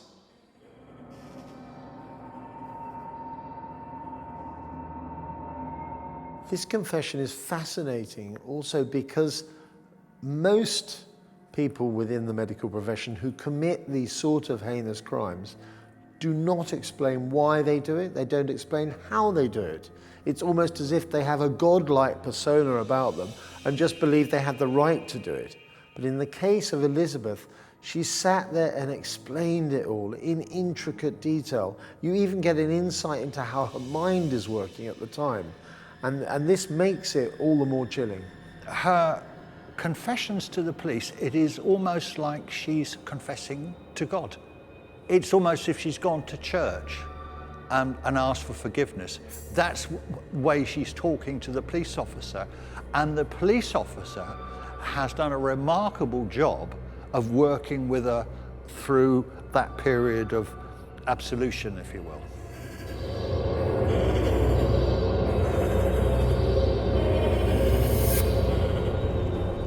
If I think about serial killers falling into two distinct groups, the ones who are garrulous and talkative, but the vast majority of whom are silent and uncommunicative. Why does she want to talk as much about what she's done? Because she wants to draw attention to herself. She wants the publicity. She wants the airtime. She wants you to listen to what she has to say. This is a very extensive interview that she gave. So she likes sort of the sound of her own voice. She likes to dominate proceedings. She likes to be able to share with others her thoughts and her views and her experiences.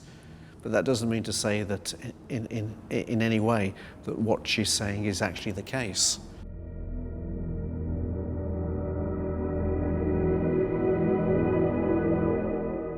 It is said that most serial killers are psychopaths. And a psychopath has no conscience. In fact, where there should be a conscience, there's a black hole. And it is very difficult for the viewer or anybody else to understand what that means, what it means you have no empathy towards anybody else at all. It is almost impossible for the normal person in the street to understand how cold-blooded these people are. So when they start confessing to their crimes, they do so because it's a normal thing to do. It means nothing to them. They're not feeling any empathy towards their victims whatsoever. They will sit and talk to you about it as if they were just playing a game of bowls. It does not matter to them. It doesn't matter that they cause suffering and pain. If they cry, they're crying for themselves, their own predicament they're in. This nurse went through her confession in a calm, peaceful, logical way. And this is why she's quite interesting, because if she was a true-blooded psychopath who didn't care, why did she turn herself in? A psychopath, a serial killer, doesn't do that. He's got no conscience, he doesn't care. So maybe somewhere in this woman, although she killed these people with the thought of putting them out of their misery perhaps, or ending their days peacefully with no suffering, perhaps she's a bit of an enigma. Perhaps she's not a psychopath after all. How did your emotions start to feel as it kept continuing? I kept having a lot of guilt. A lot of guilt. In another twist to the killer nurse's story, she would claim to be overwhelmed by guilt for her crimes, not an emotion commonly found in serial killers. I felt horrible. I felt angry at myself. I felt like I had failed myself. I felt like God had failed me.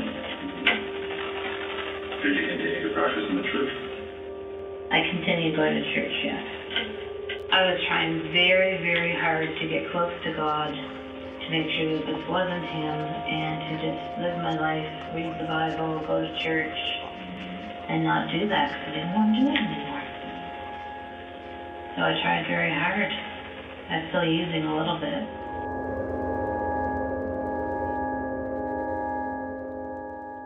What's unusual with her was that there was a gap for about 2 years where she wasn't working with the elderly, so she didn't kill. And she didn't seem to have any driving motivation to kill during that period. And then when she went back to working with the elderly, she went back to killing. In June 2017, Wettlaufer was sentenced to life imprisonment for the murder of 8 elderly patients. With no chance of parole for at least 25 years, Wettlaufer will be 76 years old when she gets out, the same age as some of the patients that she murdered. There was always that red surging that I identified as God telling me, this is what, this is how you work for me. Do you pick up some psychosis in what we've heard? A disordered thinking? She talks about voices, for example, quite a lot. Well, that would be the link. If there is any form of psychosis, would be the hearing of the voices, but that's not connected with personality disorder, and sometimes people get confused around that. So you can have personality disorder, you can have mental disorder, and you can have mental illnesses. So sort of hearing voices would fall more into the category of a mental illness than a personality disorder or a mental disorder. The different times that I have caused people's deaths or caused them discomfort through the influence, I believe it was the influence of that voice or whatever it was. It wasn't a voice in my head, it was a voice in here. Can we hold her responsible for what she did? Or do you think her responsibility is diminished as a consequence of the background that she has in terms of mental health? Unless a psychiatrist makes a decision that she is not responsible for her actions, then she is responsible. So I would say in this situation that she hasn't been diagnosed by a psychiatrist as having a sort of a mental illness, and therefore she's responsible for her actions. She's also able to function as a nurse and carry out her actions as a nurse, whilst at the same time committing these offences. So to all extents and purposes, she seems to be functioning well, or at least not to the level to be put on a disciplinary charge for underperforming or for doing anything that she shouldn't be doing. So therefore I think you have to say that she is responsible for her actions. I think she was a kind of marginalized, inadequate woman who was embittered probably by a life of relative failure and frustration. There was, again, that religious element to her, which I think introduced God into the equation critically. I think she was relatively stable. She had come to a point where probably that sense of power and control for someone who had had so little power and control in their life, and I would speculate again that she had experienced a sequences of rejection, which left her with pretty low self-esteem. This would raise her self-esteem, that sense of having the power of life and death. And one night it was like something snapped inside, and that red surge came back, and I thought, okay, you will die. Elizabeth, Shipman, other members of the medical profession who became serial killers have the ultimate power in their hands. And because they work within the medical profession, they are able to make those split-second decisions in a way that other killers cannot. And they also believe they're going to get away with it because they believe that they have the right to do it in certain ways. And this was certainly the case with Elizabeth.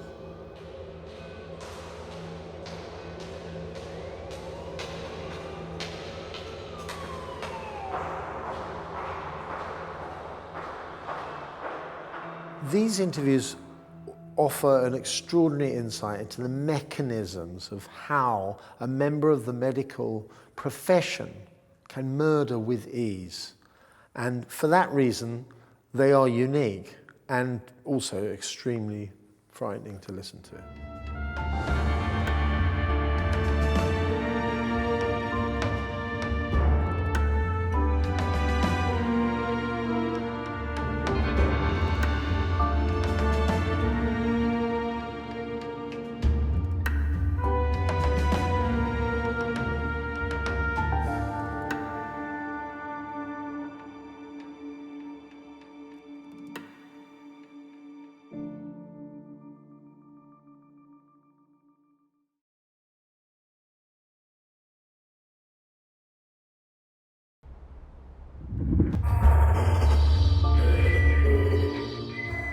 I'm Professor David Wilson.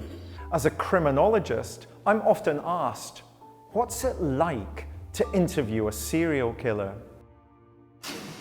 This is a tape-recorded interview. Date is 11/17 of '84. In this new series, I'm going to take you on a journey into the dark heart of the police interrogation room. Using cutting-edge lip-sync technology, we'll bring to life the actual taped confessions of some of the world's most notorious murderers. Put that pillowcase or whatever it was, like cushion cover over her head. And bring you face to face with evil. Put her into the sleeping bag. No, I just slung her in the corner. And along with forensic psychologist Professor Michael Brooks, I will analyse their interviews in unparalleled detail. And while he was asleep, I put a noose around his neck. I throttled him with the noose, and he hardly struggled. Like the police detectives who interviewed them, you'll experience firsthand their cold and calculating minds. I've never got on with my mum. I knew that she favoured my sister more than me. Their wicked words, now seen being spoken for the very first time, will never be forgotten. The Hawkins girl's head was severed and taken up the road about 25 to 50 yards.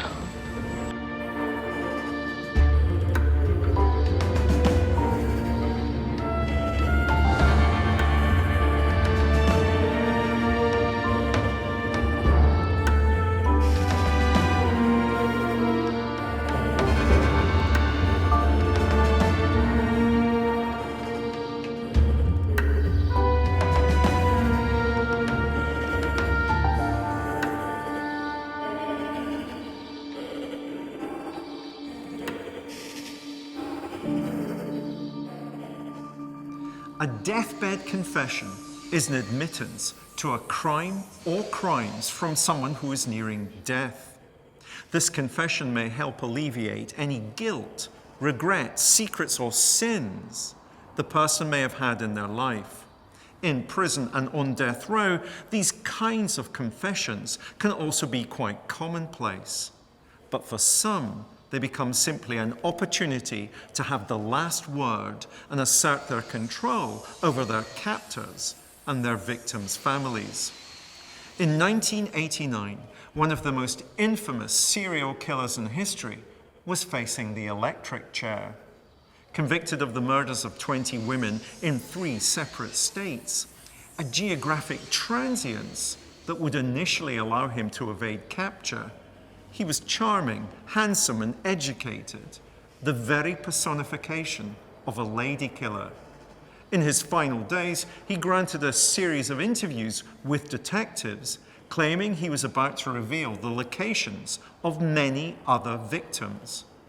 What followed was a game of cat and mouse, where fact and fantasy merged.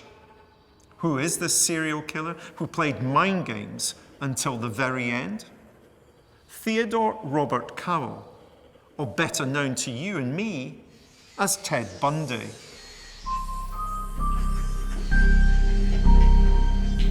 In 1978, Ted Bundy was awaiting trial on the suspicion of having murdered over 30 women, all young college girls just starting to make their way in the world.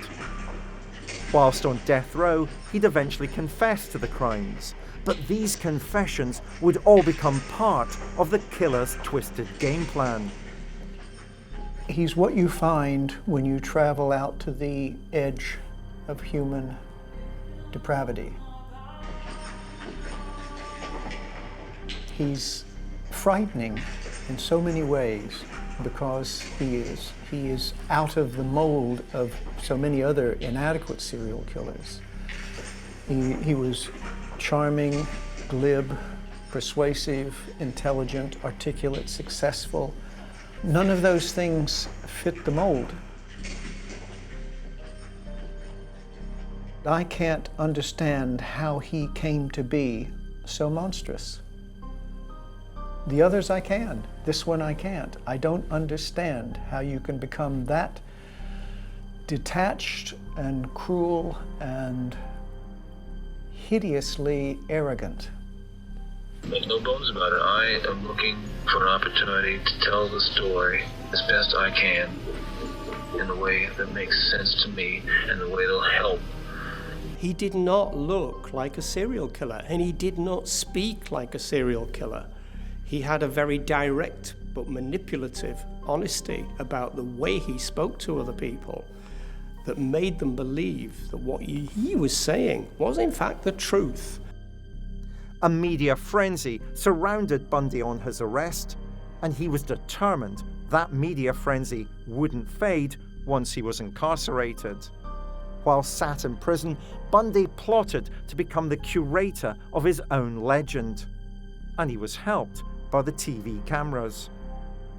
Bundy's sinister celebrity status was achieved by becoming one of the first murderers to get global airtime when the court trials became televised in the United States.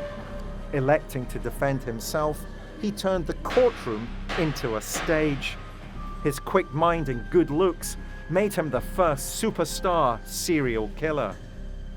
However, Bundy's court antics failed to win the jury over, and he was sentenced to death by electrocution.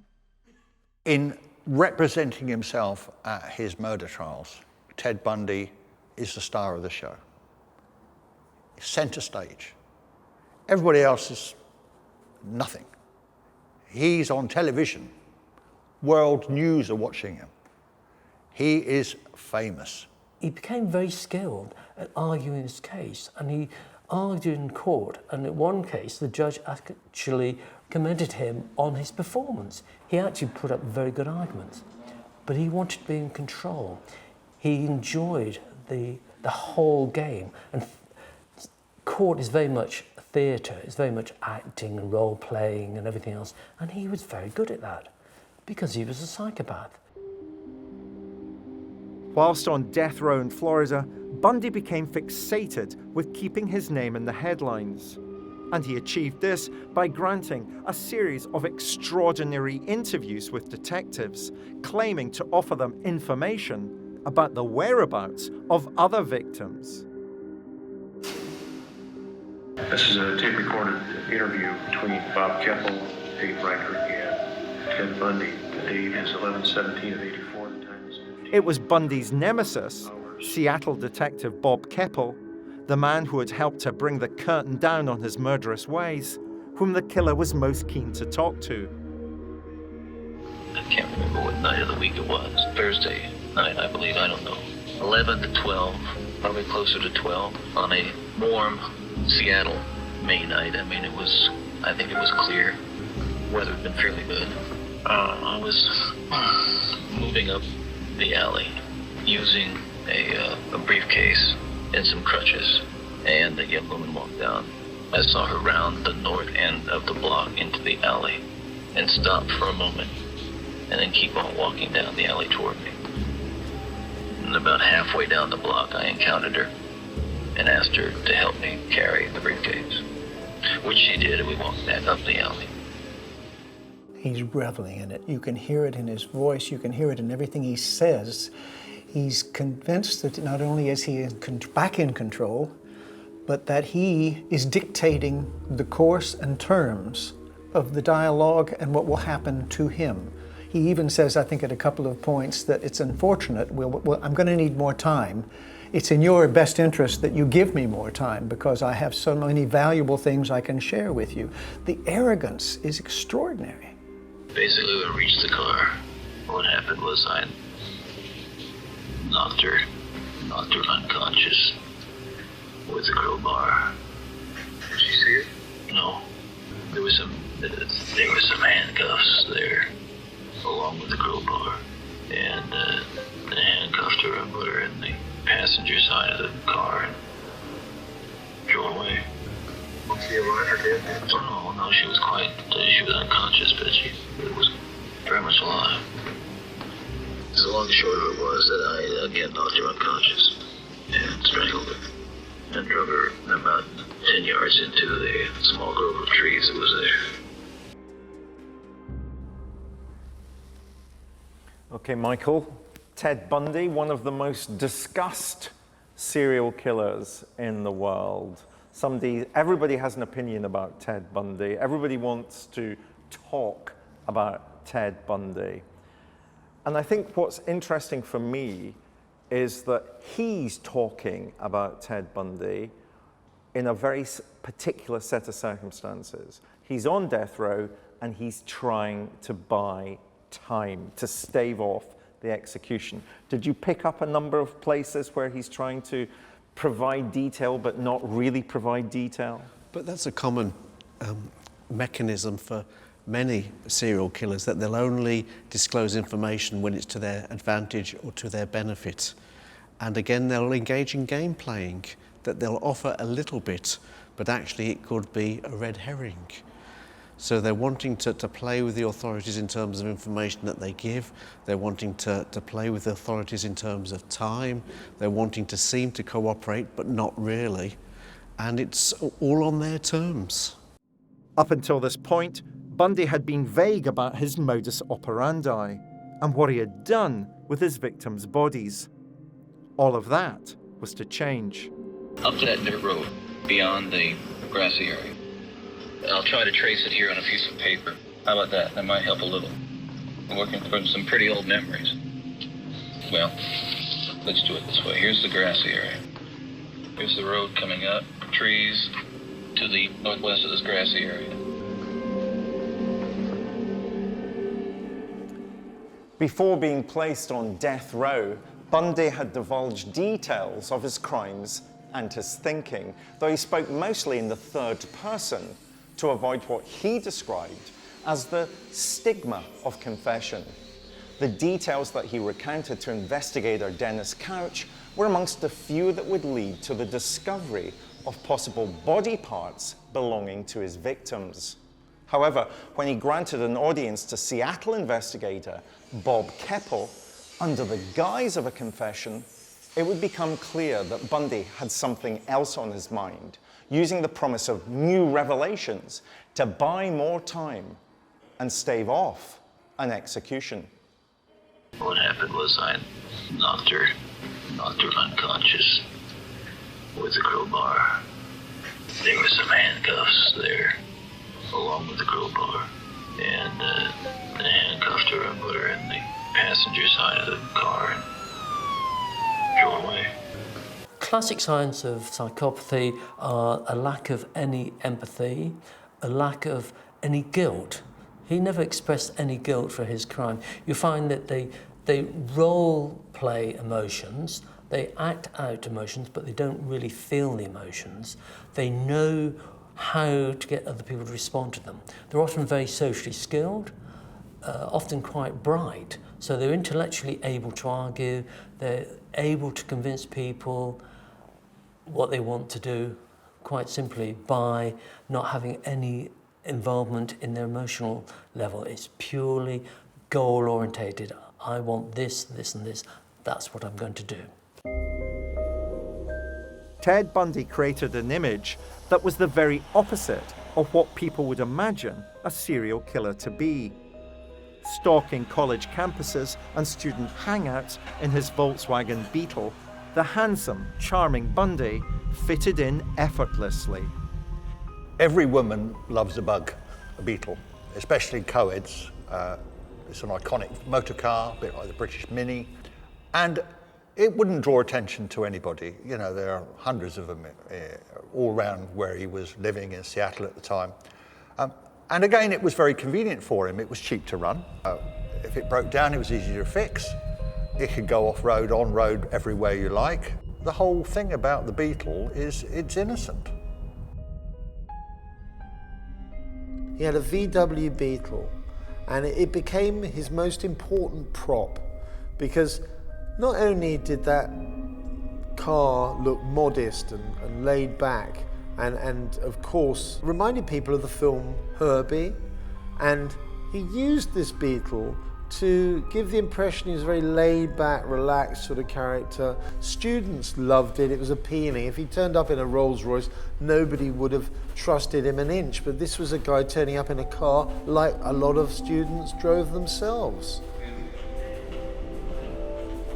Bundy's MO always centered on presenting himself as being wounded and vulnerable. One favoured scenario would see him pose on crutches, arm in a cast, desperate for some help with his broken down Beetle. But more important than it just reminding people of the film Herbie, the trunk, the front trunk that you opened up, and if you took the wheel out and you left it like that, you could push a woman into there in one movement. And chillingly, that's exactly what he did.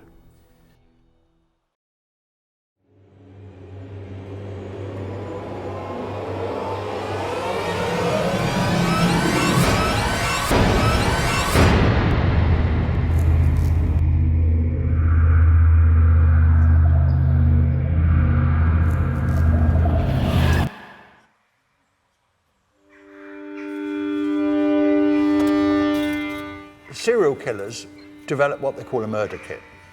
Once they've killed once, they might think, well, next time I might need some more plastic sheeting because it's blood everywhere over my car. I might need another set of handcuffs. I might need rope. The part of the crime that successful serial killers give more thought to is the disposal of their victims' bodies. Bundy dragged his bodies into woodland, near ravines, off the beaten track, in forestry areas, to give him breathing space so he could get away as fast as possible, hoping that the body would be decomposed. Many of Bundy's skeletal remains of his victims had been scattered around by animals feeding off the remains. There'll be a leg bone 100 yards away, there'll be a hand somewhere else. The sanctity of the sites was paramount to him and allowed him to continue to exert power and control over his victims long after they had died. It was an attempt on my part, for example, to fill in part of the grave and then layer of heavy rocks over that, and build over that to prevent the kind of animal destruction that can occur through something like something. Oh, you were concerned about animals not getting to it, or? Well, yeah, not getting to it. Well, you could conceivably spread the remains around in such a way that we didn't have opposed to not good. Was she in any way dismembered? Was she buried whole? Or? Yeah. I mean, yes, we should find all of it. Here we've got some really interesting signature behaviors by Ted Bundy.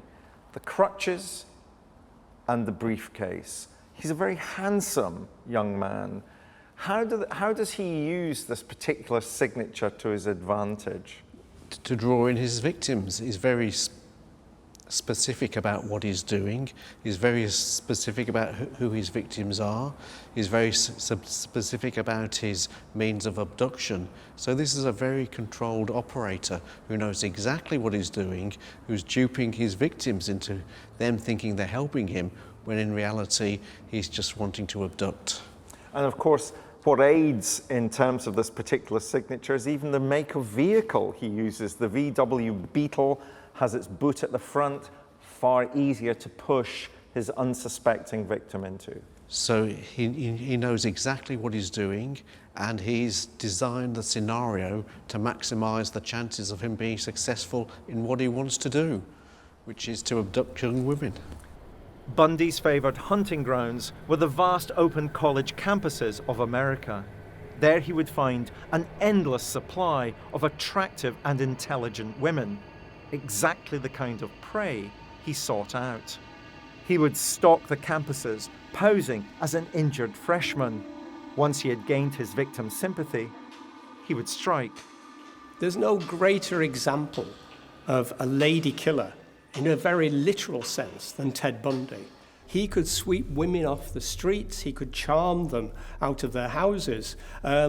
He had very little difficulty picking up victims as his career progressed. And he was ultimately so horrifically vicious towards females.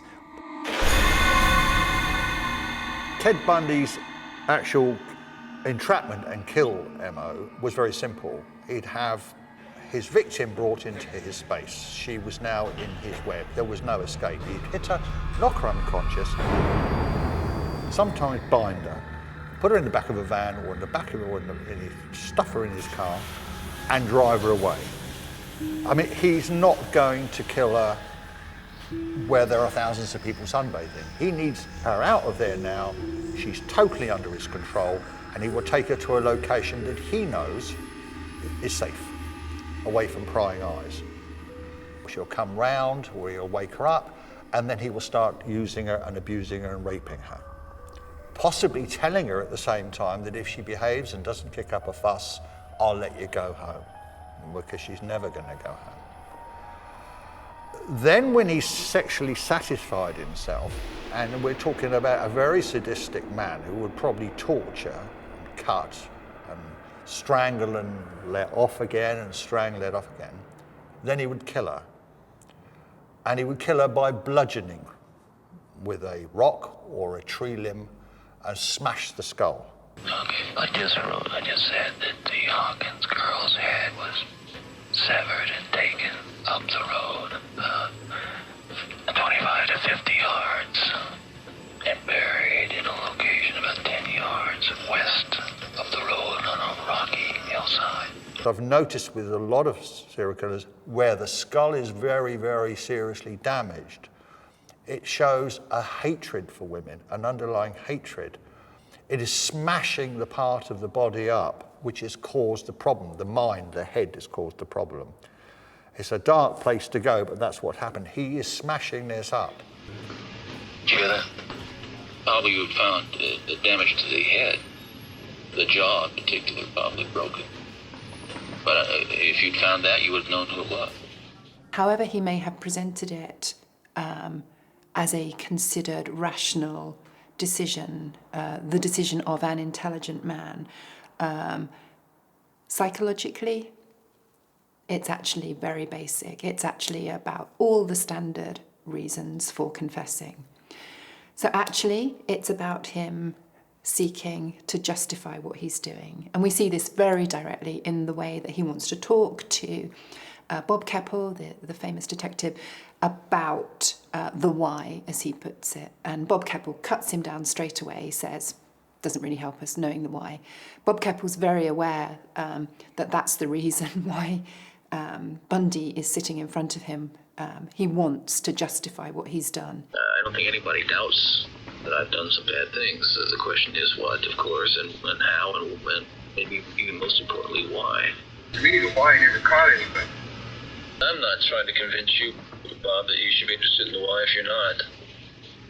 I think there are a lot of people who are. I know I am. I think a lot of people are interested in why. People constantly will ask me, why? Well, let's talk about the why. We know that he's abducting young women. He talks quite a lot in these confessions about sex, sexual fantasy. He talks quite a lot about the girly magazines, girls wearing hot pants. This is somebody who's motivated in a classic serial killer way by sexual fantasy. He knows who he's targeting. He gets sexually excited by them. So sex is an element within his modus operandi. How does the interviewer know that the interviewee isn't simply going to dupe him? If you're the interviewer, then you're always assessing the quality and accuracy of the information that you're given. Do you think it's true? Does it match with other things? Or is it just superfluous? And the interviewee will want to know, actually, what are the questions you're asking? Why are you asking them? How relevant are they to what it is that you want to share? Are they helping you understand yourself?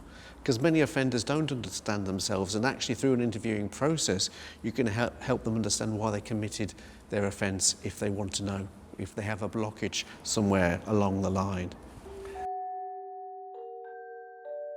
Bundy didn't target vulnerable women on the fringes of society, such as sex workers or runaways. He chose college girls in the prime of their lives. The reasons for him brutally killing these girls may be traced back to his earliest known rejections by the opposite sex. His first girlfriend was a beauty, long, dark-haired girl, extremely attractive, with wealthy parents.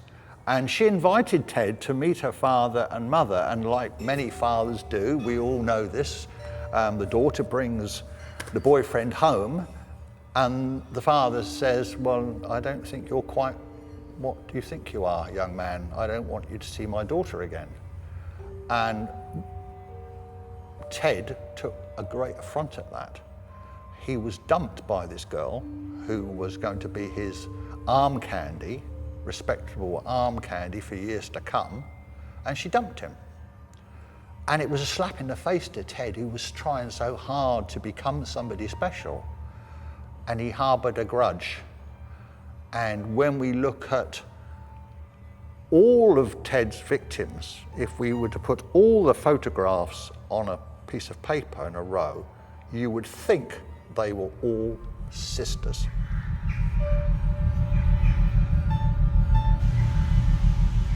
Bundy eluded capture for so long because he was a transitory killer who murdered across the country and disposed of his victims far from the places where he'd abducted them. Ted Bundy's crimes were committed before computers properly existed. And he killed his victims over a vast, wide area of America. And so it was very difficult for law enforcement to connect the dots, to work out that these killings were connected. And that enabled him to continue killing at random for a lot longer than he certainly would have done today. One of the problems in America is, compared to Britain, it's extremely large. It's nearly 40 times the size of the UK, with thousands of police forces. And what happens is if you commit a murder in one state, you can travel, like in California, 2,000 miles to another part of the state, and the police forces will not communicate to each other. In those days, they didn't have the internet like we have today. So you could quite easily kill somebody, move the body to a different part of the state, and the police would never link the murders together. During a 10-year killing cycle, Bundy had murdered close to 30 women. The sheer number of victims and their visual similarities convinced the police they were dealing with a serial killer. And over time, Bundy's name would repeatedly be presented to the police as being a possible suspect. What's interesting is one of his girlfriends, when he was at Washington, she actually reported him to the police as a suspect. Also, his university professor reported him to the police because the police had reports of a man in a brown beetle, with some form of injury and possibly the name Ted as the killer. So they knew about him in the early 1970s. His girlfriend reported him, the professors reported him, but the police didn't have enough evidence to push the case. Plus, he was one of many other suspects. Bundy was arrested on suspicion of the murder of a sophomore student. Whilst at the police station, he escaped and immediately made his way to the Florida State University campus.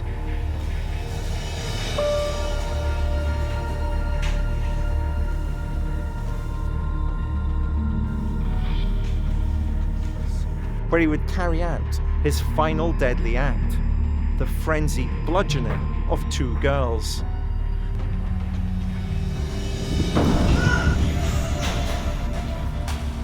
As well as beating the girls to death, he'd bite one of them. The cruel irony being, it was teeth marks from his dazzling smile that would be amongst the most compelling physical evidence to hold up in court. Bob Keppel was a highly experienced investigator. Realizing that time with Bundy was running out, he used every weapon in his arsenal to try and turn the tables on the serial killer. The scenes that followed wouldn't have looked out of place in the movie The Silence of the Lambs. In a bid to appeal to Bundy's vanity and narcissism, Keppel asked Bundy to offer his own unique insight into the Green River murders, another serial killer case that Keppel was working on back home in Washington State. Asking Bundy for his professional advice would years later look like a master stroke, as he provided a chillingly accurate assessment for how the killer, who would much later be revealed as Gary Ridgway, was operating and how he could be caught. Well, first of all, he's trying to dispose of the bodies where they won't be found. This guy doesn't want to get caught. I think it's clear that over time you can see him, at least it would appear, that over time he's trying to improve his dump sites. He's trying to get better at disposing of his bodies. Bundy was killing in the same area, the Pacific Northwest. He had enough knowledge about the areas to give advice, and he actually did give sensible advice because he knew the kind of framework that Gary Ridgway was working in. It takes one to know one almost, and he was very good at doing that. What he's doing to Bob Keppel and the investigators is he's trying again to be this authority figure. Only I know what a man like that could do. I would think he would do this and he would do that because I'm an expert on this thing. I'm a sort of a student, if you will, on these sort of things. And he's watching the police lean towards him and listening and writing notes. And he's again, like in court, the star of the show. Let's say he's continuing to kill. Still in the Seattle area. We found these locations out here. What would his next step be? Who knows? This guy is learning. He's trying to find the best way to dispose of his bodies he can think of. Bundy is able to help Keppel in identifying what the Green River killer, Gary Ridgway, may do, identifying correctly that he may be going back to the bodies. And this will have played absolutely perfectly into his self-conceptualization as the expert, as an expert, albeit that expertise is in serial killing. Nonetheless, to Bundy, that's what's significant. That's what matters to him, to his ego, is the fact that he's the professional, he's the expert, so he would have loved being able to help in this way. We've accomplished something here, but I don't feel like we've really joined heads on this thing. I don't know what you want to do. I know you've been on this case, so to speak, the Bundy case, for a long time. This is somebody whose life story, whose behaviour is driven by the desire to remain in control, to remain calm, to be competent, to show their efficiency, their effectiveness, all in a very understated, professional, carrying out a job type of way. And that's how he sees what he's done, and that's how he's trying to present himself very clearly in the confession context. And we see this both presentationally, in the way he speaks, the fluency, the articulate nature of the way he speaks. We see it in the way he tries at times to take charge of the interview situation. He's trying to reconstrue the confession scenario as a kind of business deal situation. We see him saying things like, well guys, I think we've achieved something here, as if they were working on a professional business project together. I'd like to ask one last question. One last one. When and where was your first murder? One more question. We'll have to do that some other time. There is another time. In the final analysis, Ted Bundy's death row confessions offered little by way of information that would help detectives solve the many more crimes he was suspected of having committed. But what they clearly demonstrate is that up until their final breath, psychopathic murderers will do everything they can to create a stage from which they can continue to preach their dark gospel, with no thought whatsoever for the innocent lives they've ended, or the grieving families that they leave behind with so many unanswered questions. It's a dirt road. I mean, a steep climb, not really, I mean, a short, steep ascent up a little incline, and then wound up to the left. Bundy's offer of information on the whereabouts of victims and identities of victims became more and more vacuous as the police realized that he really couldn't remember. These individuals were just objects. He didn't really note them as being individuals at the time when he was killing. He just saw them as something that he could possess, to own forever, to kill, and it would keep their spirit forever. And as the police began to realize this, they began to realize that his time was running out. There was, well, at a certain point, I did pull off the side of this road after, let's say, a mile, roughly.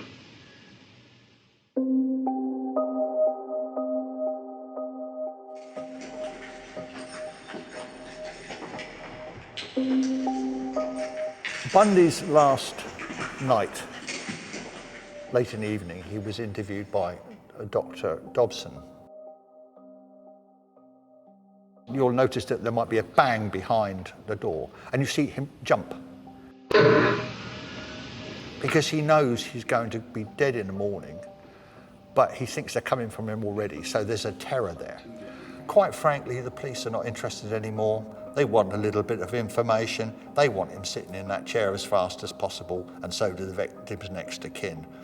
And at the very end, when Bundy was executed, they shaved him, they put a sanitary towel in his anus, and they tied an elastic band around his penis, and they shaved his head. And you've got to remember that his human dignity is gone when he's shaved and he's prepared for execution. And that's when his whole psychopathology, his ego just collapses. And there he is, taken, staggering, and strapped down into an electric chair, terrified, because within minutes, he's going to be burned to death.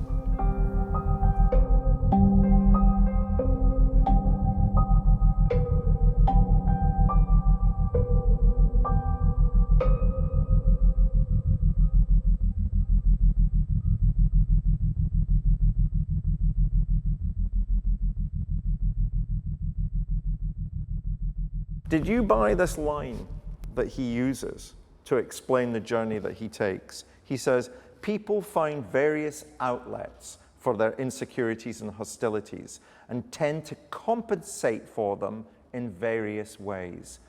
Is he compensating for his insecurities and hostilities by killing young women? Well, he's just justifying to himself why it is that he get engaged in that activity. When by that question, he's acknowledging, actually, there's other routes, there's other paths he could have taken, but he chose not to. I got the impression that Bundy won the interview war, but ultimately lost because he was executed. As he was always going to do. So it was always just delaying the process and actually getting the maximum benefit that he could seek and obtain from being interviewed by the authorities and game playing with them. So in a sense, he extended his life, and in that he had the mental chess with the authorities. But ultimately, he was never going to win, because actually the day of execution would come. Well, sure, yeah. I threw away the briefcase and the crutches and all that stuff. Yeah. And the crowbar, everything. handcuffs, everything. I get mad at myself a few weeks later because I'd have to go out and buy another pair. I mean, it's not comical, but that's what would happen. One of the things that made Bundy so compelling to listen to was the fact that he was a natural-born storyteller. His way with words created a self-perpetuating myth that survives even to this day. It feels with Ted Bundy, when he's talking towards just before his execution, that he's living vicariously through an extraordinary story. A story that he almost feels he's invented. And he's certainly the ultimate creative force in this story. And he drives it forward. And as he talks about what has happened, it's almost like he's making sure all the boxes are ticked, that dramatically he's got the right high points, the right low points. I just said that the Hawkins girl's head was severed and taken up the road, 25 to 50 yards. That quiet voice he uses during a lot of the interviews, that's part of his performance. This is a guy who's found himself at the center of a drama of horrendous proportions, and he's milking every minute of that drama by showing himself to be this almost Oscar-winning actor, because some of his performances during these interviews are like that. They're like he's the actor pretending to be Ted Bundy. He is the poster boy for American psychopathy. A seducer, an arrogant, manipulative seducer. Charming. Even when he's talking about the most dreadful things, he does it in a kind of soothing, detached manner. Frightening. I've got the mileage left in me tonight, and I want to give it a shot. Give it your best. The one that's most likely to produce something for somebody.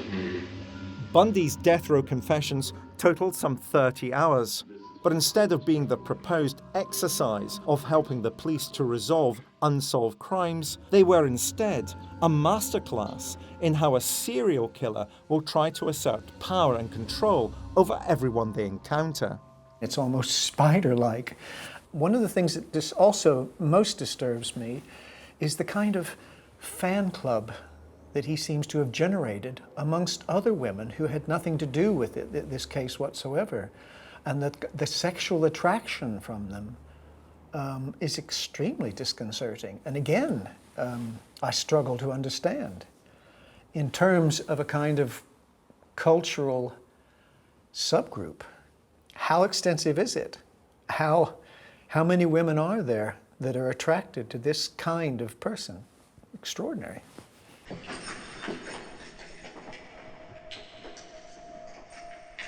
Bundy's legion of adoring admirers only chose to see the charming side of the seducer, not the murderer of innocent young women.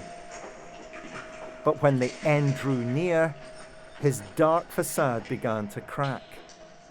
As Ted Bundy's ploys began to fail, you began to see revealed behind this charming mask, this handsome mask, this superstar persona, revealed behind that, slowly but surely, was the psychopathic, uncaring person who had delivered deadly force towards endless numbers of young girls, and probably would have done forevermore had he not been caught. He was the all-American boy who turned the all-American dream into a living nightmare. There's a lot of romanticism around Ted Bundy. It's ludicrous. Let's not forget, he cracked his victims' skulls open. He raped them. He mutilated them, and then he buried them.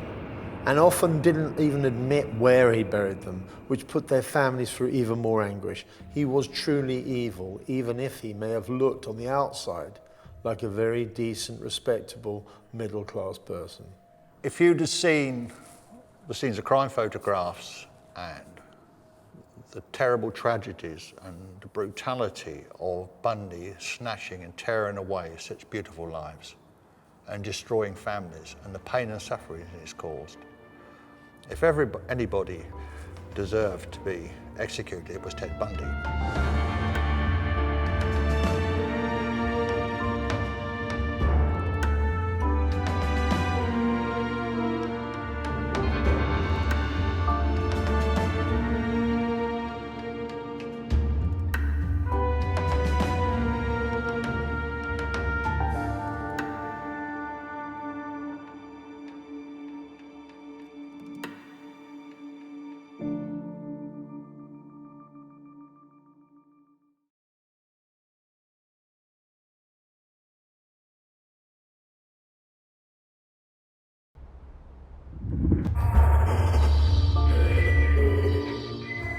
I'm Professor David Wilson.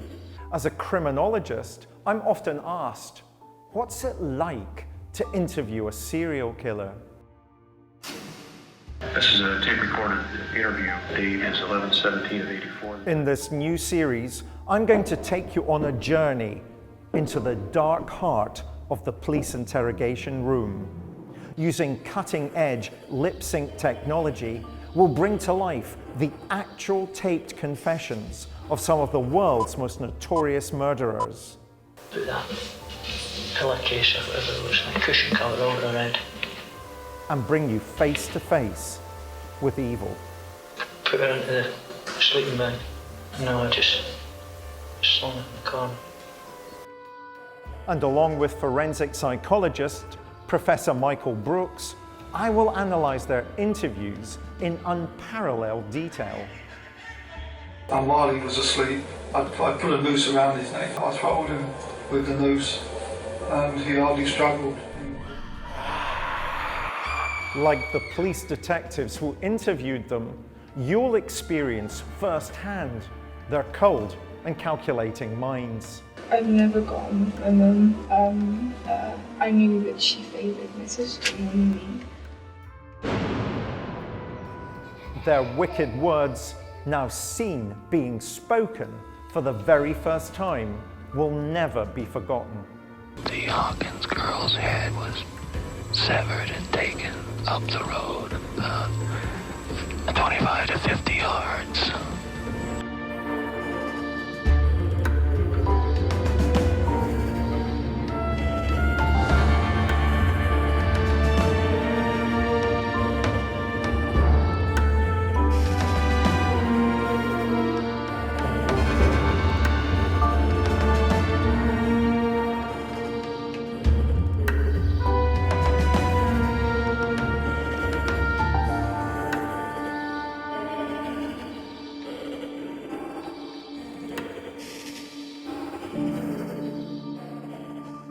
The use of undercover police officers to help gain a confession is both controversial and complicated.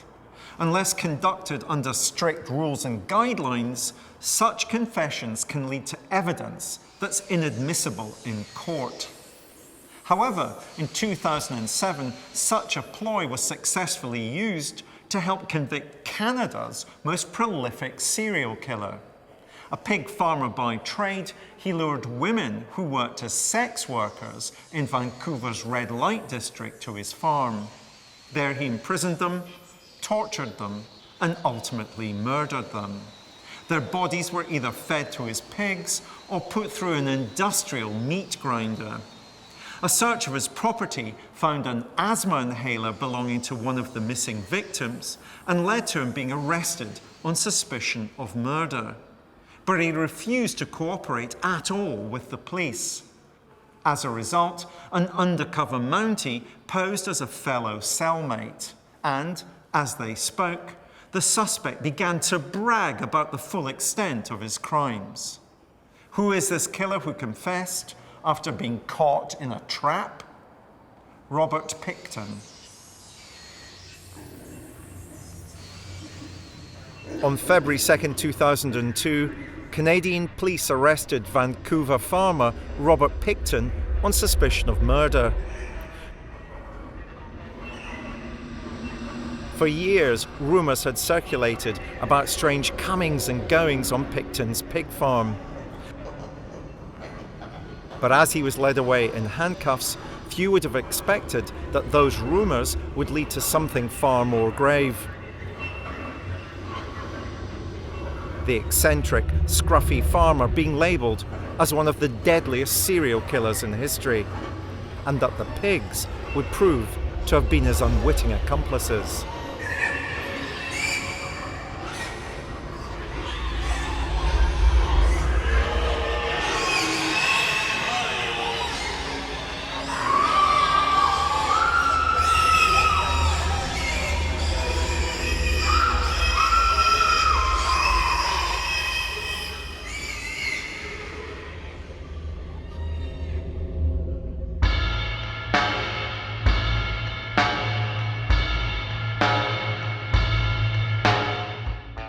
Robert Pickton was a Canadian pig farmer who made the Texas Chainsaw Massacre look like an attraction at Disneyland.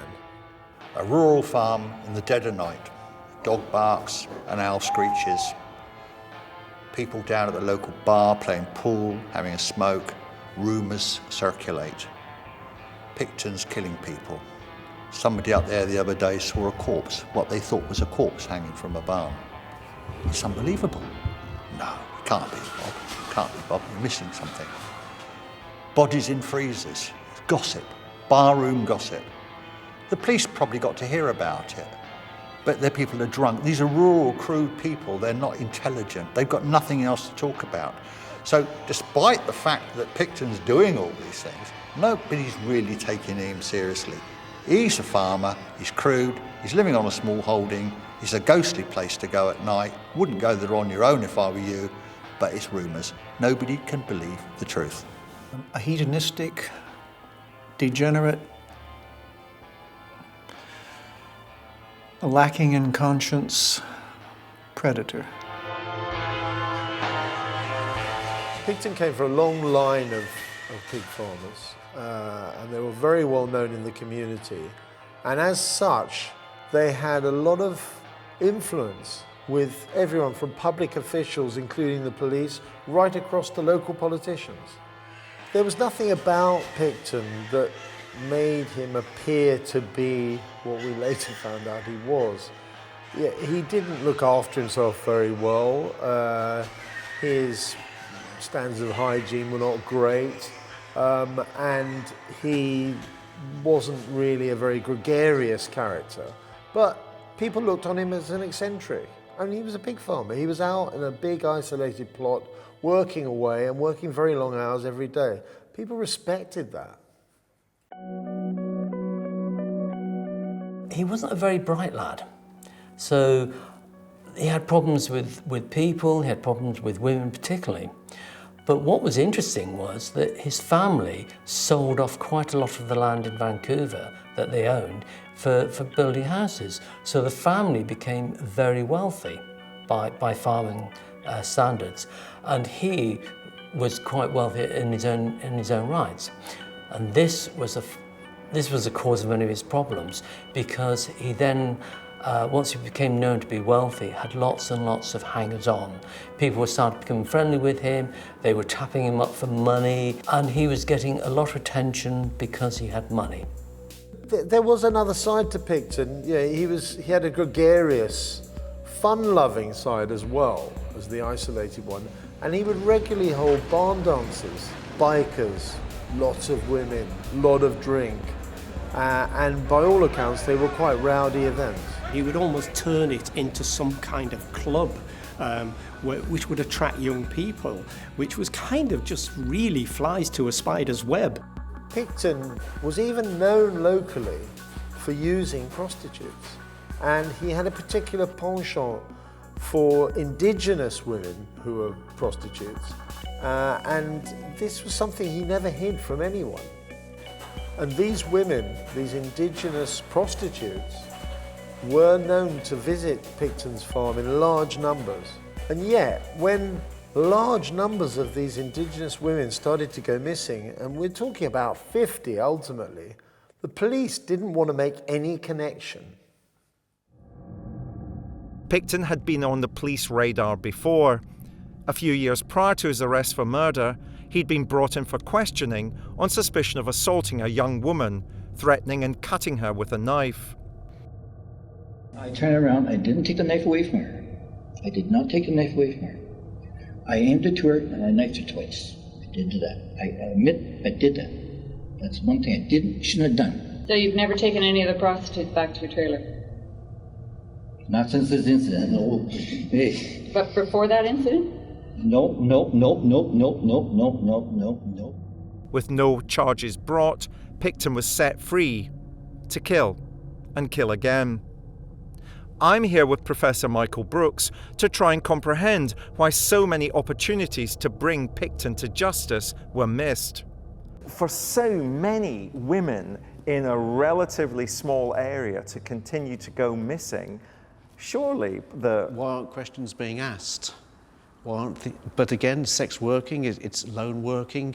You're never quite sure who the last client was, perhaps, or where they are or where they've been. And so they're extremely vulnerable. And the more they stray away from a supportive group, the greater the risk to them. He would have known the law enforcement officers. They would have been his customers at the local butcher shop. He would have known them on a daily basis, waving to them in the street. Oh, there goes Mr. Pickton, covered in blood again, he's been slaughtering his pigs. And there were reports that he was up to no good. He reports that people were disappearing on his small holding. But when the police went there, what could they find? Pigs, meat, nothing. Until one small item, an inhaler from one of his victims was found, which linked that inhaler to one of the missing women. And that's when the police started to take him seriously. What was interesting about him was he had a friend who he asked this female friend to go with him while he went and picked up a prostitute. The prostitute wasn't very keen to get in the car and travel out to his farm, which was a fair way away. But when she said, "Oh, I'm with him," the prostitute was quite happy to get into the vehicle. He drove them back to the farm. The friend went off to her room. He took the prostitute into another room and then killed her.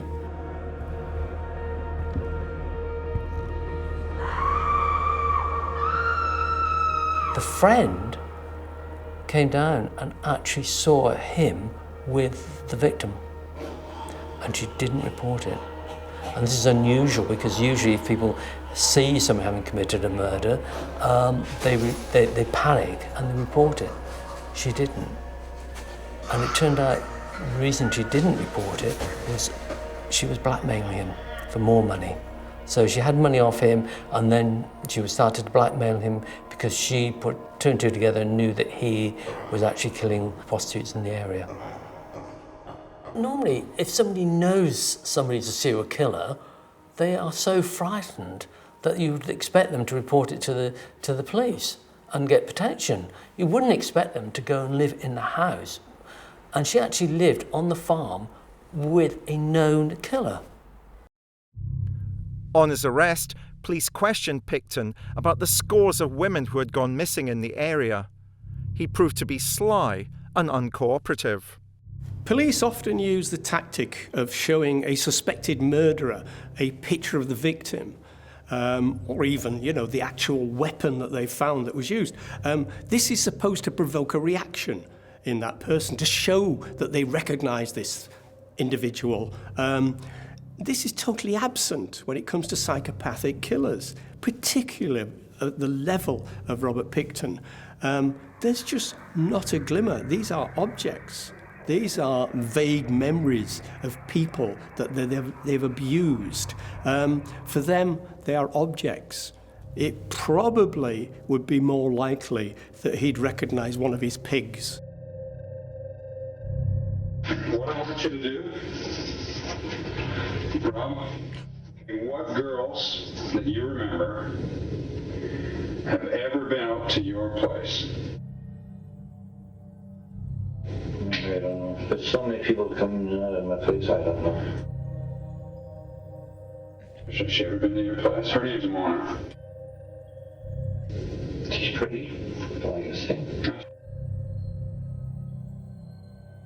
To me, it's totally revealing of the way in which this man views women, views his victims purely in objective terms. He's not actually trying to be clever. It's how that's an absolute classic statement from somebody who assigns this type of role to his victims, the victim as object role.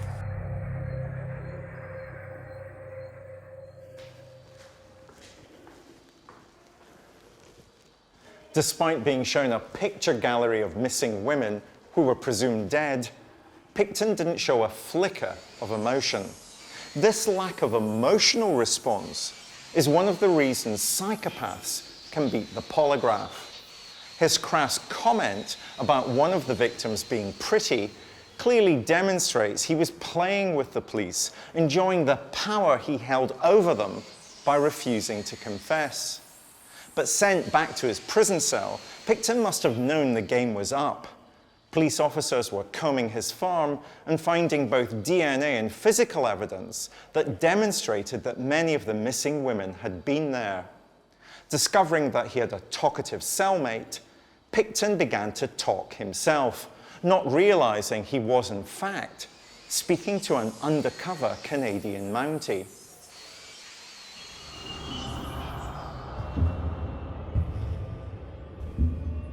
As a measure of how concerned the police were when they finally arrested Pickton, that he might use his influence with certain officers to avoid prosecution, they put an undercover Mountie into the cell with him in order to try and draw out some sort of confession.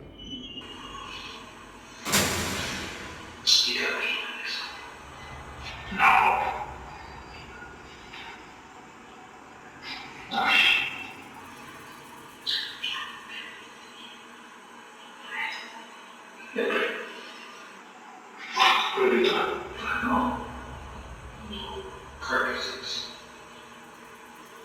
So what do you got? You know what I'm saying?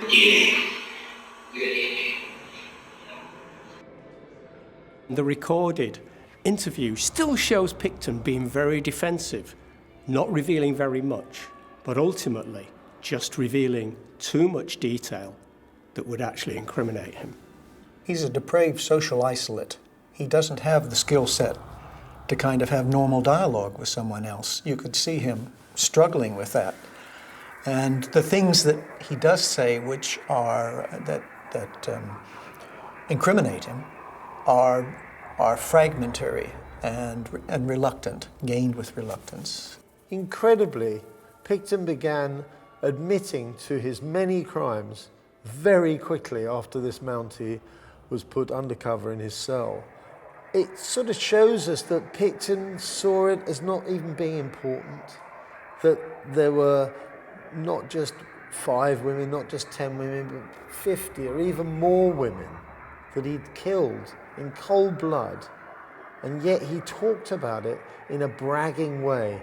It was almost like he was showing off about his life in some way, about his possessions. And in a way, those women were his possessions because he'd ended their lives, so they were his ultimate possessions.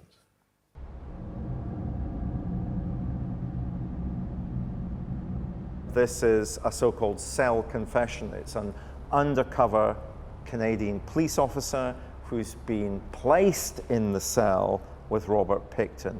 What are the dangers with this type of confession? Well, the dangers are, is this information admissible in court? And that will depend upon the legislation in different countries. The second one is an ethical one. Is it right to obtain information this way? And the mood matching of the Mountie, the police officer, he uses language, he uses slang, he swears a lot. Why is that mood matching important in relation to Pickton? Because he wants to gain the confidence of Pickton. He wants to say, I am the same as you. You can confide in me. You can share with me. I am like you. If you're interviewing somebody, you've got to use language they understand.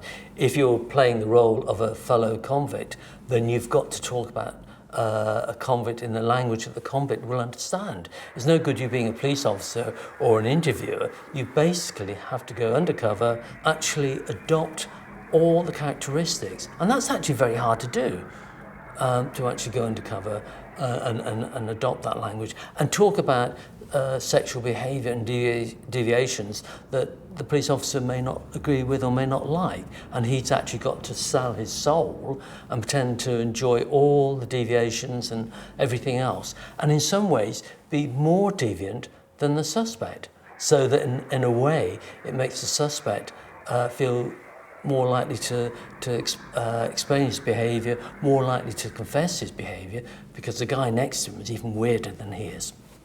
This very lengthy transcript of the conversation between the undercover officer and Pickton rambles on, but the officer does a very good job of taking the subservient role, allowing Pickton to brag, to encourage him. It was almost as if he was really a petty criminal who was in awe of this killer, and allowing Pickton to take that narcissistic role and reveal more than he should. The way that Pickton was drawn out into admitting these crimes was fascinating in itself. We have the Mountie, the undercover officer, challenging Pickton almost, saying, well, you know, if I was going to get rid of a body, I'd push it over the edge of a boat into the sea. And Pickton cuts in, no, I know much better ways of doing that. You wouldn't believe what I did. Bang, he's caught. Five games a break. I find the best way if I can export to something, so I can dig in the ocean. Oh, really? You know what fucking ocean is this? You must love it.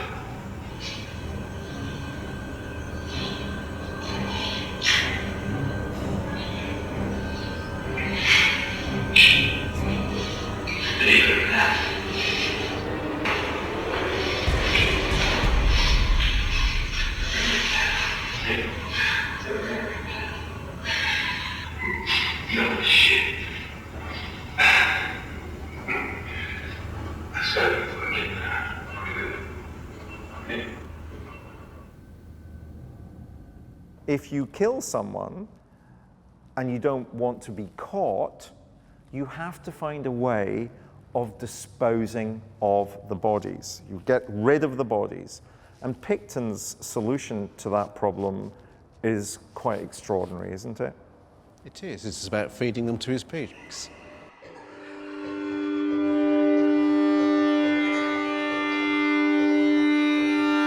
He would pick up women, usually prostitutes, bring them back to the farm.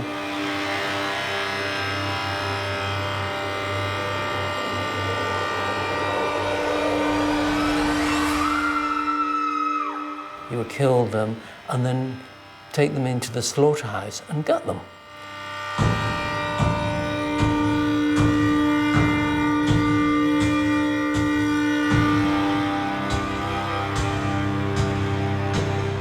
Pickton actually offers the information that on his farm he has a rendering plant and that would be an ideal way of getting rid of bodies. It is quite clear that he used the rendering machine to reduce sentient females into offal, into basically pig food. He was just not distinguishing between human beings and the animals from his farm who would also enter there. And what people don't realise is a leg of a human being looks very similar to a leg of pork. So you can pass people's body parts as pig parts. And if you're producing mince or something like that, you wouldn't know whether it was pork or human being.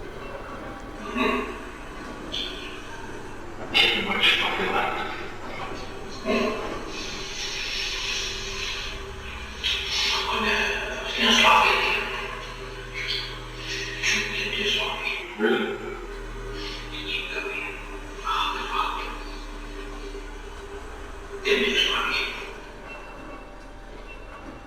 What happened with with Robert Pickton is we get the colliding of these two psychological motivations, these two distorted psychological forces within him.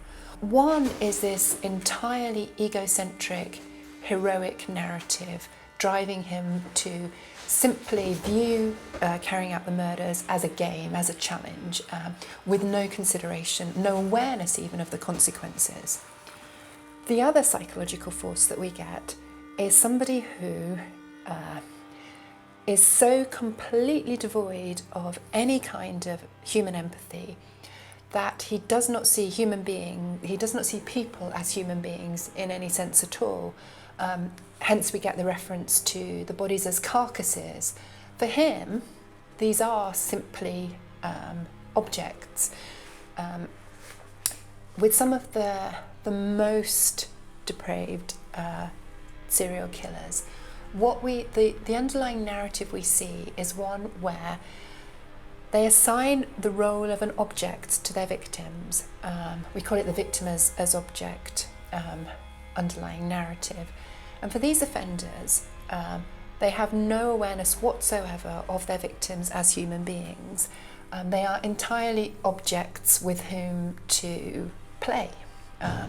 And it's very typical of this type of offender that we see them playing with, messing with the bodies post-mortem. It's an extension of the fact that they see them as objects. To them, it matters not if the person is alive or dead, only that when dead, they can do more with the bodies. And this preparedness to play with the body, to mess with the body, to chop the body up, is very typical of this type of offender, this victim as object, underlying narrative role assigned to the victims. By feeding his victims to the pigs, Pickton has accidentally stumbled upon almost a fail-safe method of getting rid of bodies. And that's probably the most chilling thing of all, because there's nothing left of them, literally. And he's doing it by using the very animals who make him his living become his accomplices in these killings. Pickton slaughtered his victims and fed them to his pigs. He reduced their body parts by putting them through an industrial meat grinder. Pickton's pigs foraged so furiously on the human remains that no trace of the victims were left. Even when police forensic teams combed the farm for DNA, little evidence was retrieved, making Pickton's pigs his perfect partners in crime. As Pickton's confidence in his cellmate grows, so too does his urge to boast about his crimes. The undercover officer continues to encourage Pickton by mood-matching his attitudes, his use of slang and exclamations. This not only appeals to Pickton's own base communication skills, but also to his ego. The undercover officer is quite literally egging him on, and he succeeds, because it's not long before the pride with which Pickton now speaks of his crimes turns to fury when he reveals the true reason for his anger about being caught.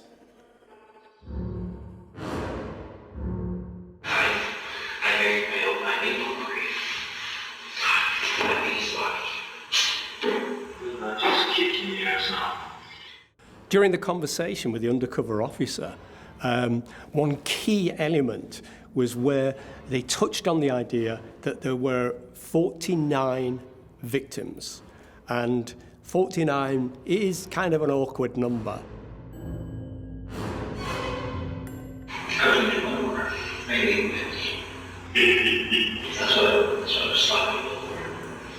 Yeah.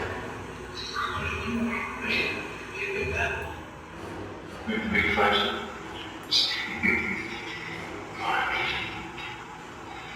That's fuck. We get him talking about being sloppy, we get him talking about numbers as if it were a game, as if to achieve 50 victims would be a good score in a game. This all speaks to me of somebody for whom this is just a big heroic challenge, and he's showing that he can do it.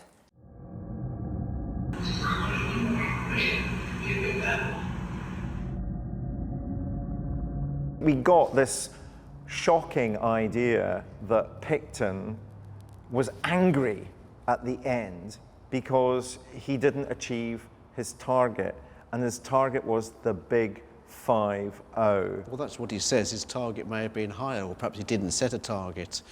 You know, 50 has a nice ring to it, but if he got to 50 and hadn't been caught, would he have then wanted to go on to 75? Would he want to have gone on to 100?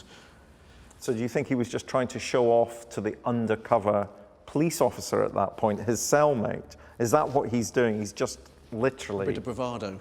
It's bravado. He's making it up. And saying, actually, I'm irritated by this. He probably is more irritated by being caught. But it pissed me off. You know, it pissed me right off. I should have promised. They're just, they don't have nothing but nothing at the best. I think he was genuinely annoyed that he didn't reach 50, because that's quite a big figure. But I don't think he would have stopped. Too much pleasure, too much fun, too much enjoyment. People don't realise that serial killers actually enjoy what they're doing.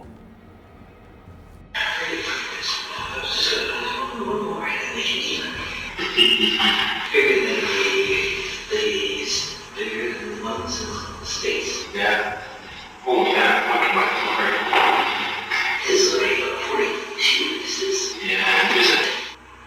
In America, serial killers almost subconsciously compete.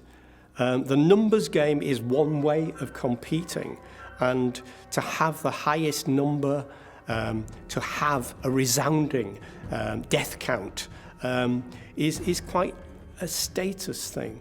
And many individuals, many killers will actually increase the number of people that they supposedly have killed.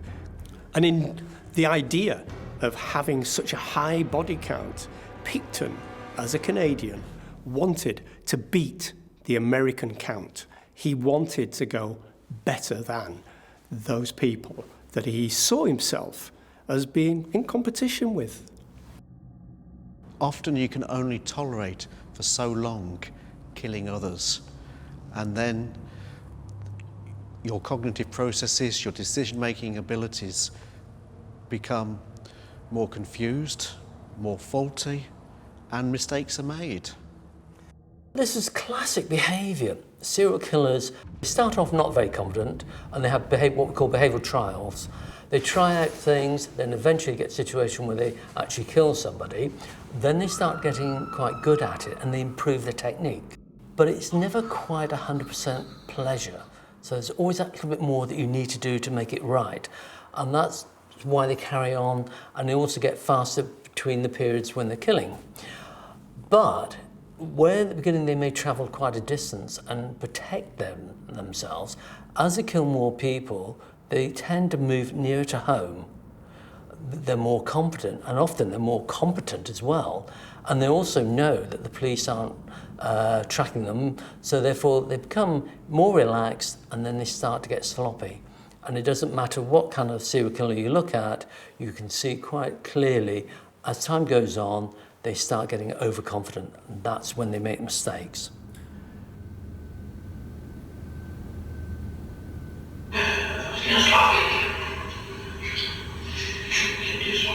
Really?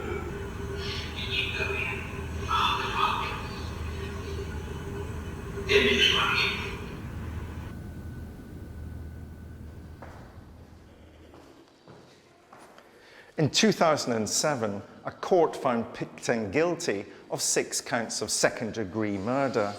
There was enough evidence to charge him for a further 20 killings, but prosecutors decided not to because he'd already been given a maximum life sentence. His police cell confession is a startling reminder of how many murderers can't resist the urge to boast to other criminals about their crimes. But it's also a sobering reminder that the person they're boasting to may be on the right side of the law, and that their confession may be recorded, providing damning and irrefutable evidence against them in court. This technique of the police to have put an undercover Mountie in the cell with Pickton is highly questionable. It makes us wonder whether his confessions were drawn out of him under false pretenses, and whether this is a method which is used so often in these sort of cases that is actually viable, that it actually stands up in court. Of course it's resulted in these prosecutions, but we have to question the methods, and we have to wonder whether a person admitting something because it's drawn out of them in a slightly false set of circumstances is the same as someone sitting down and confessing to a crime. The crimes of Pickton have had an even wider effect within Canadian society because they're looked upon as reflective of the way that the Indigenous population have been treated, particularly Indigenous females who work as prostitutes. How many of these victims did he really kill? Because it's not even clear to this day that every single one has been tracked down and accounted for. And that tells us a lot about the attitudes in Canada towards the Indigenous population as a whole. I'm gonna have people. But I think we're gonna name them. These are fucking projects. I think they'll deliver us.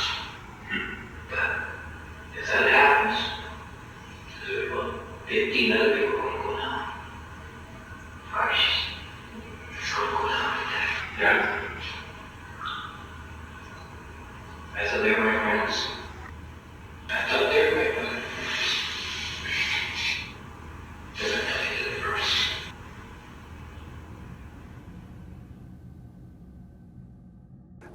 For you, Pickton, did we hear anything that could help us towards motivation? Do we understand what might have been driving Robert Pickton to behave in the way that he did?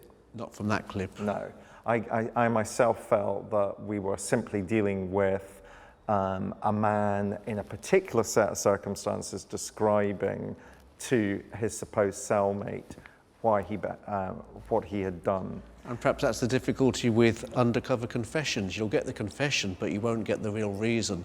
Because actually, if the undercover officer then starts to move into that territory, then actually the offender will become suspicious. Who's asking these questions and why? This is getting a bit too deep for just two mates having a conversation, because mates don't necessarily go into that level of depth. You need to be sort of a professional probation officer, psychologist, psychiatrist, police officer, prison officer, to begin to ask those sort of questions. And therefore the offender would immediately become suspicious, because that's not what normal mates do. For this type of offender, there's not necessarily any reason beyond his own entirely ego-driven need as part of this heroic narrative to show that he can do it, to show what he can do. For him, it's this is the purest, the rawest form of heroic narrative. It's not about anything other than Robert Pickton rising to this challenge, showing that he can do it. That's why, given the first opportunity, he will want to brag about it, he will want to talk about it. It's all about bravado, it's all about demonstrating his manliness, demonstrating his skill, demonstrating he can do it.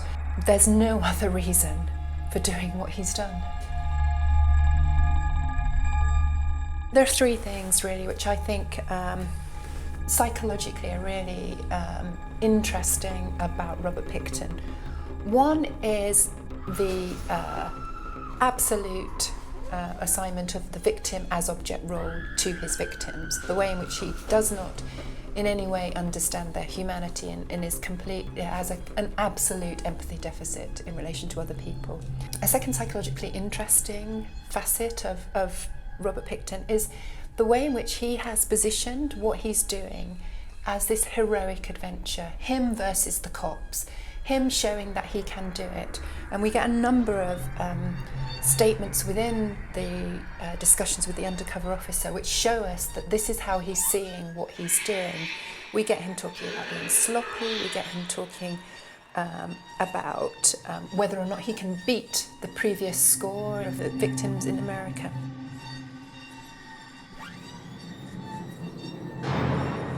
For him, this is not a pain-driven, an anger-driven killing series. He's actually excited by what he's doing.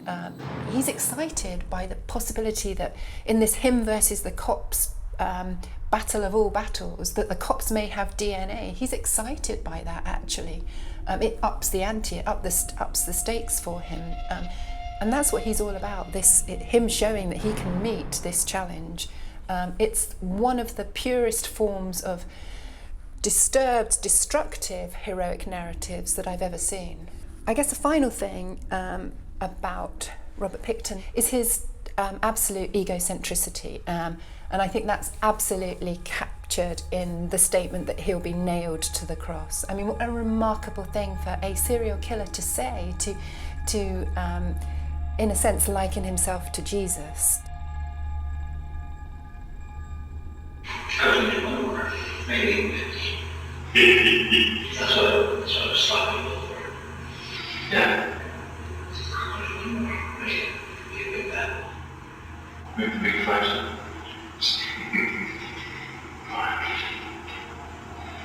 That's fine. Murder on television and in the movies now is such a commonplace form of entertainment, of putting bums on seats, that we sometimes miss the whole point of homicide, brutal homicide, getting down and dirty with it. And I try to get behind that because we do not understand the terror and the pain and suffering that these people cause. And I try to put myself in a bit closer than that, but what I try to think is, if it was my partner or my daughter had been invited to a party at Pickton's pig farm with a lot of other revelers and getting drunk and having a bit of a time, quite innocently having some fun, and then all of a sudden this man drags her into an outhouse, rapes her, and starts beating her and slashing her and torturing her, probably hanging her up half alive in a barn to die. I don't think any reasonable, right-minded person can understand the terror and the fear that this man has done this time and time and time again. We just cannot imagine what it would be like unless we were there, and if we were there, it would be too late for us too. These women to Pickton were nothing more than meat. Meat, you can use it in this crude description and recycle it and put it back into the community. The man is an animal.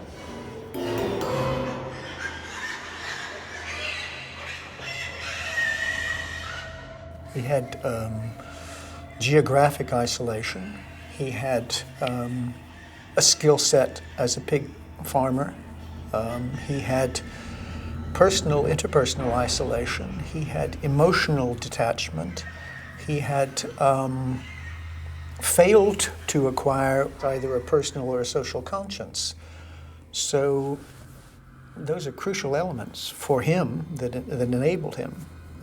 I mean, he had the opportunity. He actually set up the circumstances in these raves that they were having to lure effectively a kind of steady stream of prey for him. So in that sense, I don't know how much of it was a conscious effort on his part and how much of it was just circumstantial good fortune as far as he was concerned.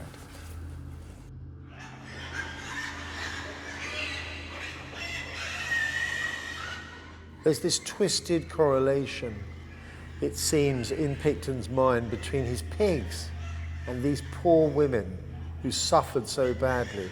He talks at one stage about being sloppy about how he dealt with their deaths.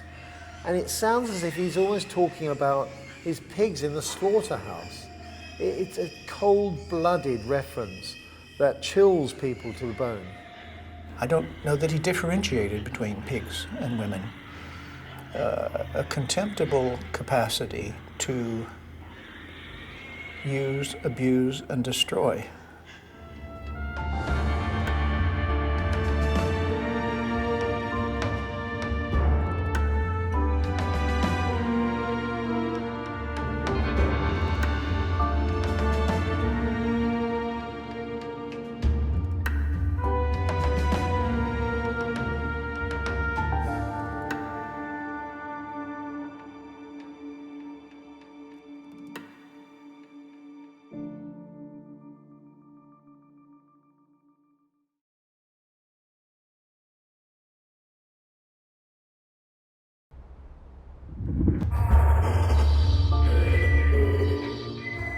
I'm Professor David Wilson. As a criminologist, I'm often asked, what's it like to interview a serial killer? This is a tape-recorded interview. Date is 11/17 of '84. In this new series, I'm going to take you on a journey into the dark heart of the police interrogation room. Using cutting-edge lip-sync technology, we'll bring to life the actual taped confessions of some of the world's most notorious murderers.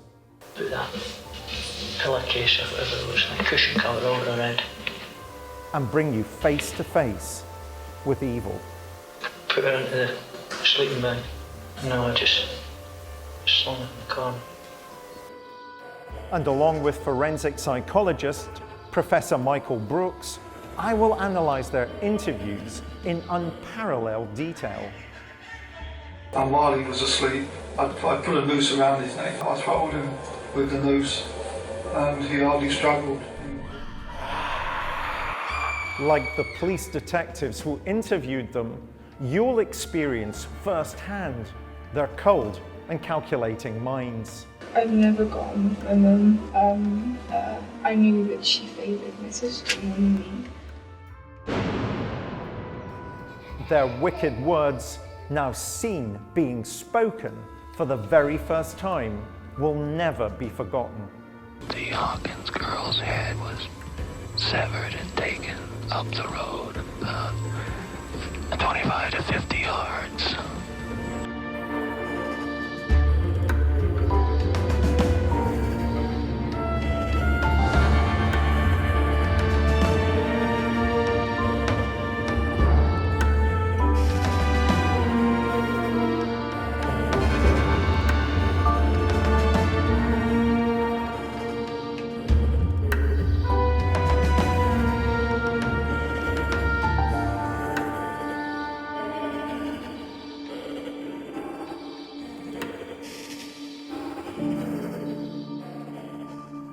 The British serial killer whose confession we examine in this episode frankly needs little introduction.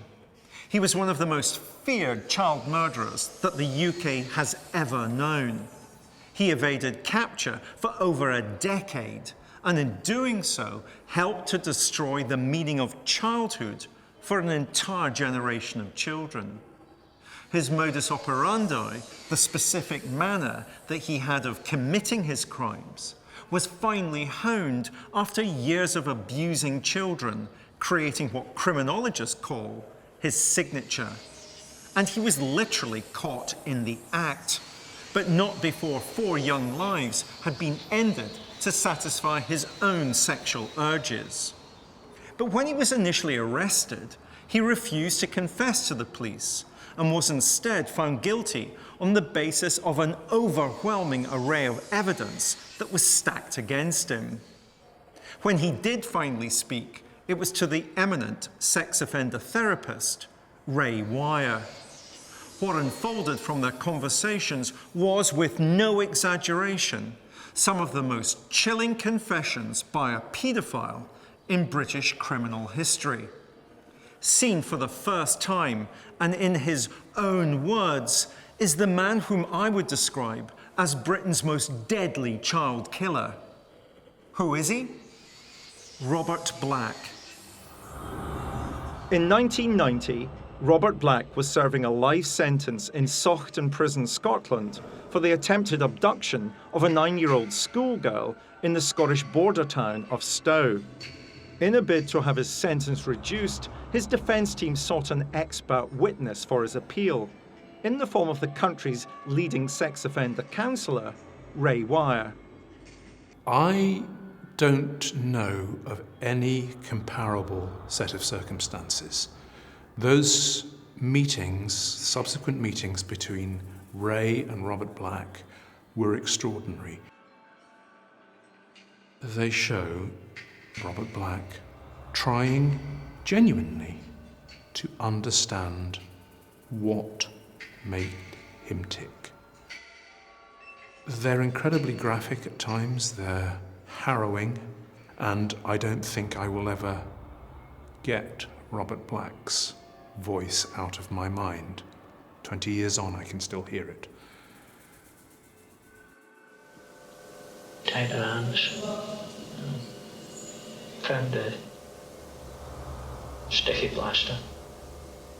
Put the plaster over her mouth. Put that pillowcase or whatever it was, like cushion cover over her head. Put her into the sleeping bag. No, I just slung it in the corner. Black was taking a huge gamble in offering Wyre an insight into the mechanisms of his mind. But it was a calculated one that he believed may be his only route to freedom. There is always a case for trying to get to the bottom of the reasons for some horrific acts, and few could be more horrific than Black's.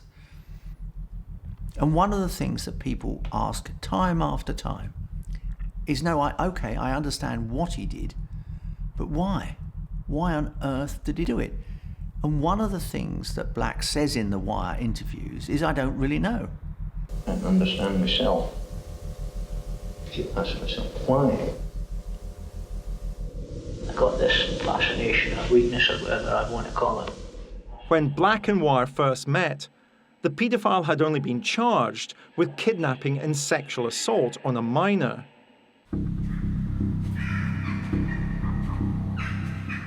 He was only caught by accident. He abducted a girl in broad daylight in a little street in which opposite was a retired postmaster mowing his lawn. When he bent down to empty the box with the cuttings in it, he noticed a girl's legs disappearing into the air. They were clearly being placed in the back of a transit van. The postmaster was horrified, rushed into the house, the police were called, and then suddenly, driving back towards them, was the same transit van. A police officer steps in front of it, the van swerves, stops.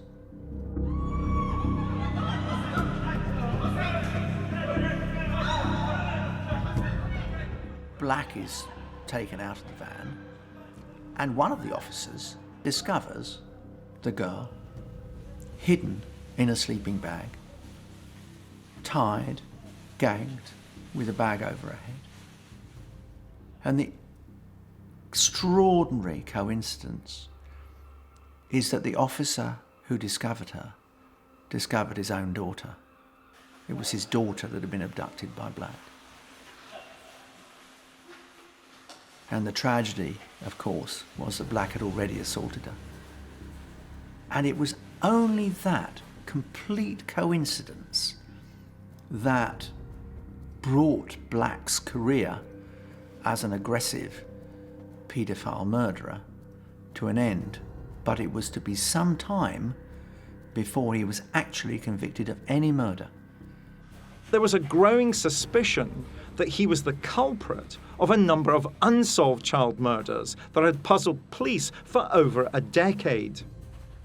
Ray went up to Saughton Prison in Edinburgh and spent a total of 11 hours assessing Black in that initial session.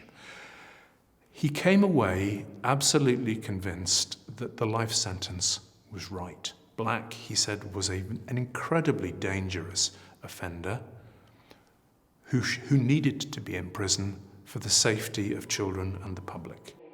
Wyre's approach to talking and listening to sex offenders was both groundbreaking and controversial. But Wyre was convinced that it was only by talking to paedophiles that we could ever hope to curtail this most horrific form of criminal behaviour. He was a bit soft and cuddly.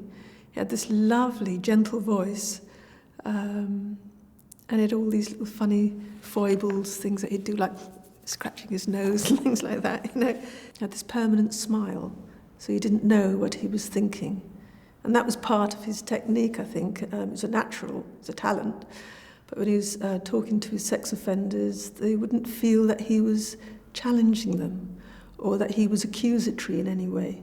He just sort of asked the questions, dum-de-dum-de-dum.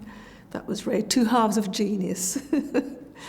And he was definitely that. He was a genius, yeah, way ahead of his time.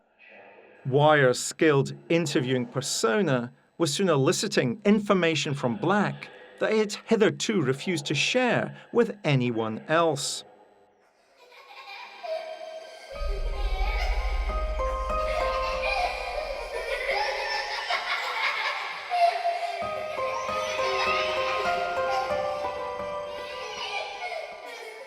Unwanted by his own family, Wyre learned how Black was shunted from care home to care home until he ended up being fostered by the Tulip family.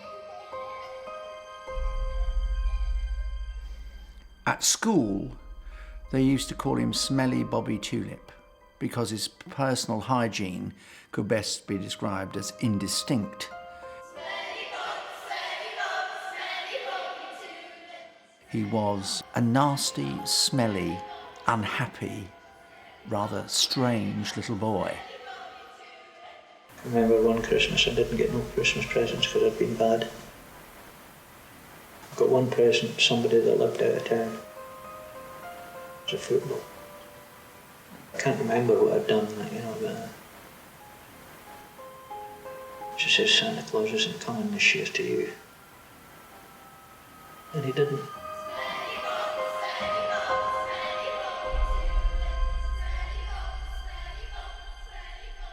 He developed very, very quickly, at a very early age, a fascination, not only with his own genitalia, but also with the genitalia of girls.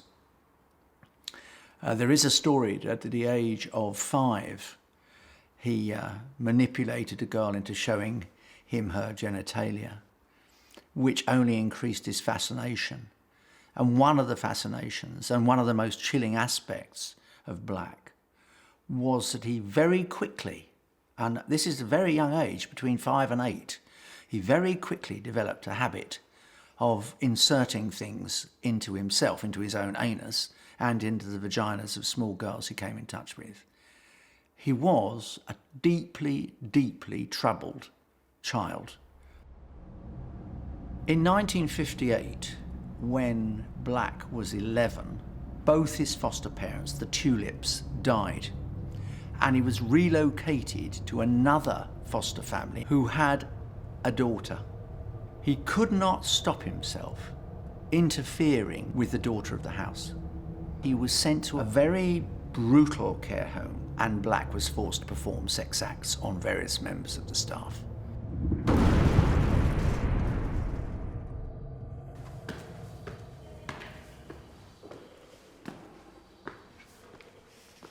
The pattern of child abuse that Black described to Wyre in the first interview suggested a precedent had been set. Many serial sex offenders have themselves been abused and frequently use this to excuse their behaviour. This is sometimes called a technique of neutralization. From an early age, it was clear Black had found a way to satisfy his sexual urges and a way to disguise his crimes. With the trusting relationship between Wyre and Black intensifying, he began to open up about how these early experiences of molestation would escalate into abduction, and then ultimately murder. I remember one Christmas I didn't get no Christmas presents because I'd been bad. Got one present, somebody that lived out of town. It was a football. I can't remember what I'd done, you know, but she says Santa Claus isn't coming this year to you. And he didn't.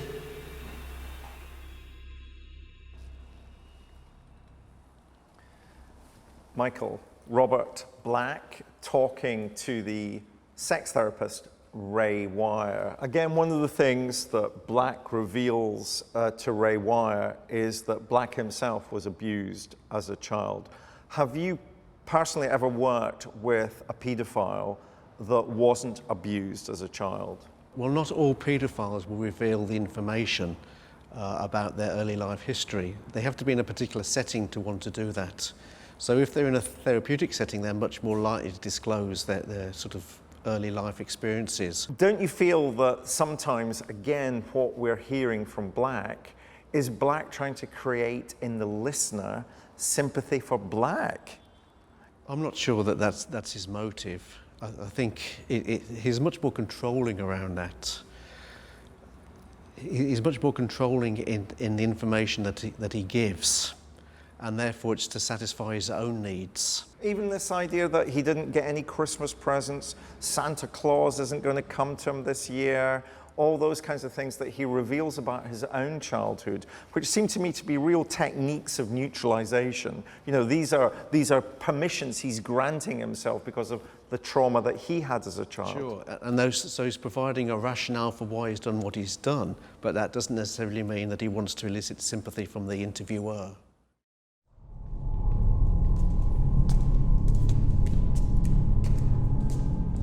In his interview with Ray Wyre, Black reveals how in 1963, when he was just 16 years old, his soft voice and mild manner enabled him to develop his deadly craft.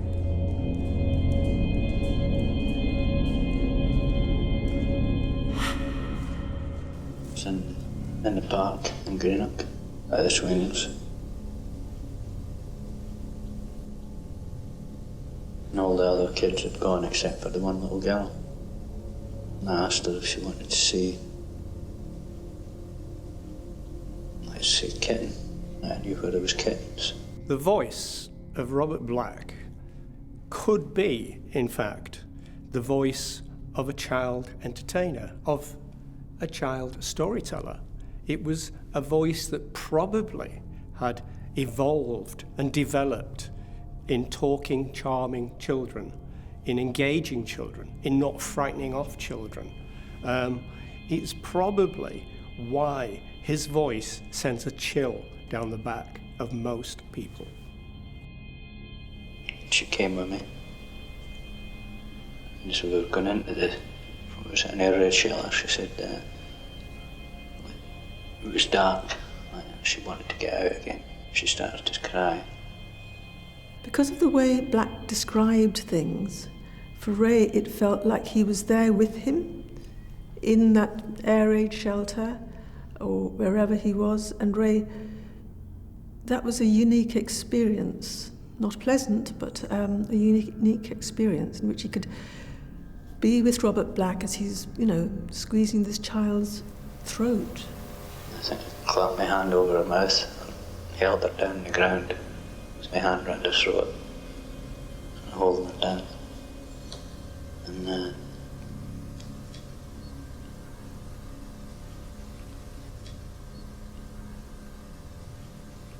she must have gone unconscious anyway. And I masturbated there. And went out, left her. You didn't know that she was alive or dead? No. He fondled her, which was the phrase used at that time, but he was not prosecuted. He was, in the phrase, admonished. All that did was give Black an excuse. No one really minded what he did. No one was too concerned. well, I can get away with it. Black moved to London to find work as a van driver. On his journeys, he noticed the seedy sex shops along the Caledonian Road. In the pre-internet age, they would become his portal to the evil world he would come to completely inhabit. There was a place where I used to go to get, where I first discovered the child pornography. A shop down near King's Cross in London. Didn't have a name, it was just like a shop front, and you went in and it was like old books lined up, but you wanted to get something else. You went in the back. He would go to the sex shop and there was always something more. He would ask, "Do you have anything about teenagers?" which was shorthand or cipher for children. That was all child pornography? No, I made the chance remark. I said, had he any like teenage sex magazines? He says, "I've got these," and he hauled them out. They're called lollytots. As time goes on, he became a more and more regular customer. The shop owner would allow him to move further and further into the shop. And as you go into the back of these shops, that's where the hardcore child porn and things like that were kept. But it was kind of a process where you had to be accepted, you had to be talking the right language to be moved up to a higher level of porn. In my mind, the ideal situation would be a child that was completely willing and eager. How old? Somebody once said to me that their motto was, when they're big enough, they're old enough. I tended to agree with that. Somebody once said to me that their motto was, when they're big enough, they're old enough. I tended to agree with that. An impossible question for you to answer, Michael, but I'm asking you nonetheless. Why do people become sexually attracted to children? What is it that attracts them to children? What is it that attracts anybody to anybody else? It's some of the things that it just happens. You were attracted to your wife, I was attracted to my wife. Other people are attracted to individuals of the same gender. Some individuals are attracted to older individuals, others are attracted to younger individuals. What's important in those contexts is to be able to control your sexual impulses and behaviour in cases where it's clearly not appropriate to engage in that sort of relationship. The word paedophile is incredibly totalising, though, isn't it? And yet Black has a particular type that he's interested in. I mean, generally, sort of paedophilia refers to a sexual attraction to young individuals, be it boys or be it girls. But with Robert Black, it was young girls. And not only young girls, but young girls who were willing. He has this idea that his preferred victim would actually be almost complicit. Well, that may have been a desire, but actually he abducted girls who weren't willing. So the motivation was to abduct and to have a sexual relationship with, or at least a sexual activity with, a young girl. I'd be driving along, I'd see a young girl. I'd get out and talk to her and try to persuade her to get into the van. And take her somewhere quiet.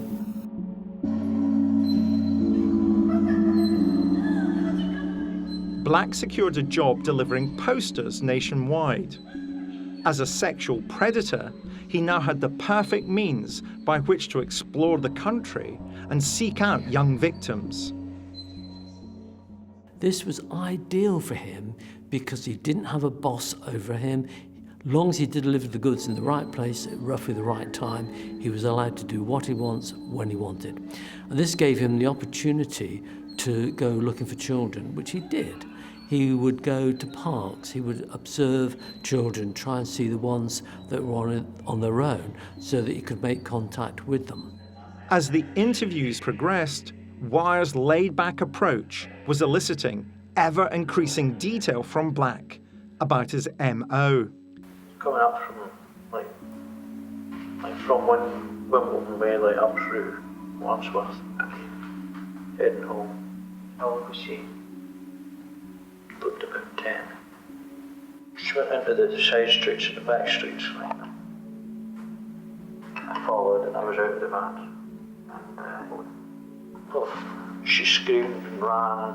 One of the most noticeable aspects of Robert Black's killing was they were done during the summer holidays, July, August, when children are more vulnerable. They're left out playing, the evenings are lighter, they're left on their own more with the young children. He took the opportunity, time and time again, to kill during the summer holiday. He would literally sit beside playgrounds watching the children and seeing if one of the girls was less, how can one put it, less looked after than the others. He would befriend the loner, or the one who seemed to have been abandoned, or the one who wasn't quite with anyone.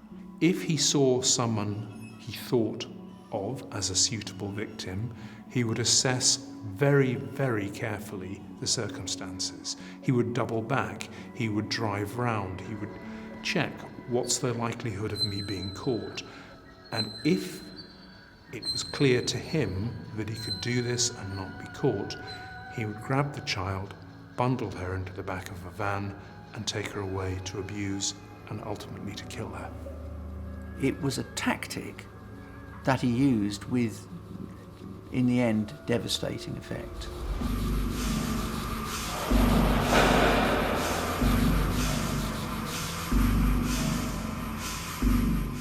He developed a series of really quite appalling techniques. He would put elastoplast or sicking plaster over the child's mouth after having put his hand across it. He would tie her up. He would put her into a sleeping bag. He would tie her legs. He would put a hood over her head. He would pull the sleeping bag over her head, because that way she became literally his prey. He had a crime kit. He would have a sleeping bag, he would put the child in the sleeping bag, he would rape the child several times, tie them up, and then eventually strangle them and dispose of the body. It's suspected on several occasions he actually went back to the bodies, but we don't know whether he just masturbated over them or whether he engaged in other sexual activities. It's painful to say it, but so many times in Black's life, the victims would have been kept alive for at least some hours. It is horrific even to consider what they may have suffered at his hands. One of Ray Wyre's skills as an interviewer was never to pass judgment or admonish. It was an approach that worked, encouraging Black to disclose his twisted logic. He had this really weird idea, and again it's in total denial and diminishing of what he was doing, was he wanted people to believe, and I think he wanted to believe it himself, that in strangling a child and making her unconscious, he would somehow not be hurting her. So that's something that kept cropping up in the interviews. I didn't want to hurt her, but he'd render her unconscious. So surely to get to even that stage, she would have had to suffer. But that's what he wanted. Certainly Ray to believe, and that's what he tried to believe himself. Seems strange, but you don't want to hurt children if they die. But in the dying, you said that you didn't want her to suffer. Whatever you were going to do, you didn't want her to be in pain. Sometimes, think about being unconscious rather than or drunk or drugged or something like that. A sex abuser has to distort his thinking and his belief to give himself permission to abuse. Hearing it from Black, Ray learnt just how far a man had to go, an offender has to go, to get to that point. I think he always knew just how offenders could distort their thinking, but I don't think he'd ever seen it used quite so horrifically. I think it's an insight into how they think, the language they use in order to justify, to minimise, to deny. We need to get hold of that language. One of the reasons Black evaded capture for so long was that the children he abducted and murdered were often dumped hundreds of miles from their homes. Most killers dispose of the body as quickly as possible to create a larger window between when they dispose of the body and then when they're investigated by the police. But he didn't dispose of the body near the site where he found the victim. He would often drive 200-300 miles away and then dispose of the body. And he had favourite stops on his routes from London to Northern Ireland to Scotland where he would have a break. Taking a body hundreds of miles is a very unusual activity. It also shows that he wanted to be connected with the child. He'd obviously sexually assaulted them, killed the child, but he still wanted to have that connection with the child. Black's confessions to Wyre were about to take another deadly turn. Because of his MO, and especially because of his signature, he'd long been suspected of murdering other children. And shortly before he died, he was to be charged with the death of Devonshire schoolgirl Janette Tate. Wyre and others had long suspected Black of being involved in Janette's abduction, and he invited him to offer any insight he might have about her disappearance.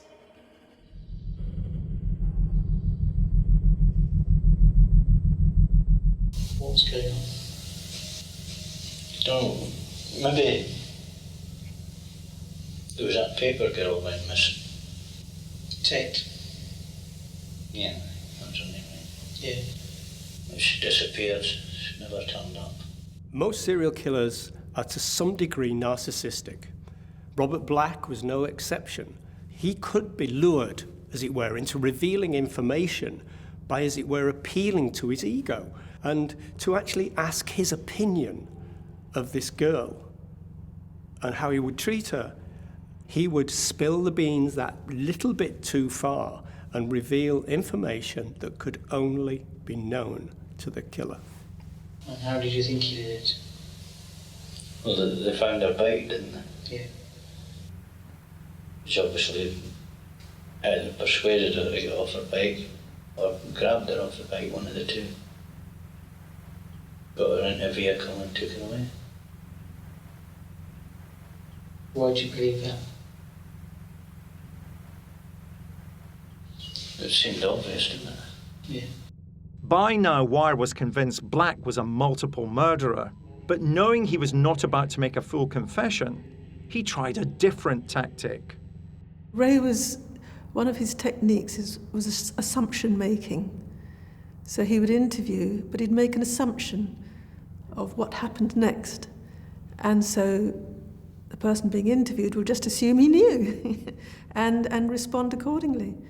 Because at that point he wouldn't be able to say, he was no longer in control in the sense of the interview. That's what Ray did. When you thought about Tate, what feelings did it give you when you thought about him doing it?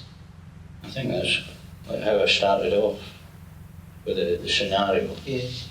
What would you do? Same if I've seen a paper bill, like I'd maybe park and watch for a while. Yeah. See what sort of route. Getting myself in a position where it would be possible to take somebody. There was that paper girl went missing. Tate? Yeah, that's her name. Yeah. She disappeared. She never turned up. I was intrigued by Ray Wyre questioning Black about the abduction of Janette Tate, and Black's widely suspected of having abducted that little girl.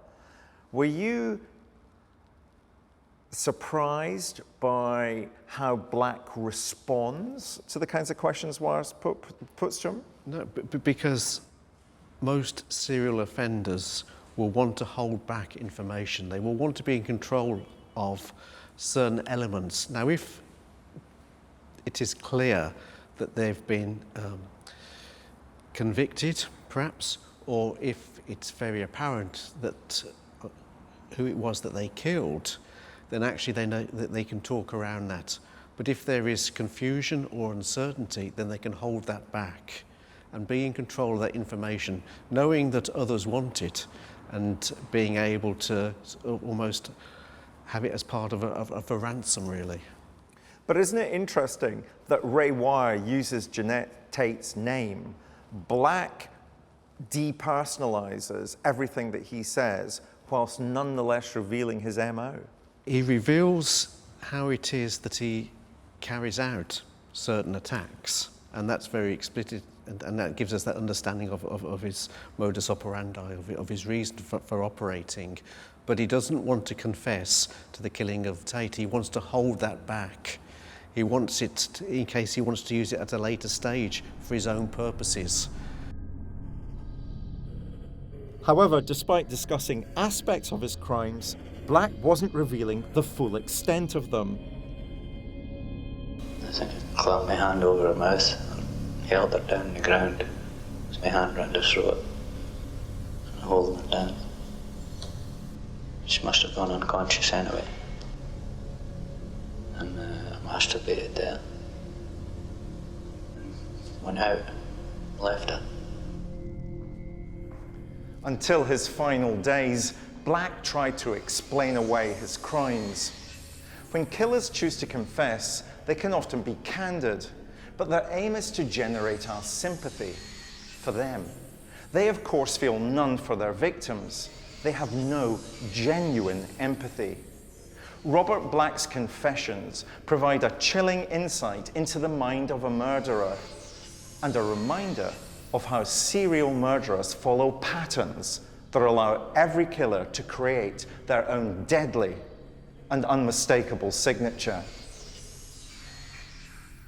This pattern of behavior is based on the idea that their sexual interest objects are literally objects, not human beings, and that this carves a way of dealing with other people whereby their own sexual satisfaction is the major thing in their lives and the major important thing in achieving these engagements with children. They're not, as it were, charming a child, taking them away to actually engage them in some kind of relationship. They are just simply objects to be what they want them to be so that they can gain sexual satisfaction, not with that person, but using that person. There was a girl on her own in the flats when I was delivering. And I sit down and talk to her for a few minutes later.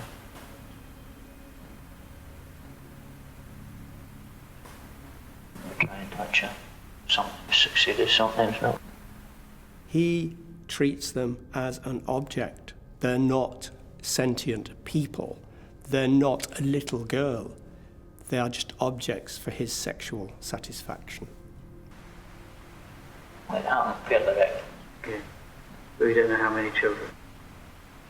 It could be in the 30s, 40s.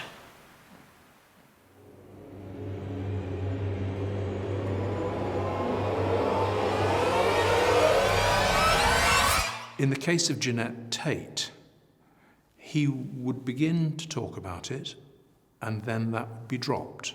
And that might be dropped for 1 or 2 sessions, and then picked up again in the next one, and then again the one after. And it's only when you assemble the tiny fragments of what he said about Janette Tate that you begin to understand what Black was trying to hint at, but was never, ever going to confess to.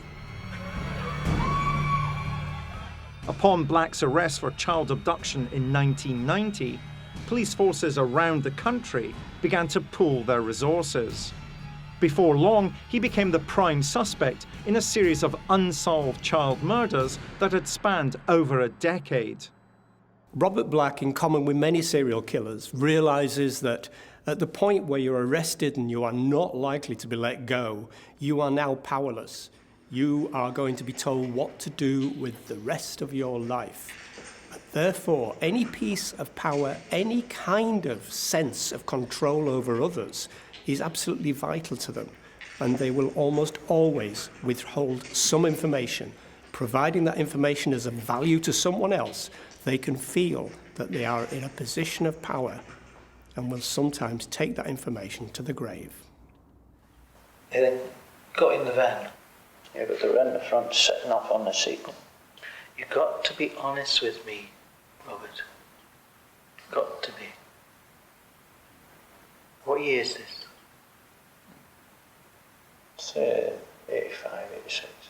One of the things you do is you try and work out what their style is. Some people, you appeal to their intelligence. Some people, you appeal to their humanity. Sometimes you have to be a father confessor and play the role of just almost listening and letting somebody tell their story slowly, and just every now and then put in a question to check the information and allow them to talk.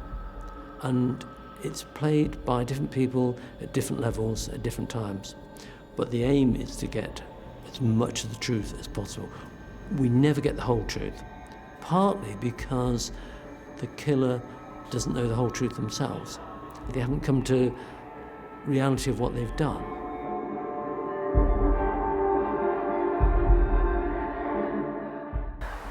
They then got in the van. Yeah, but they were in the front, sitting up on the seat. You've got to be honest with me, Robert. Got to be. What year is this? It's 85, 86. One of the things that interests me in those tapes is the sense in which Wyre doesn't judge Black. People hearing that tape, and you and I have interviewed many, many paedophiles, why don't we react to some of the things they tell us? Because if we did, then there's a likelihood that they will stop disclosing. Michael, both you and I are very publicly identified with the cause of offender prison rehabilitation. Robert Black, could he have been rehabilitated? I think it's highly unlikely. I think we have to recognise that for certain individuals, rehabilitation is probably not a possibility, and therefore it's a question of how best do you look after them. Robert Black died in prison in 2016, just days before he was to be charged with the abduction and murder of Janette Tate from some 30 years previously. That final charge laid against him was foreshadowed some 20 years earlier during Ray Wyre's ingenious questioning of Black about the schoolgirl's disappearance. I suppose the only way a parent could prevent something like that happening is keep the child tied to the apron string all the time, like, you know, virtually put them on a lead, never let them out of their sight. It wasn't their fault, like they couldn't have done nothing about it. Even to this day, Ray Wyre's remarkable interviews with Black continue to fuel debate, not least of all as to the question, was redemption ever possible? He thought Black wasn't redeemable. Yeah. It was too well practiced, too well rehearsed. It was part of who he was. Yeah, he was unloved, you know. He was pushed from pillar to post. He was rejected. There was no role model for him. So, and there were lots of missed opportunities to salvage him when he was salvageable. So he just went on and on and on and on until, you know, this was going to happen. He was going to live this life. So could he be redeemed after having murdered so many little girls? No, I don't think so. Those tapes, those sessions showed how, if you're prepared to spend the time and effort, you can understand, we can understand why a man like Black develops into a serial child sex killer.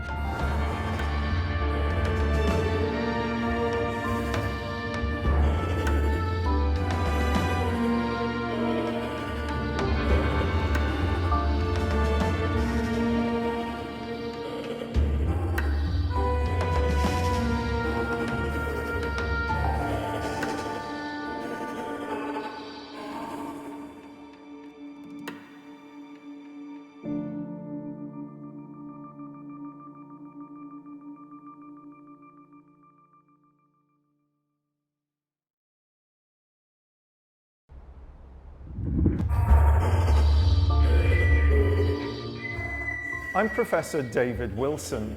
As a criminologist, I'm often asked, what's it like to interview a serial killer?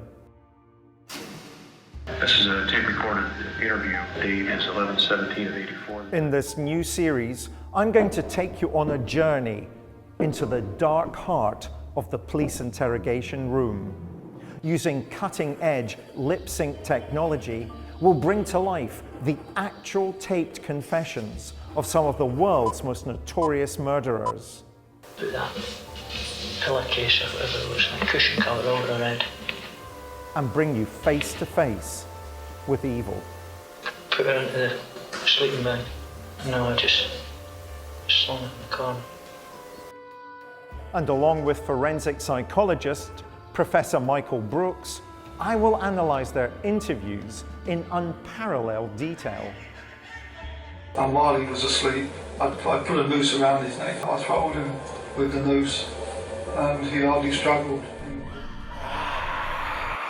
Like the police detectives who interviewed them, you'll experience firsthand their cold and calculating minds. I've never got on with my mum. I knew that she favoured my sister more than me. Their wicked words, now seen being spoken for the very first time, will never be forgotten. The Hawkins girl's head was severed and taken up the road about 25 to 50 yards.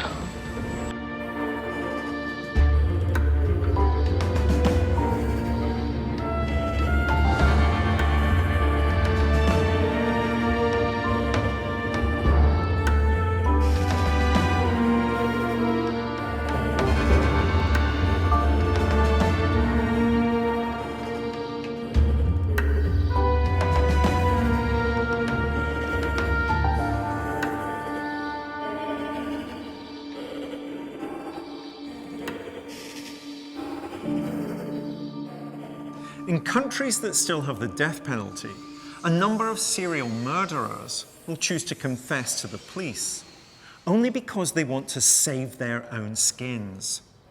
In today's episode, we examine the confessions of one such man who entered a plea bargain to avoid the executioner's chair.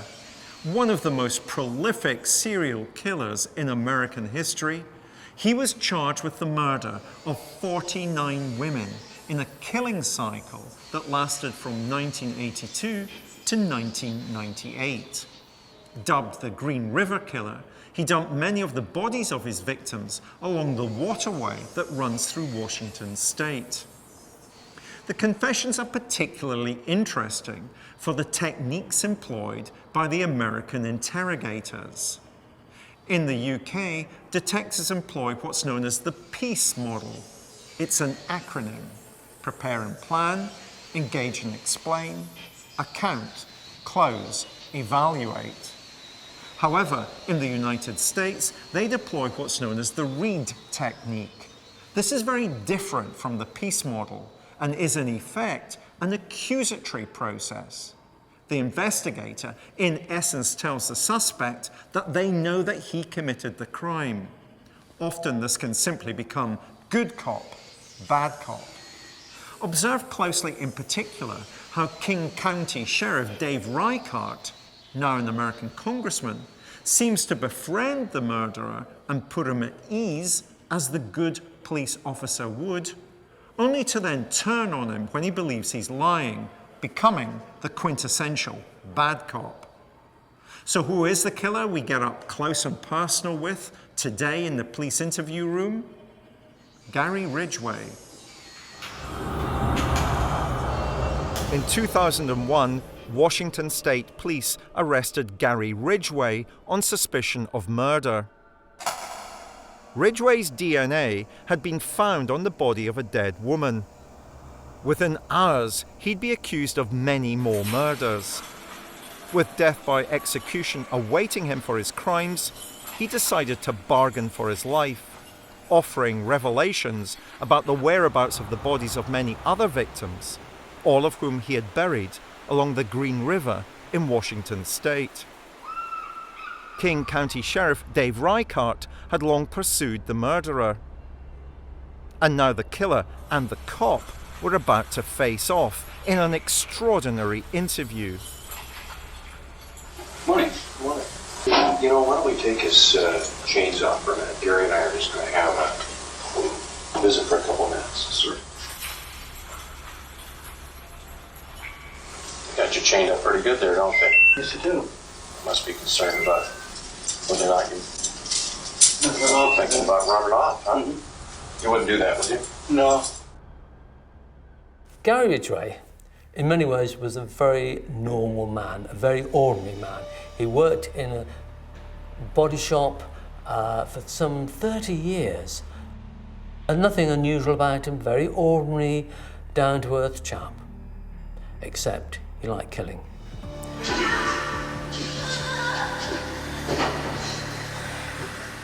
Question might be asked is, why is this church-going, on the face of it, religious man, and family and friendly and neighbourly, how is he killing prostitutes? Why is he treating them like dirt? Why is he abusing their corpses in such a terrible way? I believe that behind the mask was a monster. Outside, I think he probably was. He believed he was a church-going man, but he had this beast inside him that surfaced every now and then to kill. I think he killed because he enjoyed it. He enjoyed treating these women like trash and dumping their body like so much garbage once he'd used them and abused them. To fully understand Ridgway, it would be a good exercise to close your eyes and listen to his voice. Listen to how normal he is. Can you sense a beast in that voice? Because that is the man that could have been living next door to you.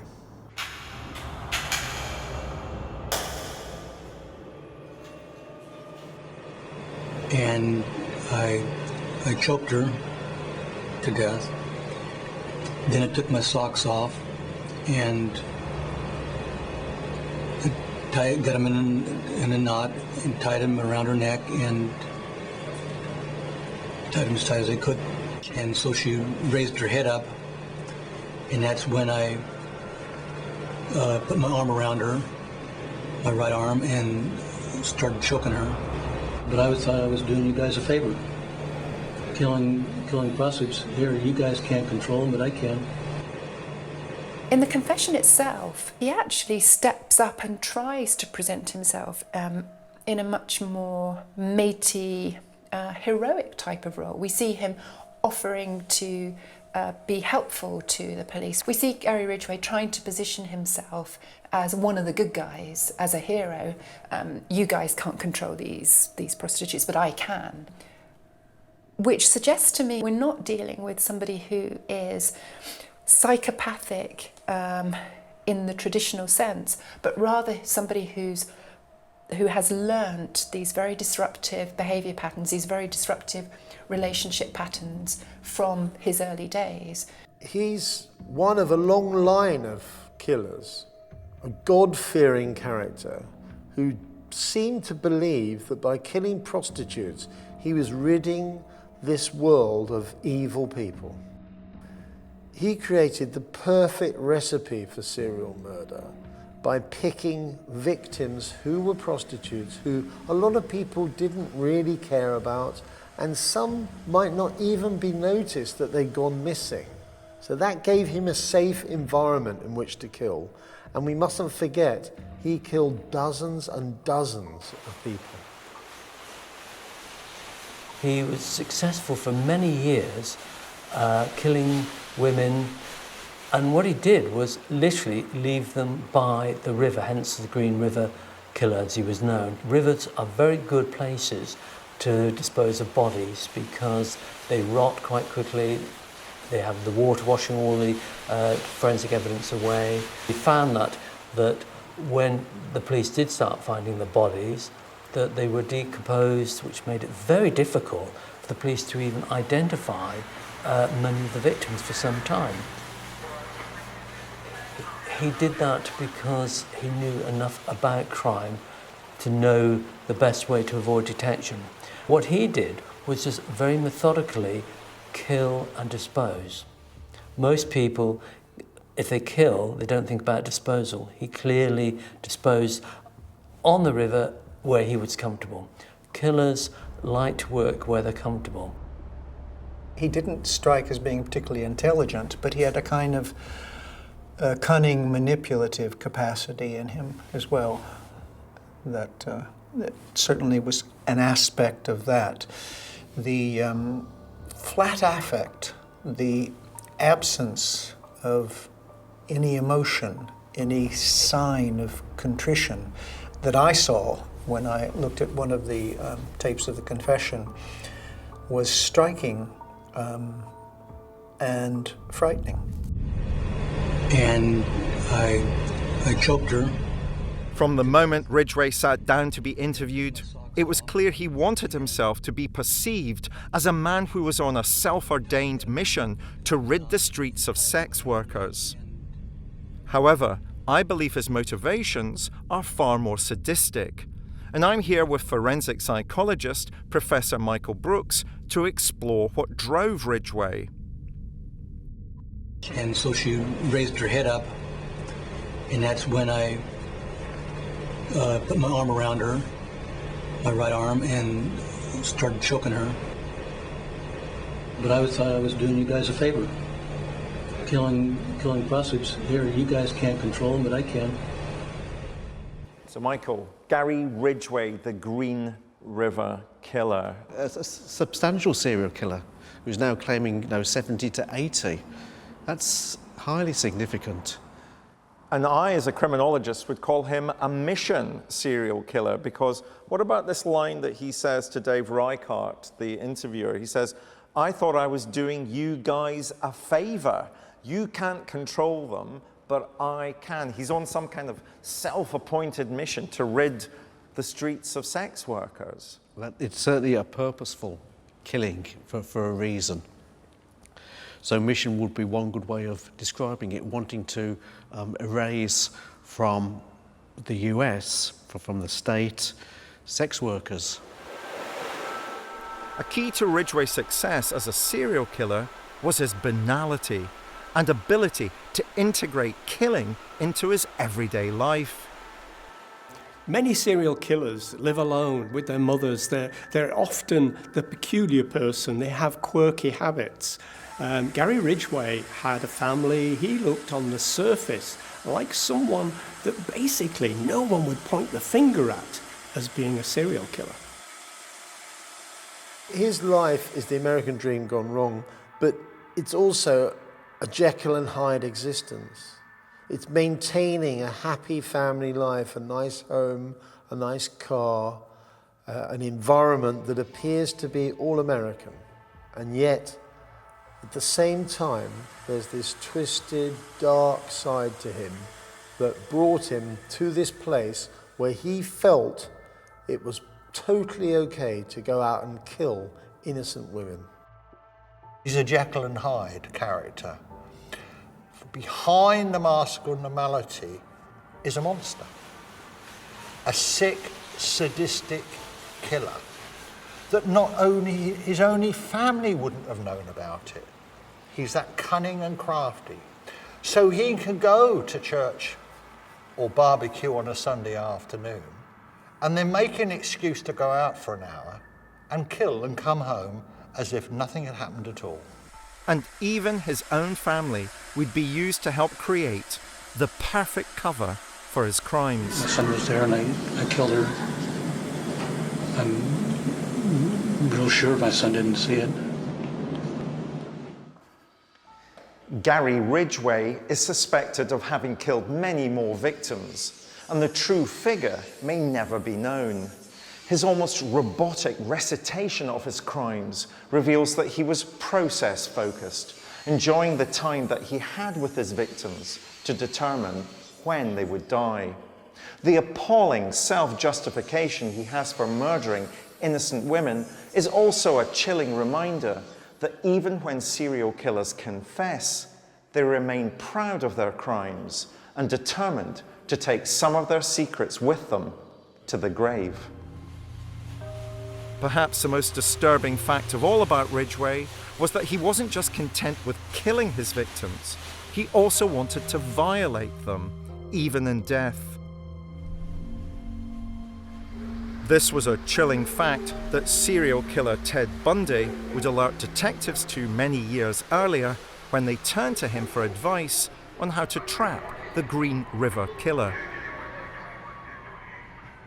Well, first of all, he's trying to dispose of the bodies where they won't be found. This guy doesn't want to get caught. I think it's clear that over time you can see him, at least it would appear, that over time he's trying to improve his dump sites. He's trying to get better at disposing of his bodies. Bundy was killing in the same area, the Pacific Northwest. He had enough knowledge about the areas to give advice, and he actually did give sensible advice because he knew the kind of framework that Gary Ridgway was working in. It takes one to know one almost, and he was very good at doing that.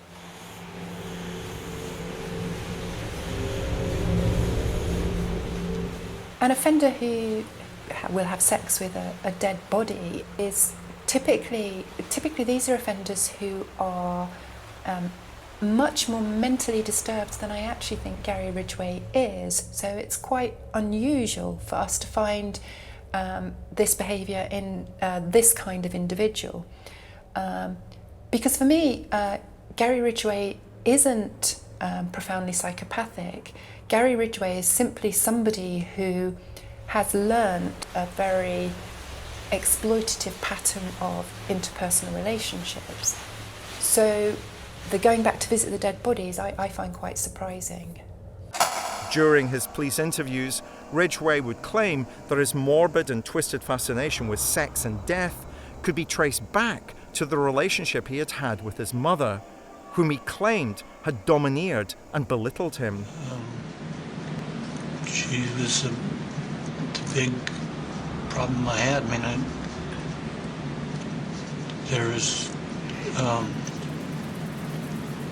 my dad wasn't around that much. He was working all the time, and she was the one that was in control, and she was constantly trying to get me to do better in school, and I just couldnto do better. I wanted to have her stop, and the only way was to kill her, to hurt her bad.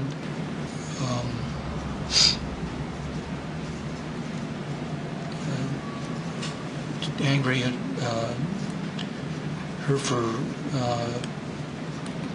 pushing on me to remember, and I just couldn't remember, and I just wanted her to stop. It's almost a cliche, the way in which he refers back to his relationship with his mother to try and justify what he's done. But it's a cliche for a reason. It's a very important initial relationship for a man, for a boy, for a man. And clearly there was something very wrong in the relationship Gary Ridgway had with his mother, a very distorted relationship that has produced the murderer that he became. In my head, I don't know what I would do. I just Just wanted her to stop. One time there, they were going to put me in a special school. I didn't want that. My dad and my mom were arguing about it all the time. And it was for retarded people, and I wasn't retarded, I don't think. So I was mad at them for wanting to put me away from other kids. And wanting to hurt her. And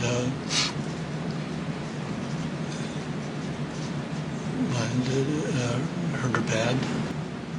Clearly, he hated his mother for whatever reason, whether she rejected him, whether she was too controlling of him, things like that. He doesn't actually explain why he hated his mother, but clearly he hated his mother. And has that behaviour then been projected onto all women? And again, prostitutes are seen very much as fallen women, as women of disrespect. Is he projecting his disrespect of his mother onto prostitutes? Strangulation is very much about control. It's a very personalised way of killing somebody. You really do have their life in your hands, and that's both enjoyable and frightening. Ridgway was now trying to take control of the interviews and explain his evolution as a serial killer. Something he claimed could be traced back to his earliest acts of juvenile delinquency. During that thing, I usually took it out on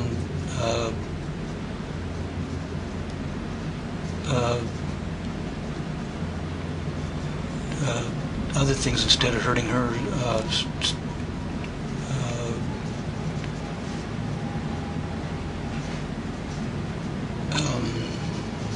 Living things, killing animals. I stabbed a kid one time. Stabbed a kid with a knife.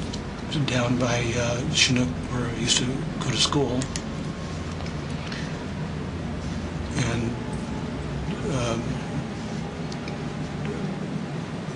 boy was playing. I stabbed him in the side. And didn't kill him, and I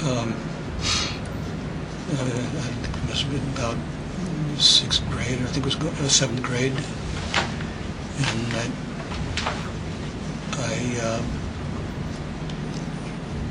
was at the same time I was breaking out windows, throwing rocks at windows.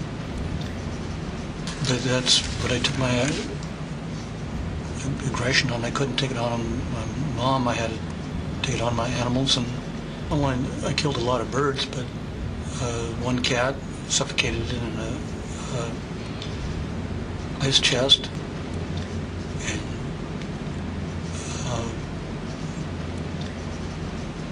shot babies at dogs to hurt them, and threw rocks at my brother about that time. I think I was getting out of that, though. It's a kind of element of a learning curve of trial and error in terms of being able to vent that dysfunctional, unresolved conflict in him, that anger, that frustration, that inadequacy on the relatively innocent victims as he progresses through this kind of hierarchy of victim. He can't satisfy his sexual frustration on them, but he can satisfy that need to dominate, control, and destroy. And I think that's a real drive with him, that need to destroy.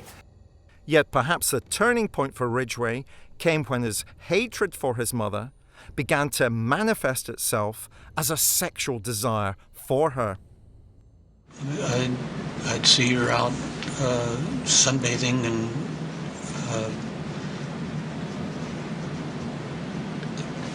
I feel that she'd be good to have sex with, and but she's my mother, and I never. She's the only woman in my life other than neighborhood girls, but she. I get fantasies of having sex with her and wanting to, but being restricted on that part. He reports, and we don't know if it's true or not, but he reports kind of a sexualized relationship with his mother, which he found both appealing and at the same time revolted by it. He doesn't quite understand the sexuality of what's going on, but he knows that he doesn't really understand it and doesn't really like it, and it makes him uncomfortable. And in some ways, that probably scarred him for the rest of his life. She was there sunbathing and tan, and it was a something that really intrigued me. She didn't even know I was there. No, I stared and looked out all the time, gliding together in my head when she was just laying down there. She was more of a sex object than a mother, and I loved the part of her being a sex object, but I didn't like the part of her being a mother.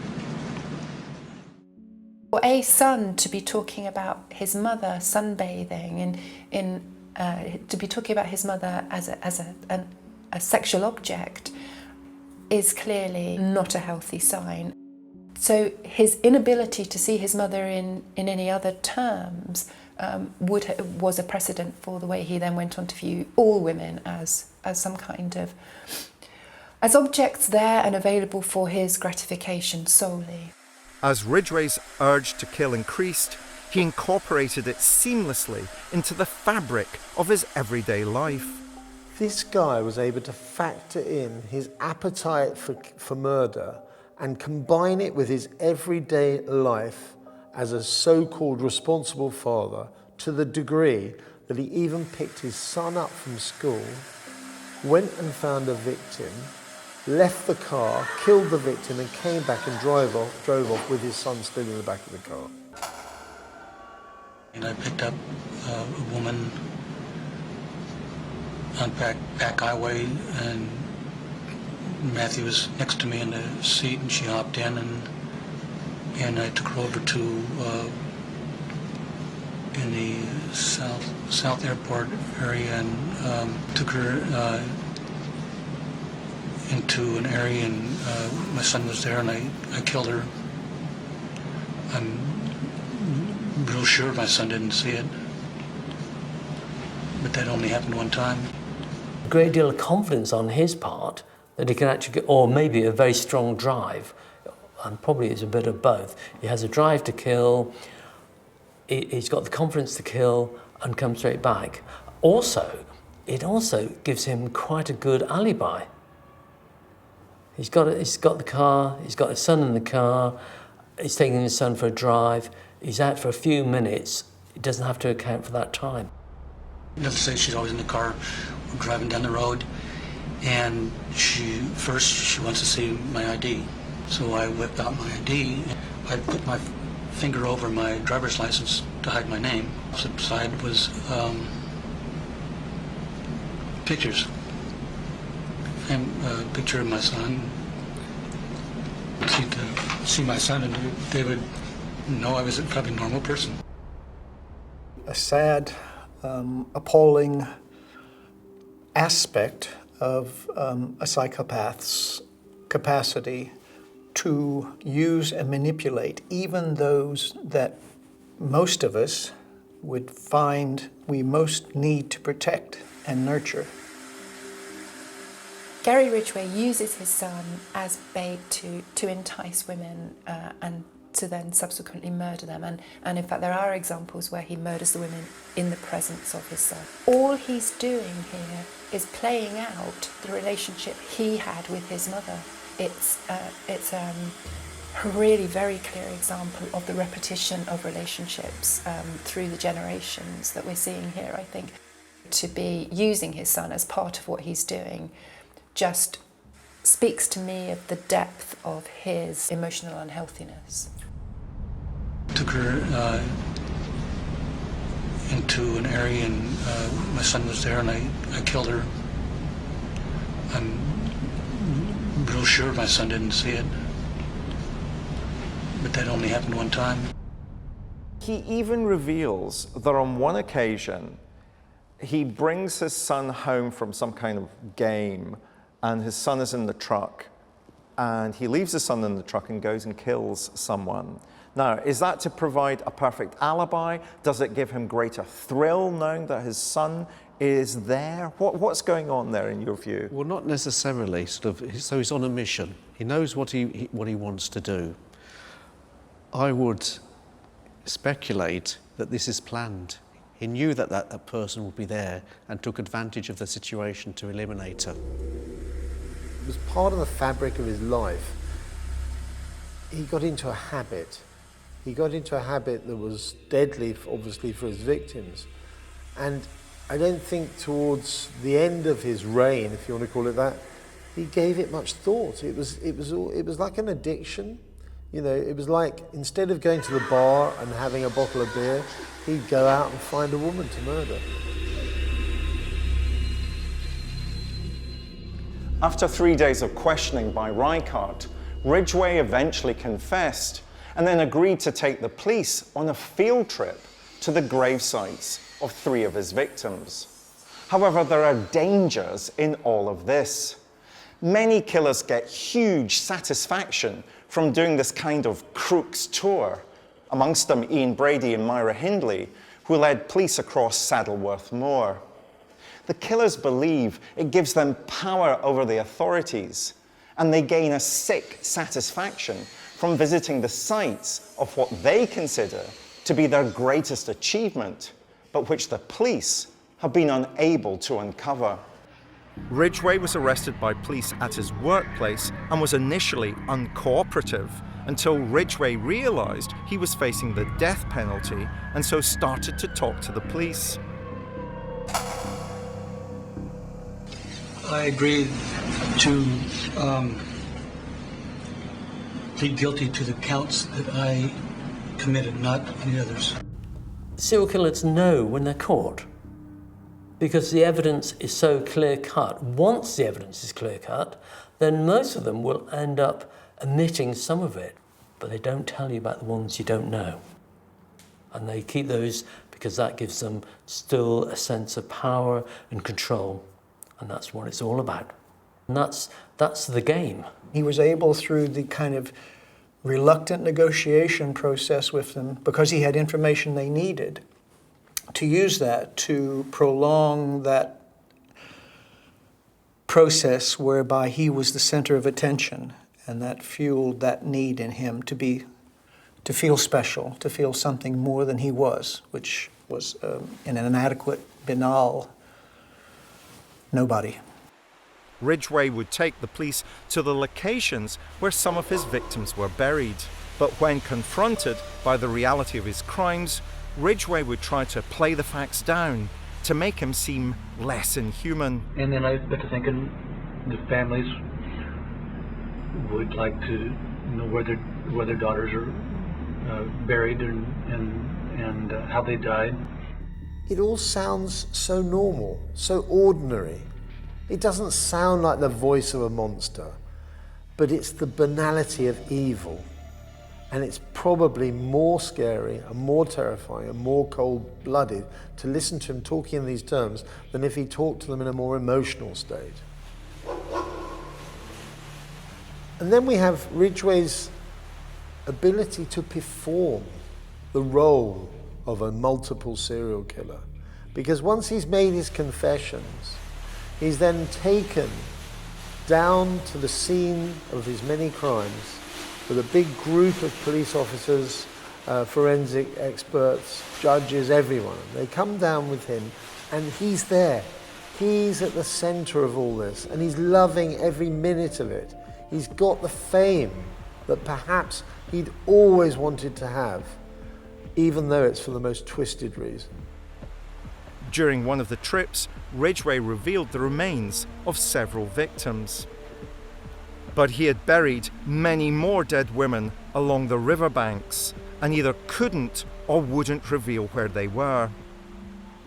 This kind of outing is not uncommon among serial killers. It is, if you like, a way of them getting out of the cells, getting away from that confinement, and giving them almost a sense of purpose and power in leading the inquiry. There you have many, many officers, serious crime officers, who are being led by a serial killer to wherever that person thinks he may want to take them. And so that means you and I have stood in some of the same places. I think we stood in every place. Yeah. What do you think about that? That's pretty coincidental, I guess you would call it. You know, because you were on one side and I was on their side. Yeah. And where I killed him, you were the one who recovered. Yeah. I've been working on this case a long time. So you have caused a little bit of gray hairs. Do you think so? And then I got to thinking the families would like to know where their daughters are buried and how they died. And what about the field trip, Michael? How big a danger is it to allow a serial killer that's as controlled and organized as Ridgway to take him back, as it were, to show the police where he may have disposed of other bodies? Well, this is always a difficult one, isn't it? Because the families would like to know where their missing children or missing relatives are so that they can give them a proper burial and a decent funeral and a proper farewell. So you've got trying to meet the needs of the victims' families on the one hand, and against the publicity and the control that you're then giving to the offender, and that he's dominating those proceedings. So how many bodies are actually found when you take an offender to search for a missing relative? There's another twist to this, because when he is down on those riverbanks with these big crowds of policemen and forensic experts examining the sites where these poor women had been murdered, evidence emerges that he had necrophiliac relationships with the bodies after they were killed, and even revisited these crime scenes on a number of occasions. He denied this categorically. It was almost as if it was a step too far. Within his twisted world, it was fine for him to murder and rape and create the most awful fear and trepidation in huge communities through these actions.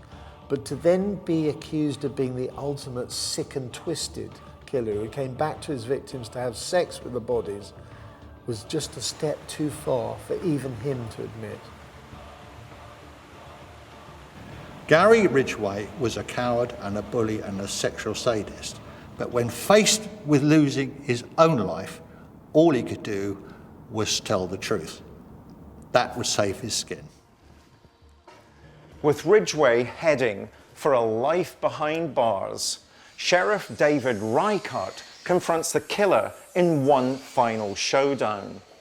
What follows is a masterclass in many aspects of the Reed technique, with Reichert dominating Ridgway, refusing to accept his lies and condemning him as a serial murderer long before he even appeared in court. What would you like for lunch?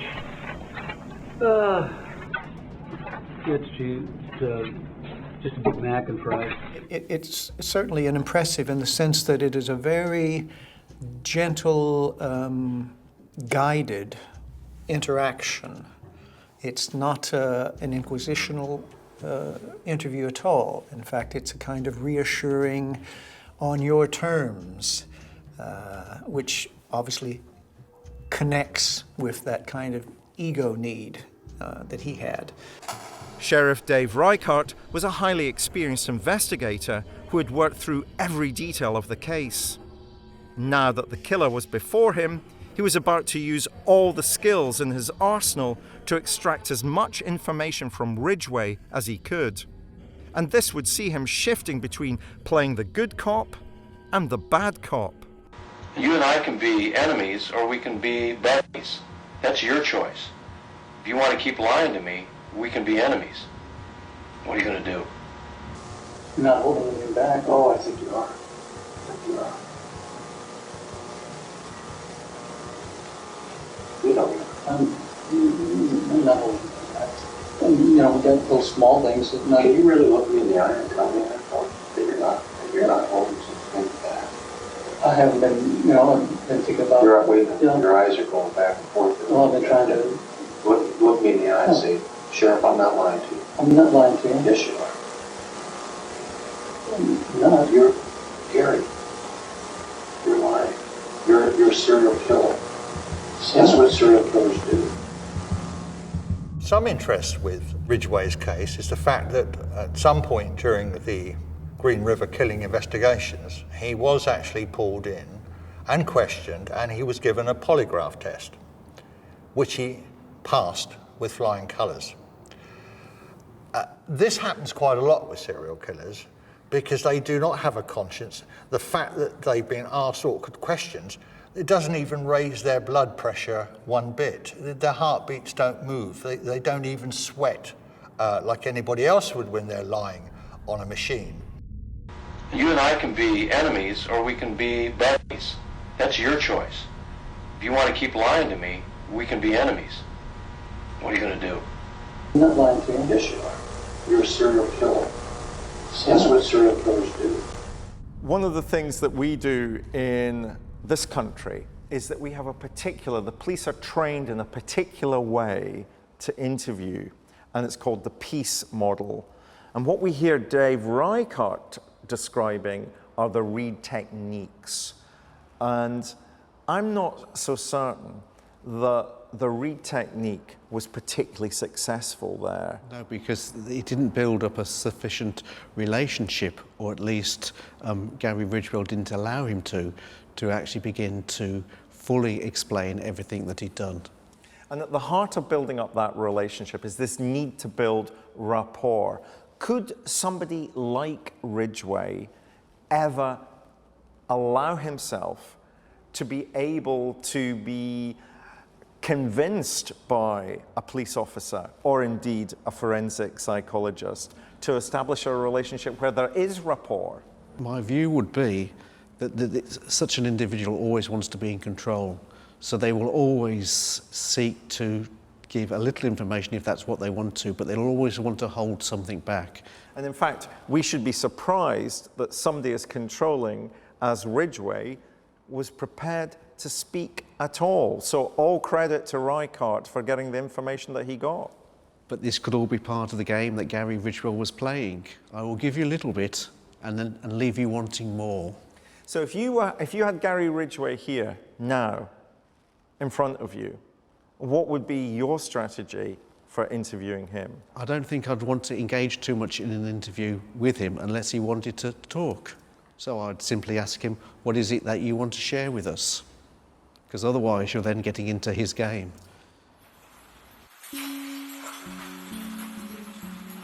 On December 18, 2003, Ridgway was sentenced to 48 life sentences with no possibility of parole. His plea bargain had spared him from being executed. He's believed to have murdered close to 100 women. Many of their bodies still lie in unmarked graves along the Green River. The fact that he confessed in order to get a plea bargain is absolutely typical of this kind of individual. What he's learned from a very young age is that the world is there, that other people are there simply for him to abuse, exploit, coerce. That's what his relationships are all about. Here is a man who I think was consciously attempting to make himself special in the gratification of his need for sex, this obsessional need for sex. There are many people who have an obsessional need for sex, but he also had the inadequacy and the flat affect and the lack of a conscience, which allowed him to also experience that kind of power and control element that is an essential part of that equation. Being a nobody in his real life and having the other half of him, which is now becoming somebody. He is now become known as the Green River Killer that the police have been hunting for years and years. Here they've got him. He is the Green River Killer. And yet the circus around him is getting bigger and bigger, and as that gets bigger and bigger, he becomes smaller and smaller, to the point where he is convicted and sentenced to multiple life prison sentences, and now Mr. So What is reduced to a short prison number on a prison wing in one of the toughest penitentiaries in the United States. He is now a Mr. Nobody again.